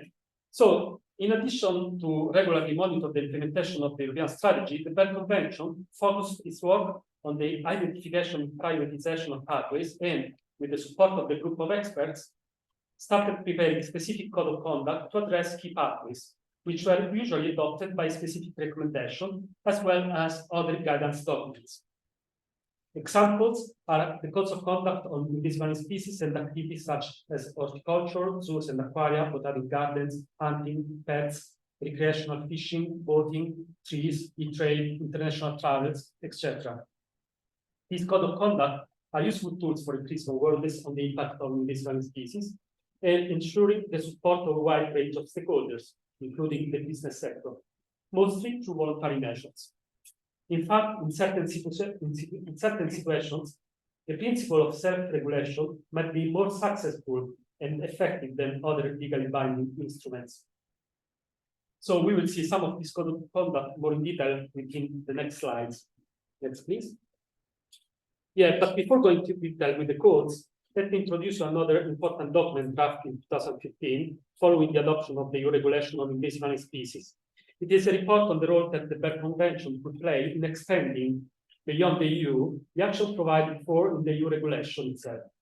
This also led to a specific recommendation which invited contracting parties, which are EU member states, and those which are not, to cooperate with each other, where this would enhance the effective implementation of the regulation and, in the case of those parties that are not EU member states, consider adopting similar measures as those set out in the regulation. So the recommendation, explicitly recognized the important contributions that could be made through technical work, including the development of guidance in coordination with the European Commission and other relevant bodies regarding several aspects, as you can see here. But yeah, let's go beyond. Next slide, please. Yeah, for example, this led to the development of a guidance document for governments on how to prepare a pathway action plan. The aim was to provide support to all those parties that are also EU member states, as well as those that are not, on the development of action plans for key pathways on invasive species, as required by Article 13 of the IAS regulation. Next slide, please. Yeah, as you can see, a number of code of conduct and guidelines have been developed and adapted by the Berne Convention Standing Committee. So many slides will focus on those that I have been contributing to prepare, which are also the most familiar to me. They are not meant to be the most important, but presenting all of them require a dedicated workshop. So that was the easiest way, let's say, to select them. However, you can easily access all the code of conduct and, of course, some information on their history and background on the documentation available on the link of the previous slide. So let me start with the code of conduct for zoos and aquaria. This proved to be a fantastic opportunity to engage with a key stakeholder, the European Association of Zoo and Aquaria, similarly as we have done with your project. The code has been indeed developed in collaboration with the EASA and formally approved by the EASA Council, other than the Council of Europe. Next slide, please. The figures here are a bit outdated probably, but can give you an idea of the potentialities for conservation and awareness raising of a zoo community. Next slide, please. Yeah, so way back when, while preparing this code of conduct, I came across this amazing old news. It is an old hoax published in 1874 by the New York Herald, The Central Park to Escape, the softer version of the most famous radio drama by Orson Welles, The World of the Worlds. Animal escapes from zoos, an awful calamity. Well, this hoax created real panic among citizens, but it was just fiction. Zoo escapes are definitely not an awful calamity, but biological invasions of alien species are. And as a matter of fact, a real problem. So one of the greatest threats to biodiversity, according to scientists and according to the, as confirmed by the recent EFEverde report assessment. Next slide, please. So in fact, even if zoos are considered as having a lower impact compared to other pathways, there is evidence showing that some animals and plants escape from such captive facilities and manage to establish self-sustaining population in the wild. Next slide, please. Yes, let's skip this as well. Yeah, so let's say the analysis of the problem in the identification of public support solution resulted in 5 recommendations. Adopt effective preventive measures to avoid unintentional introduction and spread of invasive species. Take into account the risk of alien species introduction in all wildlife management projects. Proactively engage in awareness raising and other outreach activities. Adopt best practices for supporting early warning and rapid response, and beware of all relevant regulation concerning zoological garden data acquired. Next slide, please. Yeah, the next document is that I would like to illustrate is the one on international travels, which aims to provide guidance on voluntary measures to be adopted to prevent intentional or unintentional introduction through this pathway. Next slide, please. The needs of such a code is justified by the well-documented role of travels and transport vectors to the intentional and unintentional spread of invasive species. The prominent role of tourism, particularly for introducing alien species as stowaway, is also recognized. In fact, the globalization and growth in volume and trade of tourism, coupled with the emphasis on free trade, are providing more opportunities than ever before for alien species to be spread accidentally or deliberately. Next, thanks. Yeah, please skip this in the next one as well. 2 minutes. Yes. Yeah, it's also worth noting that international travels as a pathway for alien species are strictly related to several other pathways, including all those listed within the CPP pathway categorization system as transport stowaway, other than the one called people in their luggage equipment. So angling, fishing, containers, hitchhikers, machinery equipment, organic packaging material, ship, ballast water, proof hauling, vehicles, and other means of transport. Next slide, please. Also, this code resulted in 5 recommendations, that is, adopt effective preventative measures to avoid unintentional introduction and spread of alien species to and from the site visited by travelers. Adopt effective measures to ensure that no intentional introduction of alien species are carried out by travelers. Proactively engage with relevant authorities to support measures aimed at preventing the introduction of alien species, including in relation to monitoring and surveillance. Adopt best practices for supporting biodiversity conservation measures, and ensure adequate support to awareness raising and other outreach activities. Next slide, please. Yeah, the final document of my talk, which is also one of the last adopted by the Berne Convention, is the report on alien pathogens and pathogens spread by invasive alien species, which also led to a specific recommendation. Since the scope of the document is limited to the conservation objectives set by the Berne Convention, the focus is specifically on those pathogens having an impact on wildlife only. Hence, it does not directly address zoonosis. To give you some context, this document was first drafted and circulated in 2019, just before the dramatic COVID pandemic. It was adopted in 2022. Next slide, please. The scope of the document was to develop a preliminary exploratory report to highlight the gaps in possible solution in relation to a problem apparently overlooked. The result is an overview which aims to set the basis for a larger discussion in the scientific community of the Berne Convention about the conservation actions and possible policy recommendations that could be promoted by the Berne Convention on the issues and other bodies possible. Next slide, please.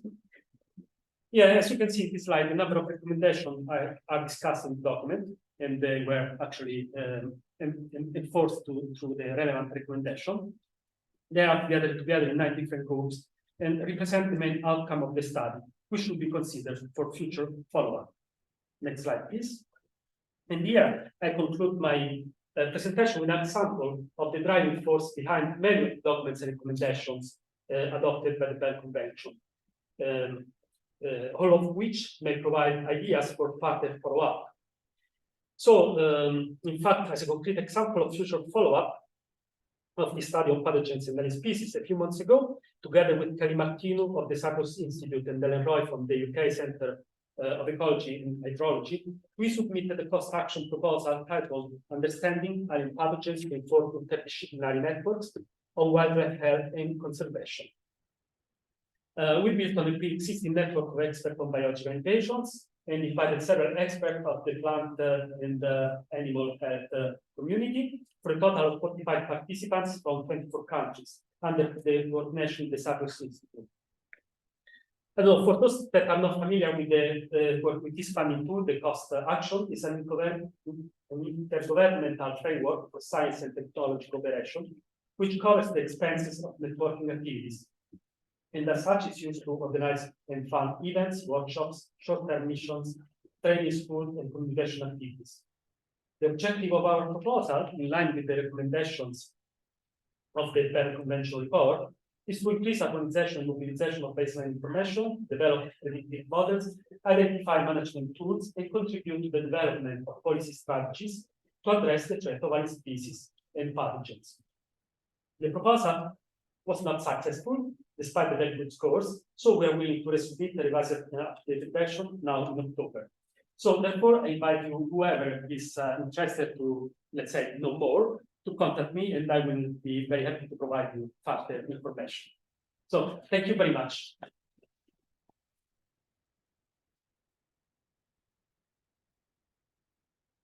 Thank you very much. If there's a very quick question, but it would have to be quite a short one, and if not, you'll be here to chat. So are there any quick questions? Not so much at the moment. I think there's quite a lot in that regard. Yes. Thank you.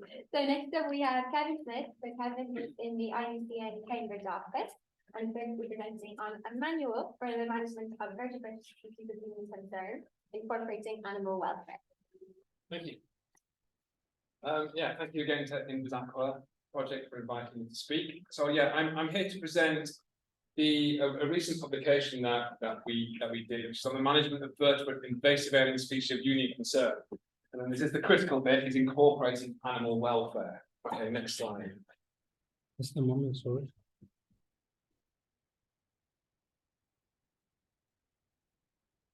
Brilliant. So I'll just quickly do a project overview.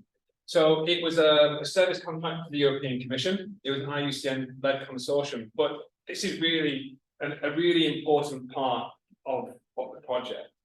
It was a broad stakeholder group that we had as consortium partners. We had animal welfare, the Eurogroup for Animals, we had the UK EFA, Animal Plant Health Agency, actually undertaking management actions on the ground, academia, EASA, so the European Association of Zoos and Aquarium, sanctuaries, and of course the invasive species specialist group. So it was a really broad network of consortium representing very quite diverse groups. Now, there is challenges, but actually I think a real part of the success was actually having a broad stakeholder group from the very start. So, okay, and actually another point is that there's lots and lots of other people who are involved in this project, some of them in this room, which I'll come on to again in a minute, but they also was just as critical. Next slide, thank you. So what does the regulation say about animal welfare? Well, it really comes down to primarily to these two articles, one on rapid eradication and one on management. So really, when applying management measures or rapid eradication measures, member states need to ensure that animals are spared any avoidable pain, distress, or suffering. Okay, next slide. But there's no guidance on what that means, what is unavoidable, and what is it? So how can you incorporate that into the management of vertebrate invasive species? So this project focused on, at the time, the 22 vertebrate species of union concern. Okay, again, please. But as we all know, there are more vertebrate species on the list. Yeah, you go ahead. Yeah. And so in 2022, another 10 species were added, but they're not included in this manual. So we focused our work on these 22 vertebrate species of union concern. Okay, next. So an overview of the project, it was kind of divided into 3 phases. The first was developing this draft manual, kind of a core group of experts developing the manual. We then went through a quite extensive stakeholder engagement process, where again, as was mentioned earlier, it's something due to COVID. We originally had going out to all the regions in Europe, getting people together, but unfortunately we had to do it all online. But we still got loads of great engagement. And then the final phase was obviously the dissemination. But again, this, as I think part of this project, is part of this thematic part of the conference, this was critical. So we managed to actually engage with the national authorities in every member state. We had welfare organizations, conservation NGOs, we had academia in there. So they were all part of the discussions to help improve the manual. Okay, next slide, thank you. So the manual, again, sorry, thank you. I thought I'd been in control, so the first part of the work was to identify what management measures are actually available for those species of union concern. So we actually identified, I think it's about 175 different measures, but of course that was just an unfeasible number of different measures to kind of work with. So we had to condense them down to 32 separate management measures. And we could kind of categorize them into those 8 different categories. And they're kind of split into, these are the management measures that you apply in the field. And then if you capture them, then there are a whole different suite of measures that you might implement, how you might dispatch them or keep them in captivity. Again. So I'm just going to quickly run through, I'm not going to read them all out. These are the different management measures against the categories. You can see from biocontrol with native predators. You can see the different categories here of poisons and toxicants. Of course, there are loads of different kind of individual measures, but we boiled it down to those 3. Again, thank you. Trapping, again, there's so many different types of traps, but we had to boil them down to those 6. Live decoy traps, neck hold traps and snares. And then we had other categories where we just kind of threw everything else into this basket here, including actually, interestingly, the Judas animals. The next one. And then these are the categories, these are the measures in that once you've caught an animal, these are the options of how you might dispatch them or keep them in captivity or other, like surgical sterilization. Okay, so once we've done that, we then had to try and identify which of those measures are available for those species of union concern. So they're either available, potentially available because they're being applied to similar species, but there's just no evidence of them being applied to that species, or under development. So they may well be applied through studies, but not actually applied in the field. So we produced this, and the availability, quite importantly, the availability was matched against the different objectives of the regulation. So you can see here, you've got rapid eradication, control, and containment. So we tried to identify that some measures might actually be available for a certain objective only. So we tried to kind of extract that kind of information too. So we ended up with this toolbox of measures. So you've got all the measures, all the species across the top, and then you can work out, well, what measure, if I have this species, what measures are available for me to regulate, control, or contain that species? Okay. Then for each one of those measures, we ended up kind of like a multi-criteria assessment. So we looked at their effectiveness and costs. So we collated the information. This is all really done through case studies. So we collated as many case studies as we can on that measure being applied to the species of union concern and also other species. We looked at what objectives they were applying for. We looked at if they were combined with other measures, what geographical scale they were applied to, which is again another kind of important criteria to consider when you are wanting to apply a measure. What effort was used? What costs were involved? And then critically, effectiveness. How effective was that measure? Now, this is a really interesting term, and we have to be very clear about what we mean by effective. And really, what we mean is, was it effective in achieving its objective with the resources it had? So So yes, that was like the effectiveness assessment. Next one, thank you. And then we also looked at their side effects. So what kind of side effects did those measures have? Were they on non-target? Did they also affect other native or non-native species? Did they have any public health and well-being impacts, any economic impacts? So we tried to extract that side too. And then lastly, we looked at the welfare impacts. So next slide. But before I go on to tell you what we did, it's quite important to understand about what do we mean by animal welfare. It's not a binary thing. It's not something's humane or inhumane. Animal welfare is a sliding scale across many different dimensions. So we couldn't just tag something as being, well, that's inhumane and that's humane. So it's really kind of a more delicate, kind of nuanced thing that we had to do. And also another important point is part of the manual, there is actually quite a comprehensive research section that summarizes all the relevant international and EU level standards, legislation, and guidelines that are relevant to the welfare of invasive species management. But it's important to note that there's no minimum welfare standard that exists that can be used for all the vertebrate species of union concern. There are some, like the 8 standard, which might apply to certain species, and whether you think that's a good standard or not, you know, that's up to you. But so there are no real standards that can be applied.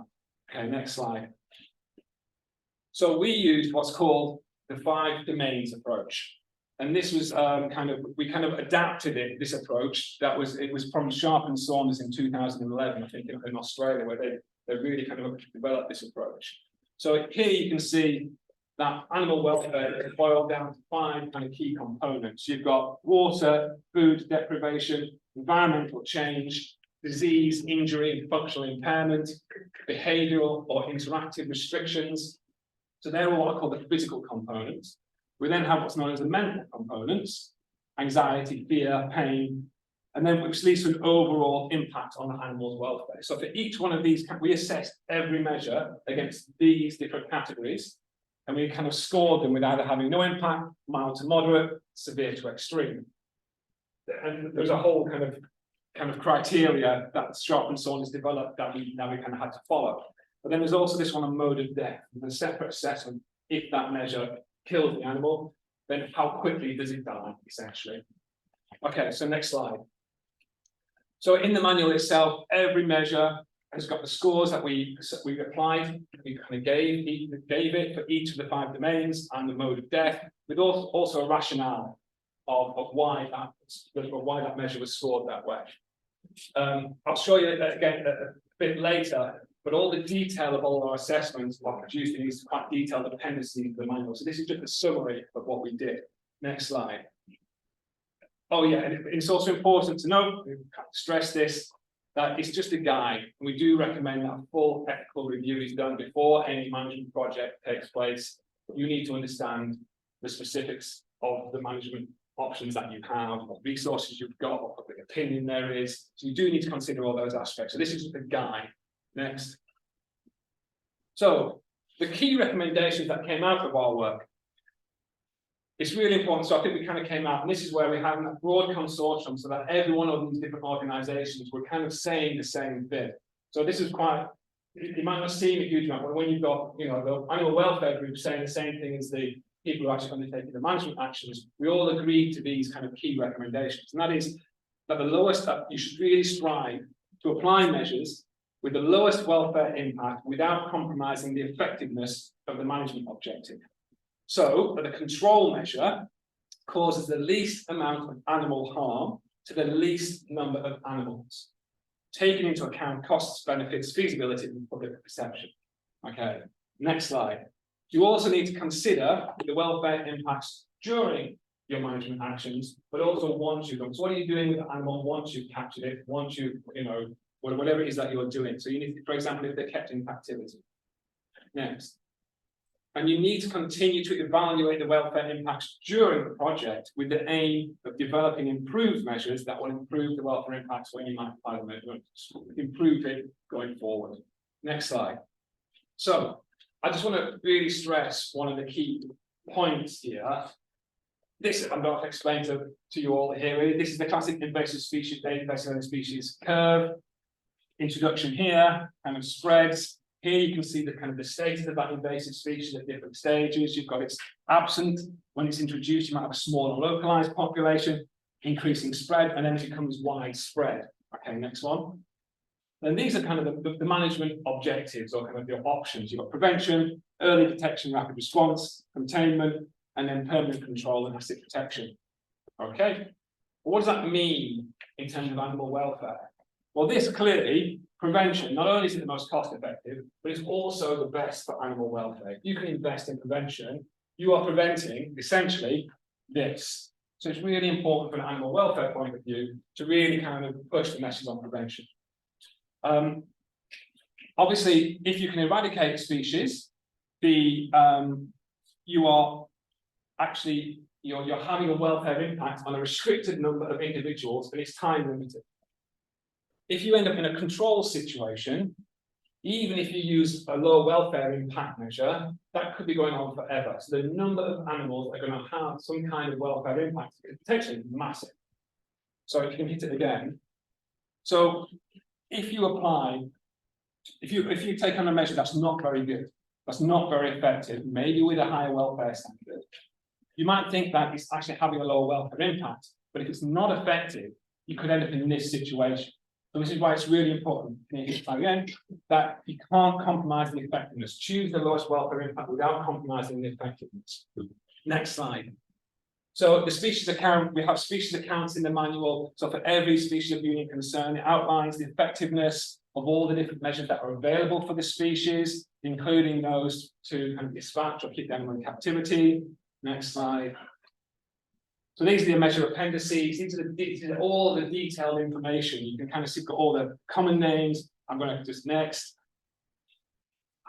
You can take them from your question. What's that? If you need time. Okay, that's fine. Then we've got the technical information on how the measures can be applied, with links to best practices, publications, etc. Next.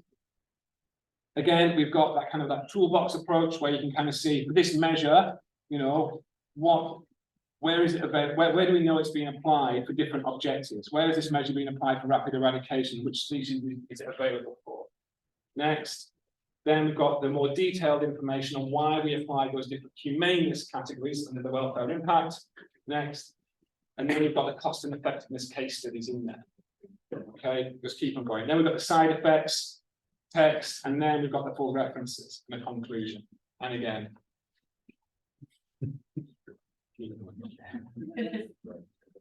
Go on and again. Right, okay, so quickly on to the next slide.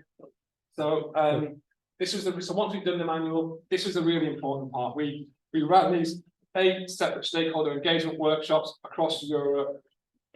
We had, like I mentioned earlier, we had loads of really broad stakeholder engagement in there with 173 participants in total. And the aim of this really was to kind of fill the gaps, improve the manual, and identify more case studies where we may not have found, so new case studies of the application, and also identify, quite importantly, any national legislation and guidance that is relevant to the welfare and management of those species.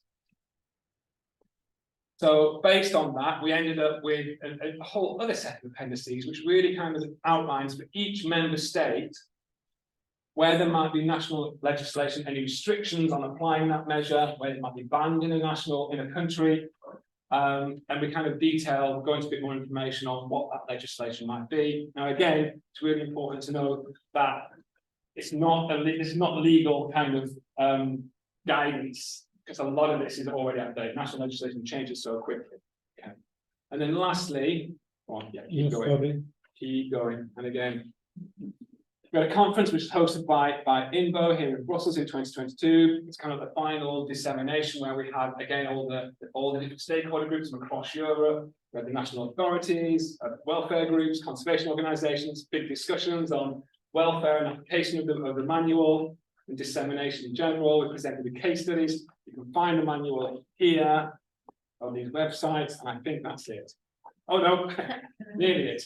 We also produced all these brochures. Obviously, the manual is very technical, very heavily technical document, which can be used by managers themselves. But we also produced kind of these brochures, which are very much guiding towards informing policy and other decision makers on these issues around welfare and the manual itself.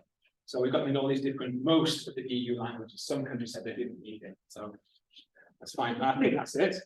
Yes. We have time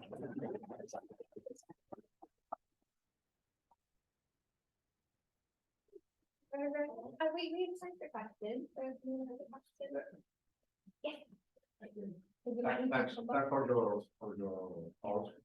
I believe that this issue is very complex because there are humans in this issue. The people have ethics and feelings.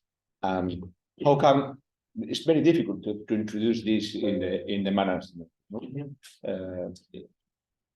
Something about this. Yeah, no, you're absolutely right. One of the important things is, and I don't know if I said this, is we didn't. I think the only measure, but there's two measures that we excluded from this, and that was hunting with dogs to kill animals.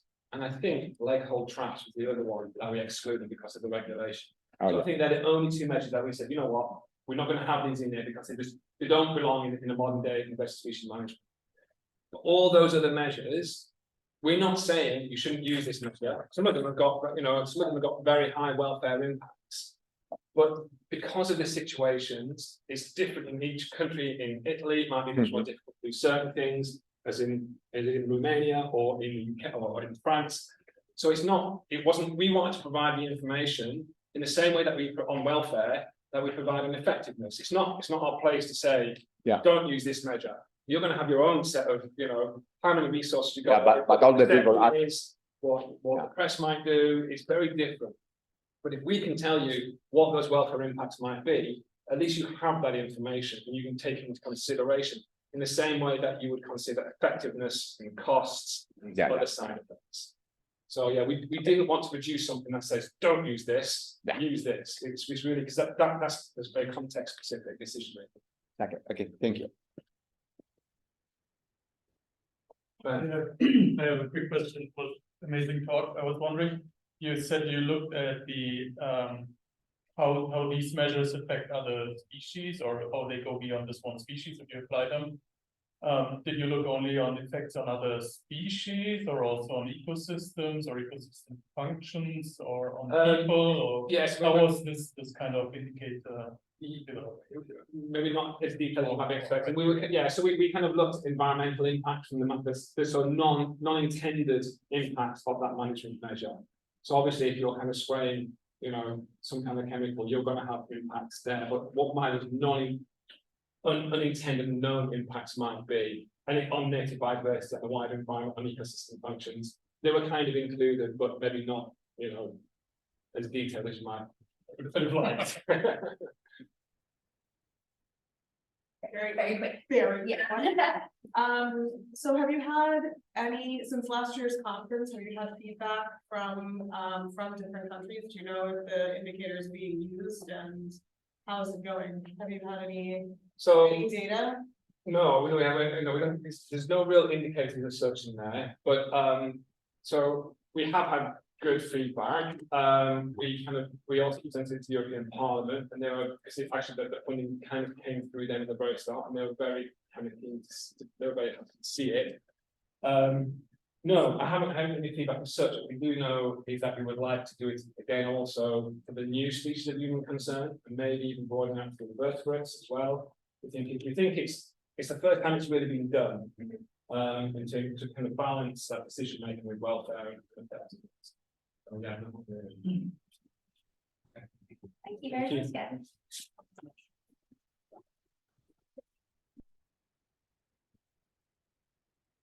So up next we have Anna from the National Scientific Secretariat on Invasive Species in Belgium, and he'll be presenting on biosecurity in freshwater ecosystems towards the first national campaign in Belgium. Well, hello everyone. Thanks again to the organizers for the invitation. We're not going to come so far, as we're also based here at the Institute. I'm going to speak on behalf of our team with Jan and Johan. The aim of this presentation is to speak a bit on the rationale and the methodology of going towards campaigns on biosecurity for freshwater users. We're still in the process, so we're not going to talk. I'm not going to talk about the final product. Next slide. So as you can know, it's an action that's mostly linked to the prevention pillar of the EU regulation. Next slide. And so to come to this action on biosecurity first, there's a work on doing prioritization of the pathways that has to be done for each member state due to the EU regulation. And we've done that exercise for Belgium. And so we prioritize the main pathways, and we see the main ones are linked to horticulture, pets, different freshwater sectors, angling, fishing, botanical gardens, hitchhikers and ships and boats, and so on, which has led to the adoption last year, next slide, of a national action plan, which has been divided into 3 main themes. So pets and ornamentals, freshwater, and soil. And it's interesting to notice that a key prevention action that's actually common to these 3 teams is biosecurity. Next slide. Biosecurity, it of course applies to invasive alien species, but it also applies to different sectors, such as the farming sector, but also horticulture, for example. So it's a bit of a common practice that's actually well known by many professionals. But so far for IS, well, at least in Belgium, it's not done a lot. Next slide. So these measures of biosecurity can apply actually at different stages of the invasion for IS.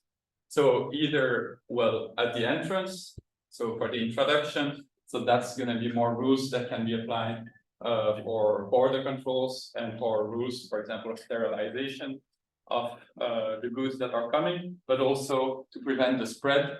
And that's where campaigns on, for example, for freshwater users are very important. Next slide. So the first word that we have already heard a lot, cost efficient.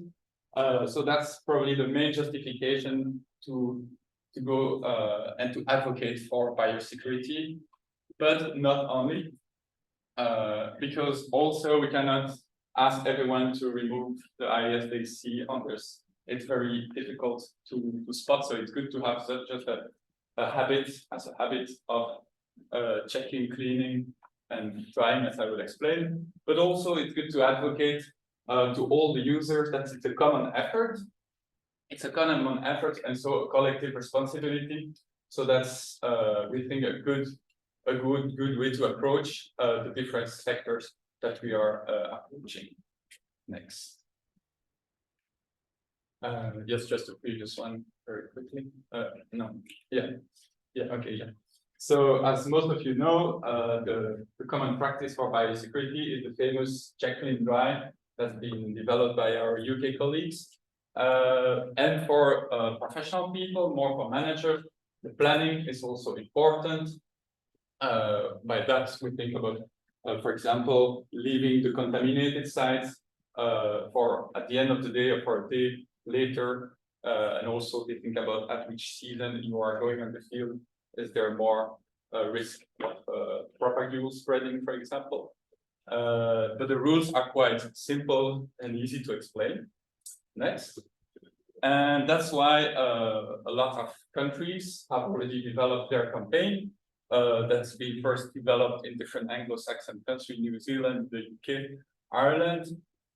And as we've seen, it's today also in Spain and Portugal, thanks to Invasive. But so far, for example, in Belgium, we have had nothing on that, and probably only very specific professionals are actually doing it. So people working with protected species, protected amphibians are taking like good care of the material when they're going on the field. So here I'm going to briefly give an overview of the different steps you are taking to go for such campaigns towards freshwater users. Here specifically, so we are going to target the different types of users, all aquatic sports, divers, anglers, but also more professional people, managers, fish stockers, and also boaters. Well, and the steps are first to be able to to analyze and characterize the risks through either just studies with the sectors, and it's actually already a big, quite an underestimated step to just know who are the actors, who are the stakeholders, especially in a complicated country like Belgium, and also for some sectors to conduct surveys to know what is the actual perception or practices and risk before taking any measures, and then to engage with the stakeholders with a proposal of code of conduct, guidelines, and so on, and to finally release communication campaigns. In the case of freshwater users, we're planning to release that at the end of next year in Belgium. Yes. So I'm gonna just give you a bit an overview of some steps that we have already taken. So for example, we have taken, we've conducted surveys for some freshwater users. The one that we did, there was some interest to do such large scale online survey. So we've done it for freshwater managers last year and this year for the anglers.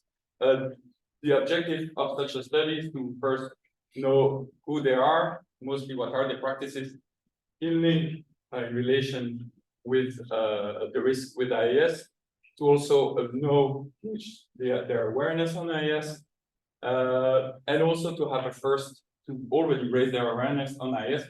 Even in the case of anglers, it wasn't it wasn't said at the beginning of the survey that it would be a survey on invasive alien species, not to have too big of a bias in their answers. Yes. So the first survey was targeting the freshwater managers.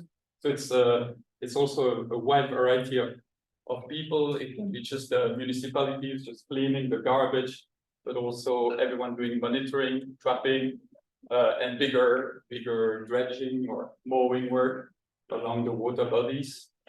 So we've had about 150 responses in Belgium for the 3 regions, and it was already interesting to notice that a lot of managers were quite aware that what was an IAS, that there was some IAS regulation, but more advanced knowledge on that was very limited. So yes, and we've also seen a bit what were the categories of risk that actually the managers that were going on multiple sites a day, they were quite a minority. So we know that we can do some more targeting for raising awareness, and we mostly learned that some of them are open to improve their practices in terms of check, clean, dry, mostly by giving them more information on practices, even if there's always the limitation of time and money. A limitation of our study was also it's very hard to target the private contractants. It was only public contractant, public authorities, managers that answered. So I will just discuss that after. Next, please. And for the anglers, we did the same this year through an online survey, which was just closed this summer. It was done with the partners of the 2 main angling federations in Belgium that helped us design the survey and mostly share it. And thanks to their contribution, we got more than 3,000 answers, which is a very good rate for Belgium. Just a previous slide. So here we are still analyzing the data, but it's very interesting. So we looked at different things in terms of risk. For example, their mobility. We've already noticed that they tend to angle a lot and in different river basins in Belgium, but also that half of them go outside of Belgium to at least once a year, mostly in the neighboring countries. And in terms of cleaning frequency, there's already something, mostly because they want to maintain their equipment, but almost none of them, or very few of them, do the perfect check, clean, dry that they ideally should. We've also asked a few questions on the perception and on the awareness, which will serve as a good basis to later on analyze the efficiency of the communication campaigns. And yes, next. Yes, and to finalize, a bit of a word on what's going after this survey. So we've already done some work on working with the stakeholders in charge of management. So we developed the handbook, and we've worked with some pilot teams in the different administration to see how they could easily adopt simple measures of biosecurity, and also develop with them biosecurity kits that we've given to some pilot teams. Now the objective is to scale up that adoption, mostly by including it in the global campaign for all users. But that was interesting to be able to exchange directly to teams to see what was feasible and what was actually sometimes not really feasible on the field. And another thing that we want to do is for the private contractors to give guidelines to the authorities, local authorities, to include at least some biosecurity measures in their public tenders. Yeah, next. And for the other sectors, we're just starting now, actually, our colleague Johan starting now to work with the different federations for the angler, the fish stockers, different aquatic sport and boating, to imply them since the beginning, as we already heard from previous presentations. It's really important that they are main actors to build codes of conduct since the beginning, so that they can be more adopted, and so that they can also be partners to share the future, well, Belgian check clean dry campaigns. So that was it for me. Thanks a lot. And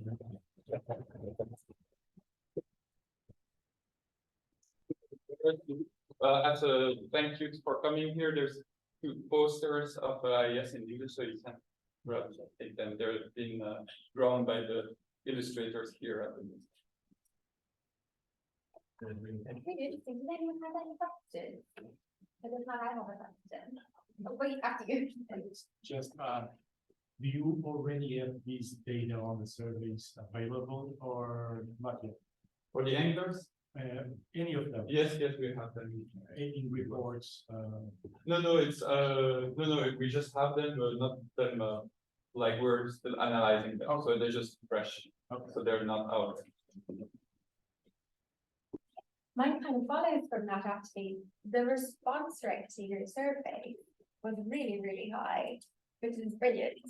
And we had some workshops previously where people said they had terrible trouble trying to get the responses in, so much so that they had to bring physical copies of their surveys and get people to fill them in. But clearly you maybe not have had that obstacle. And I know you said you had people who would assist you and maybe some networks who shared it, but was that it, or is it like? Yeah, I think we had some chance because we didn't do so much effort, but I think we just had the right actors on board. For example, we have 2 sides, the Walloon and the Flemish side. For the Walloon, they have a powerful mailing every angler with a permit, so they all receive our survey. So that's already good. And on the Flemish side, that's just on social network. But apparently that I think they ordered an angling permit. Yeah. They got prompted to answer. Okay, I think we're really clear. And the manager side of things?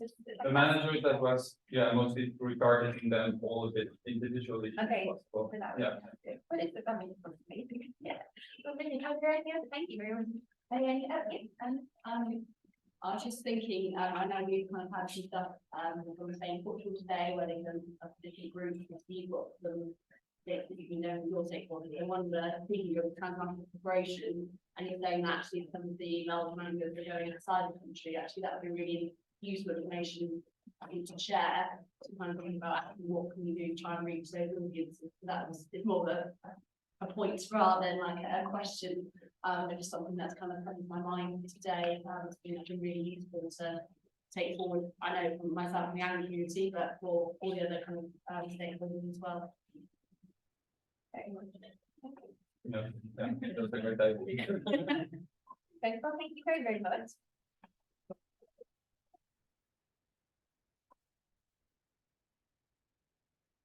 And that actually leads very well into our next talk, which is from Emily Smith with the Angling Trust, who will be speaking on the view of anglers about the problem of relations. Hi everyone, my name is Emily Smith, so thank you for inviting me to talk today. So I am the environment manager at the Angling Trust, which is, as you'll be talking about there, one of the governing bodies, or the governing body representing recreational anglers, so coarse, marine or freshwater in England. and also a member of the European Anglers Alliance. So that is a pan-European organisation, represents 10 different angling organisations throughout Europe, with 25 million kind of anglers represented, so quite a big organisation. So next slide, please.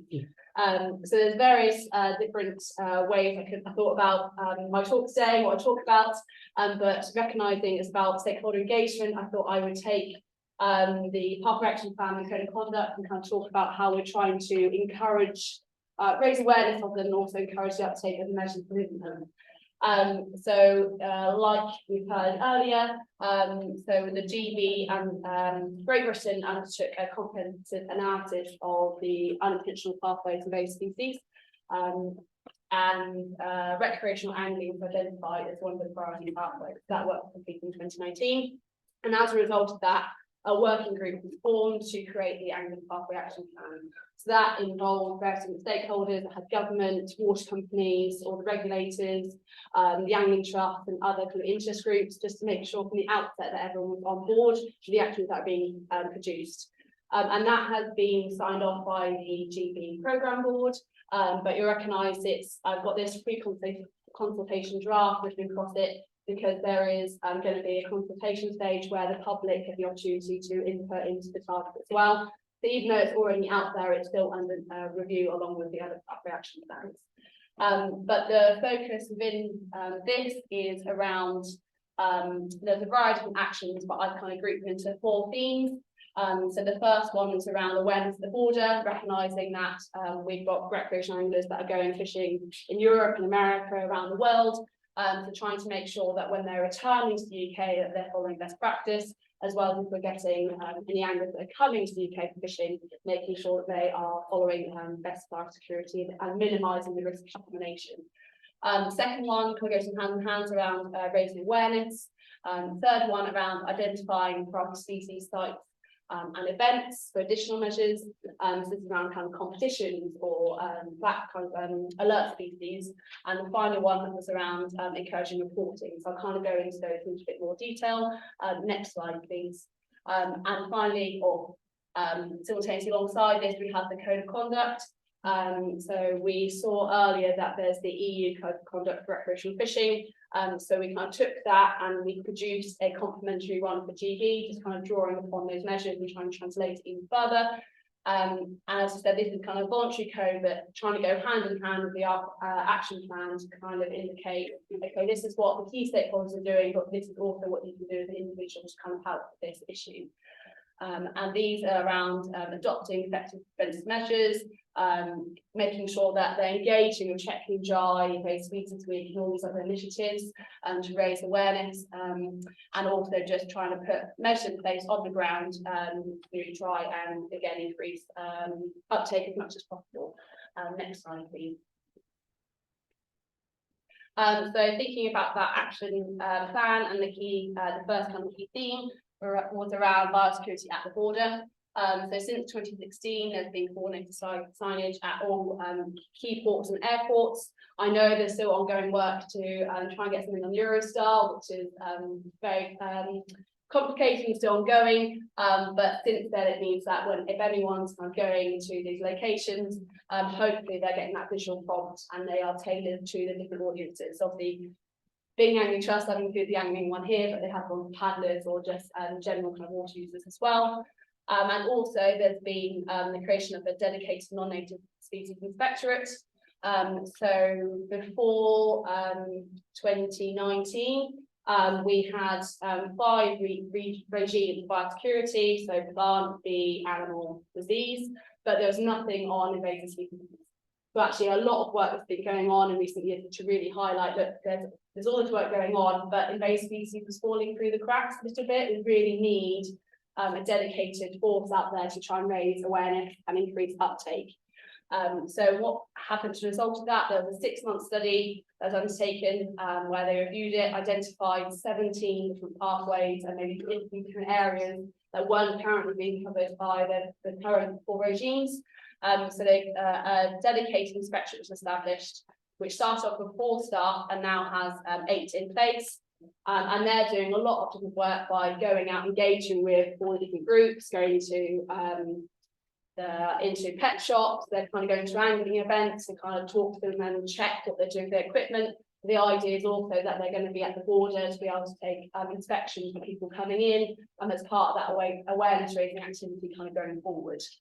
As well as that, as I said, work closely with European Anglers Alliance, so it's making sure that we're sharing best practice, a lot of work that we're doing in the UK, kind of making them aware of what we're doing, to try and make sure we're getting a consistent message out there amongst all the organisations that we're involved in. And again, recognising, as someone said earlier, you know, invasive species don't respect borders. I think it's really important that we have that that sharing and that learning amongst us. Next slide, please. And again, a lot of you would have seen this already today, but a lot of the work that we're doing is around encouraging the uptake of best practice. So the Check Clean Dry campaign was launched in 2011, and this has really been advanced over time by getting feedback from individuals on what is needed to try and tailor that material to make it relevant to the user, and also to account for the fact that people's interests and values are not the same, and that can change over time as well, because if you're a child versus you're an adult and what activity you're doing. So from 2015 onwards, these have been revamped, made a bit fresher. We kind of at the Angling Trust been using celebrities, ambassadors, use targeted advertising through social media and Facebook, and also magazines to try and push that message out there to different audiences, because we recognise that we can only go so far, and it's trying to reach the audiences that we aren't reaching. So it's that question of how do you get to those that don't know? So just trying to come up with new avenues for that. And I think a really good thing for us is that we've had the Check Clean Dry logo included on the rod licence in England. If you turn it over, it's on the back. That is, I said, England only, and that's for freshwater anglers, because for saltwater they don't currently need a licence. So that's something that kind of needs to consider to reach the audiences. And actually that's now going digital as well. So actually now I've got to think about, okay, what do we do to try and make sure that that is maintained going forward for that visual prompt. And another thing for us as well is recognising that actually, you know, we're Great Britain, but we've got a lot of different nationalities and communities engaged with that. So we've made sure we have this material translated into different languages, because we have a huge Eastern European community within that. So we have Check Clean Dry in Polish, Romanian, Lithuanian, and Ukrainian as well. Next slide, please. As I said, the third thing we'll be looking at is trying to target priority sites, speakers, and events for additional measures. So Check Clean Dry is great and is really effective in many ways, but actually if you're running a competition or event and it's international, you're having many people come and descend on that one location, or nationally they could be coming from lots of different areas. We recognise that actually some invasive species are very limited to one place, and we don't want them spreading to another. So what we did was created this, working with, and I should say, a lot of this work, and saying me, it's with many different stakeholders involved, so I am representing all of them today. But we worked with the GB Non-Native Species Secretariat and others to create this biosecurity at angling events. I know you're not going to be able to see it because it's very small, but we created this risk assessment. So this is for the organisers of the event, trying to get them to think about what they should be doing before the event, during the event, and after the event, and also kind of helping them think about, okay, what is the risk involved in what I'm trying to organise? So this might vary, as I said, between if it's a national event, or actually if you're going to have a 3-mile stretch and lots of anglers descending in one location, what measures are you going to have to put in place for that? And this is also being produced for the paddling community, and they're looking at doing it for rowing going forward as well. So this has actually been seen as a good approach to adopt for other recreational users. And as you can see here, this involved, as part of this process, actually going out to competitions, talking to people about what the barriers are, what their feelings are towards different biosecurity measures, to make sure it's as practical as possible, and we're getting that feedback again from them. And again, something that was involved as part of this, recognising we've got an international community coming in, and actually it's quite hard to,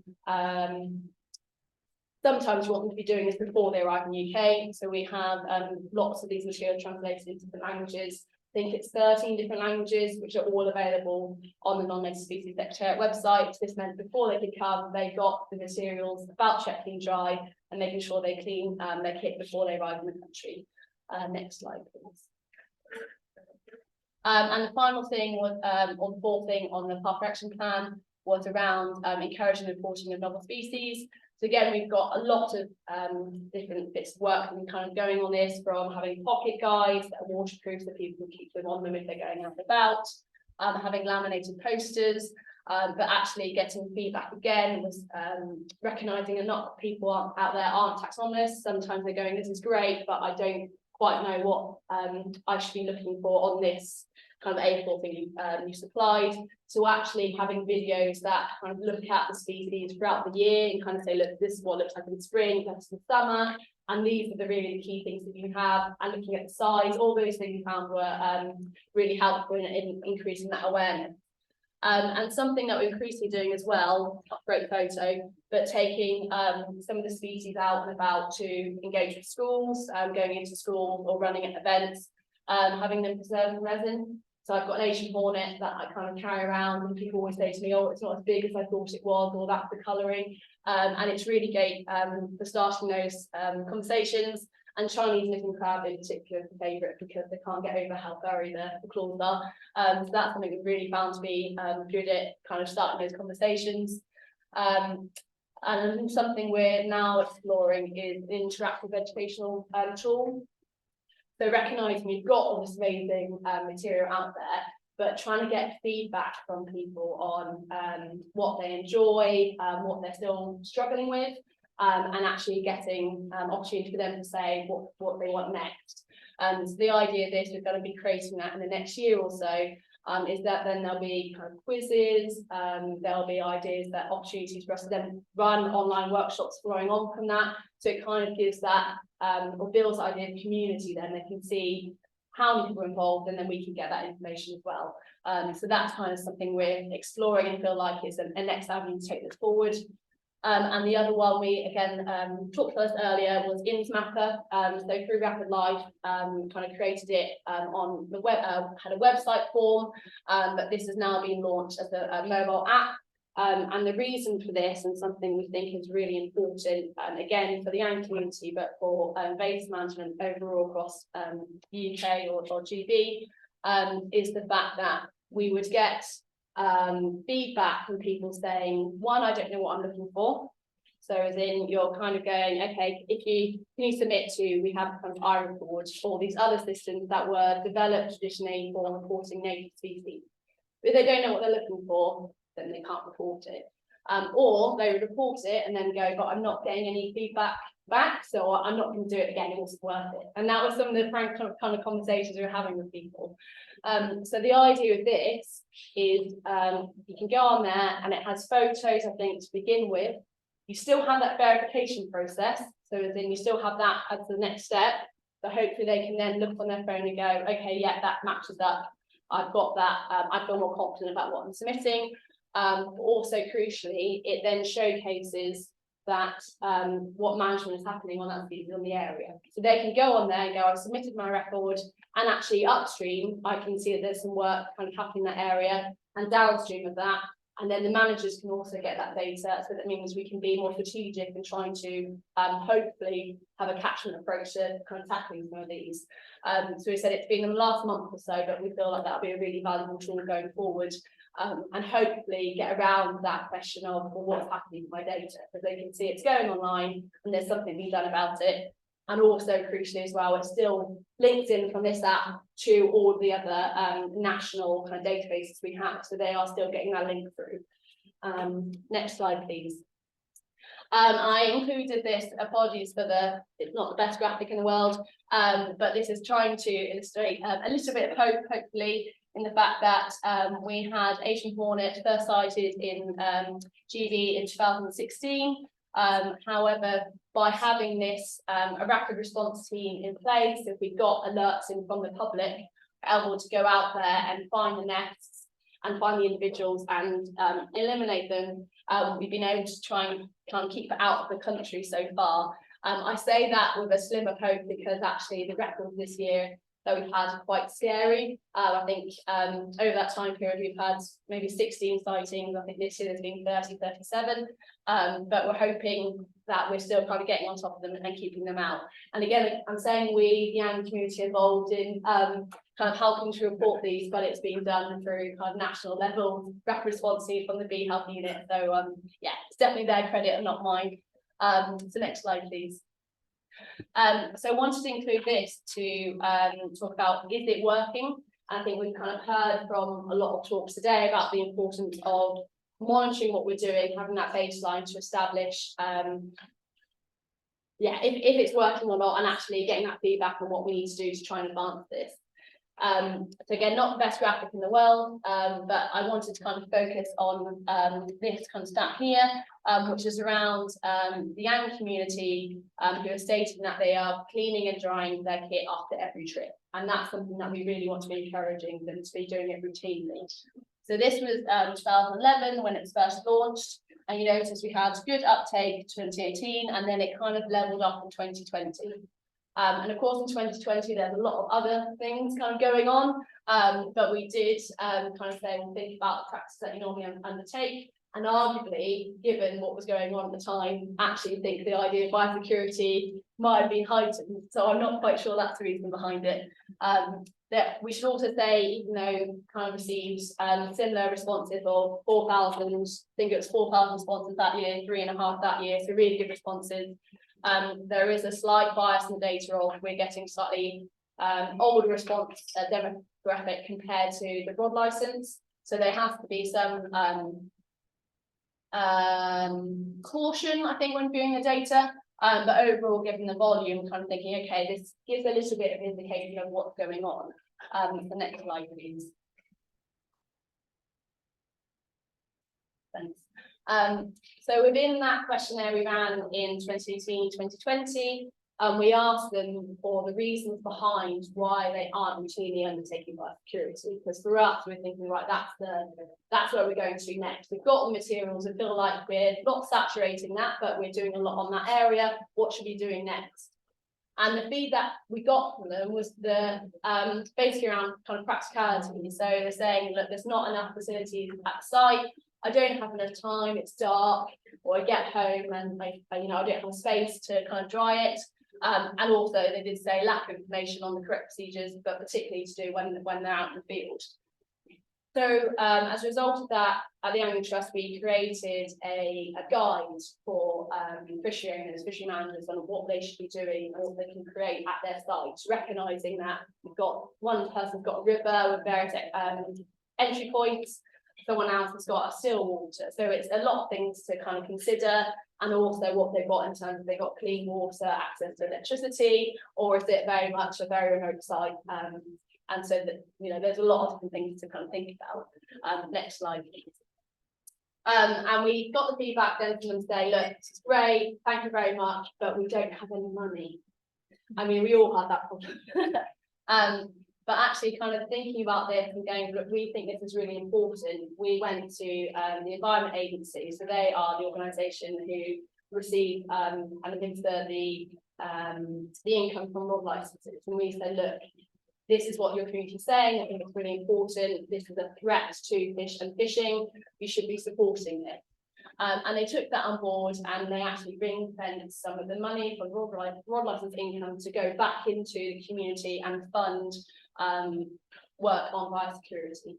So that was launched in 2021, and since then over £200,000 have been given out to clubs and fisheries. So this has gone on installation of biosecurity on site, pressure washers for competitions and events, but it's also going towards training from raised species if they want to do herbicide spraying, for example, or buying management. So if they want to be doing kind of removal, things like that. So it's had a wider benefit as well. And it's also, I should say, in addition to this, the Environment Agency have also kind of funded to have 2 positions in post, so they can actually go out on the ground now and give that advice to clubs, recognising that it's quite hard for them to still establish what they should be doing themselves at the site.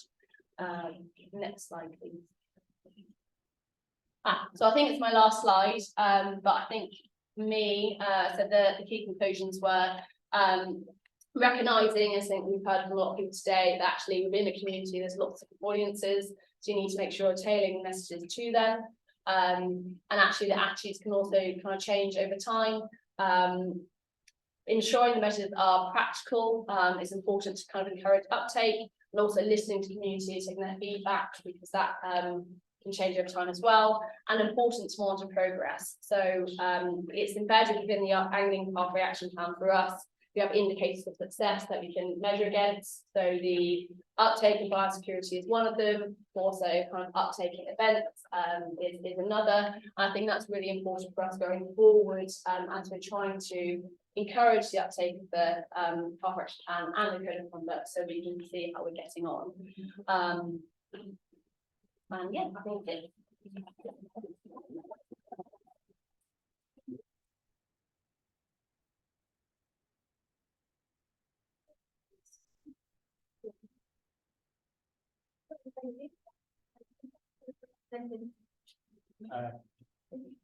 This is really nice.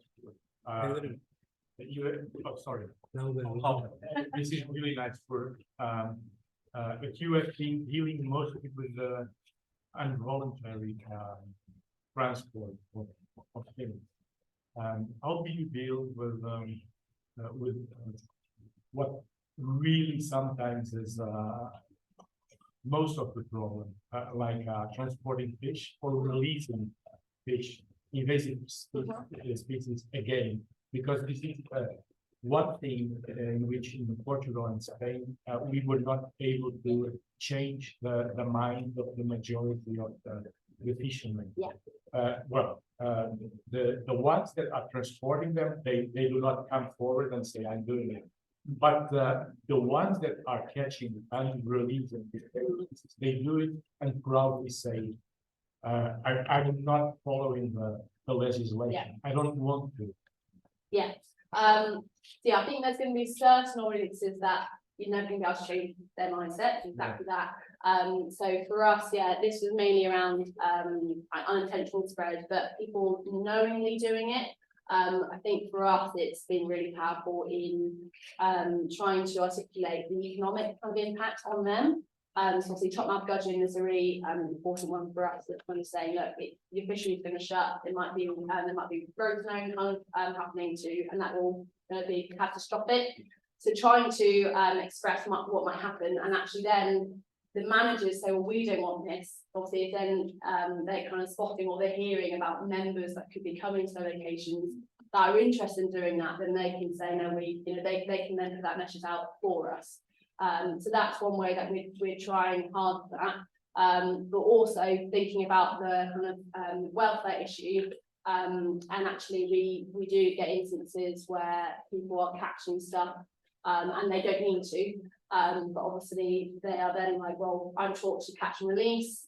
You're telling me that I can't. So it's quite a difficult thing. So in GB, we have kind of this wording around bycatch. And within that, it says if you're, if it's invasive species, if you're comfortable to do so and you do it humanely, dispatch it. But if you're not comfortable, then release it. But it has to be back like in that location. So thinking about, we're talking about barriers and weirs and not moving it to another location to release it. So it's definitely something that is a harder conversation.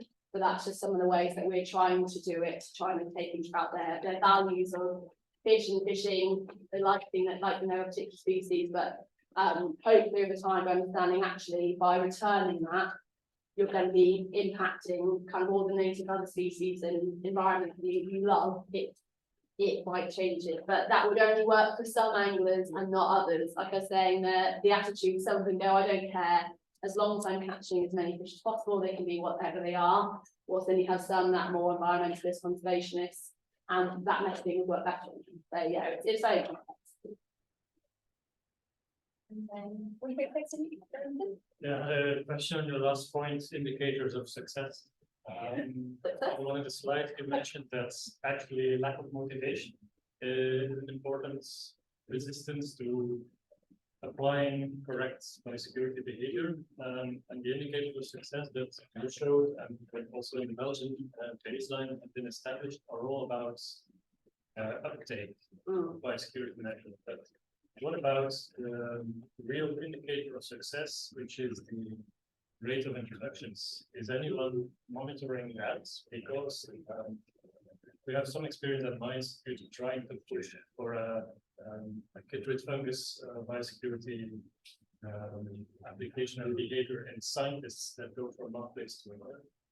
And they are just very, very reluctant because it changes their daily practice. It's lack of time. You have to buy 2 sets of boots, etc. It has financial implications, but especially they just don't believe that it works because the keys are flying over the different fingers on their legs. And actually, there is not one good study I could find to show them that, look, if you do this, this will effectively reduce the number of killer shrimps in the upstream or in the other river basin. So I wonder if anyone is like comparing areas somewhere where there's very stringent biosecurity with business as usual or something like that. This would really help us implement. Yeah, and I think that is one of the hardest things with prevention is kind of going, how do you prove that actually stops it coming in? And it's an ongoing discussion. So I know from a higher level, no, I don't believe there's anything else there actually that's showing the change in rates. And I know that's something now with the commitments and targets we're talking about today, they're going to have to try and think about. I think that's a minefield in itself. But I know what the non-native speaker secretariat have done, as I talked about earlier, they've gone to angling, paddling, rowing events, and actually they have cleaned kit and they've been looking at the contamination rates. So I think for the angling community, it was 20% of the equipment that's coming to a competition at the moment is contaminated. So that can be anything. So that's not alien, invasive, that's any material. But hopefully by kind of gathering some of that, you can kind of say, look, if 1 in 5 people are coming and they could contain it, and I think for paddling it's 1 in 10, and then they've done some container ships. Hopefully some of that data will help make people maybe realise, but it's only going part way there. Effectively, they are implicated to spreading the stuff. Okay, good points. Thank you very, very much. Very interesting. Okay.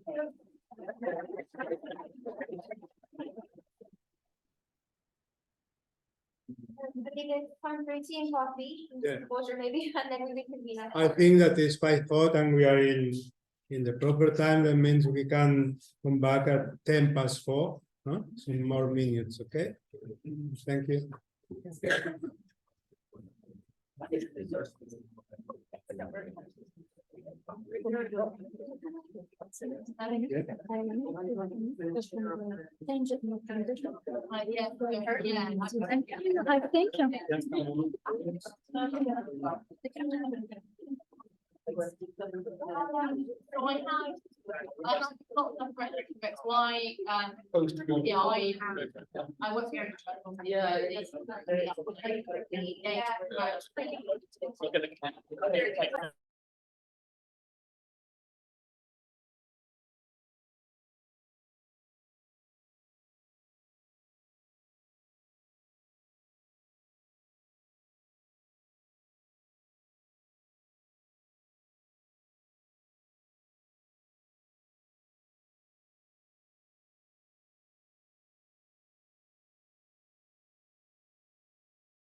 So, okay, we'll go on.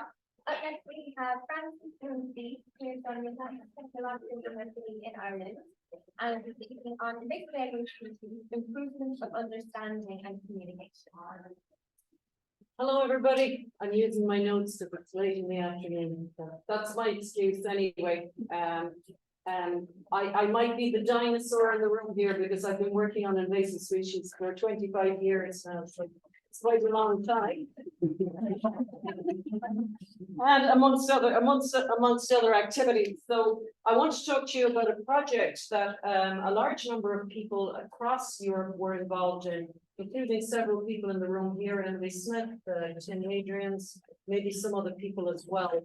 And the project came about during COVID, of course. We started the project in February 2020, and then we had COVID in 2020, in March 2020. So the commission asked us, they put out a tender for the project, right? So why would they do that? You're all saying, well, we're doing projects on stakeholders. Were our projects not good enough? No, they weren't. No, but the regulation recognizes that improved communication and cooperation with a wide range of stakeholders is critical to prevent introductions to them. So the Commission were very interested in a project with specific objectives to identify knowledge gaps that we have in working with stakeholders, to look at the different understanding about invasive species, to look at potential conflicts, and to facilitate dialogue in understanding and coordination, and last but not least, to actually prepare prevention campaigns. So this project was undertaken, it was co-led by Atlantic Technological University, which used to be IT Sligo, and by UK CEH. So it was me and Helen Roy, famous Helen, who's very much celebrated, and a great person to work with. The people on the slide there at the bottom, my colleagues in ATU, Dolores Byrne and Anthony Davis, and also Laura Verberger, who's very important component of this project because she is a social scientist, and we have to bow down to social scientists because they provide us with a different lens. And when we're working with stakeholders, we're not talking to them, we're talking with them. So this project was about co-creation. It was really about developing an understanding and communication with stakeholders. So bringing people together. You can, yes. So we were asked to identify 5 clusters, which are basically pathway clusters, which were going to form platforms with different stakeholders involved. And these are the 5 that you see here: aquatic ornamentals, pet species, soil transport, forest ecosystems, and aquatic recreation and angling. And the platform missions were to reduce conflict and misunderstandings around invasive species, to strengthen prevention of spread, to reduce new introductions, and to look at the diversity of people and the various outputs in terms of knowledge exchange, working together, developing joint initiatives. So you all know how organic these processes can be, and we don't work enough together. So we were bringing together different actors from looking at different sides of the story in terms of invasive species. So the team are here, so you can see there that Tim was actually the co-leader of the pet species cluster, and a number of other people involved there, and a lot more people that aren't named, including Emily there, but she puts on leaving her out. So the project implementation, we were looking at exploratory work. So first of all, we had to identify a selection of 10 invasive species for each cluster. We had to look at document the pathways. Then we had to carry out baseline surveys with the participants, prepare the platforms, establish and manage the platforms, implement prevention campaigns and get evaluation. So, next slide, please. So how do you pick out your stakeholders? This came out up a couple of times today about the stakeholders and identifications of stakeholders. We had a very large network, so we put together a list of 150 potential stakeholders on EU, regional, national levels. They included the organizations that were involved in the pathways, potentially the cause of introductions and spread, and those affected by negative impacts from invasions, and competent authorities. So we're talking about industry, we're talking about agencies, we're talking about NGOs, competent authorities, and other people. And of course, the scientists who are not used to facilitating. Let's face it, we're used to speaking to people. We're not used to selling our story or selling our message. So it was it was extremely educational for us to be involved in this co-creative process. So the process involved in identifying these stakeholders and working through a number of workshops, which I'll talk about in a moment. And at the end of the day, identifying and refining the messages for the audiences. So we might come back to that slide again if you get lost while I'm talking. So in the platforms, hang on a minute, can you just go back one slide? We can go back, yeah, okay, I'm fine there. So we ended up with 10 potential stakeholders per platform, okay, so you have to remember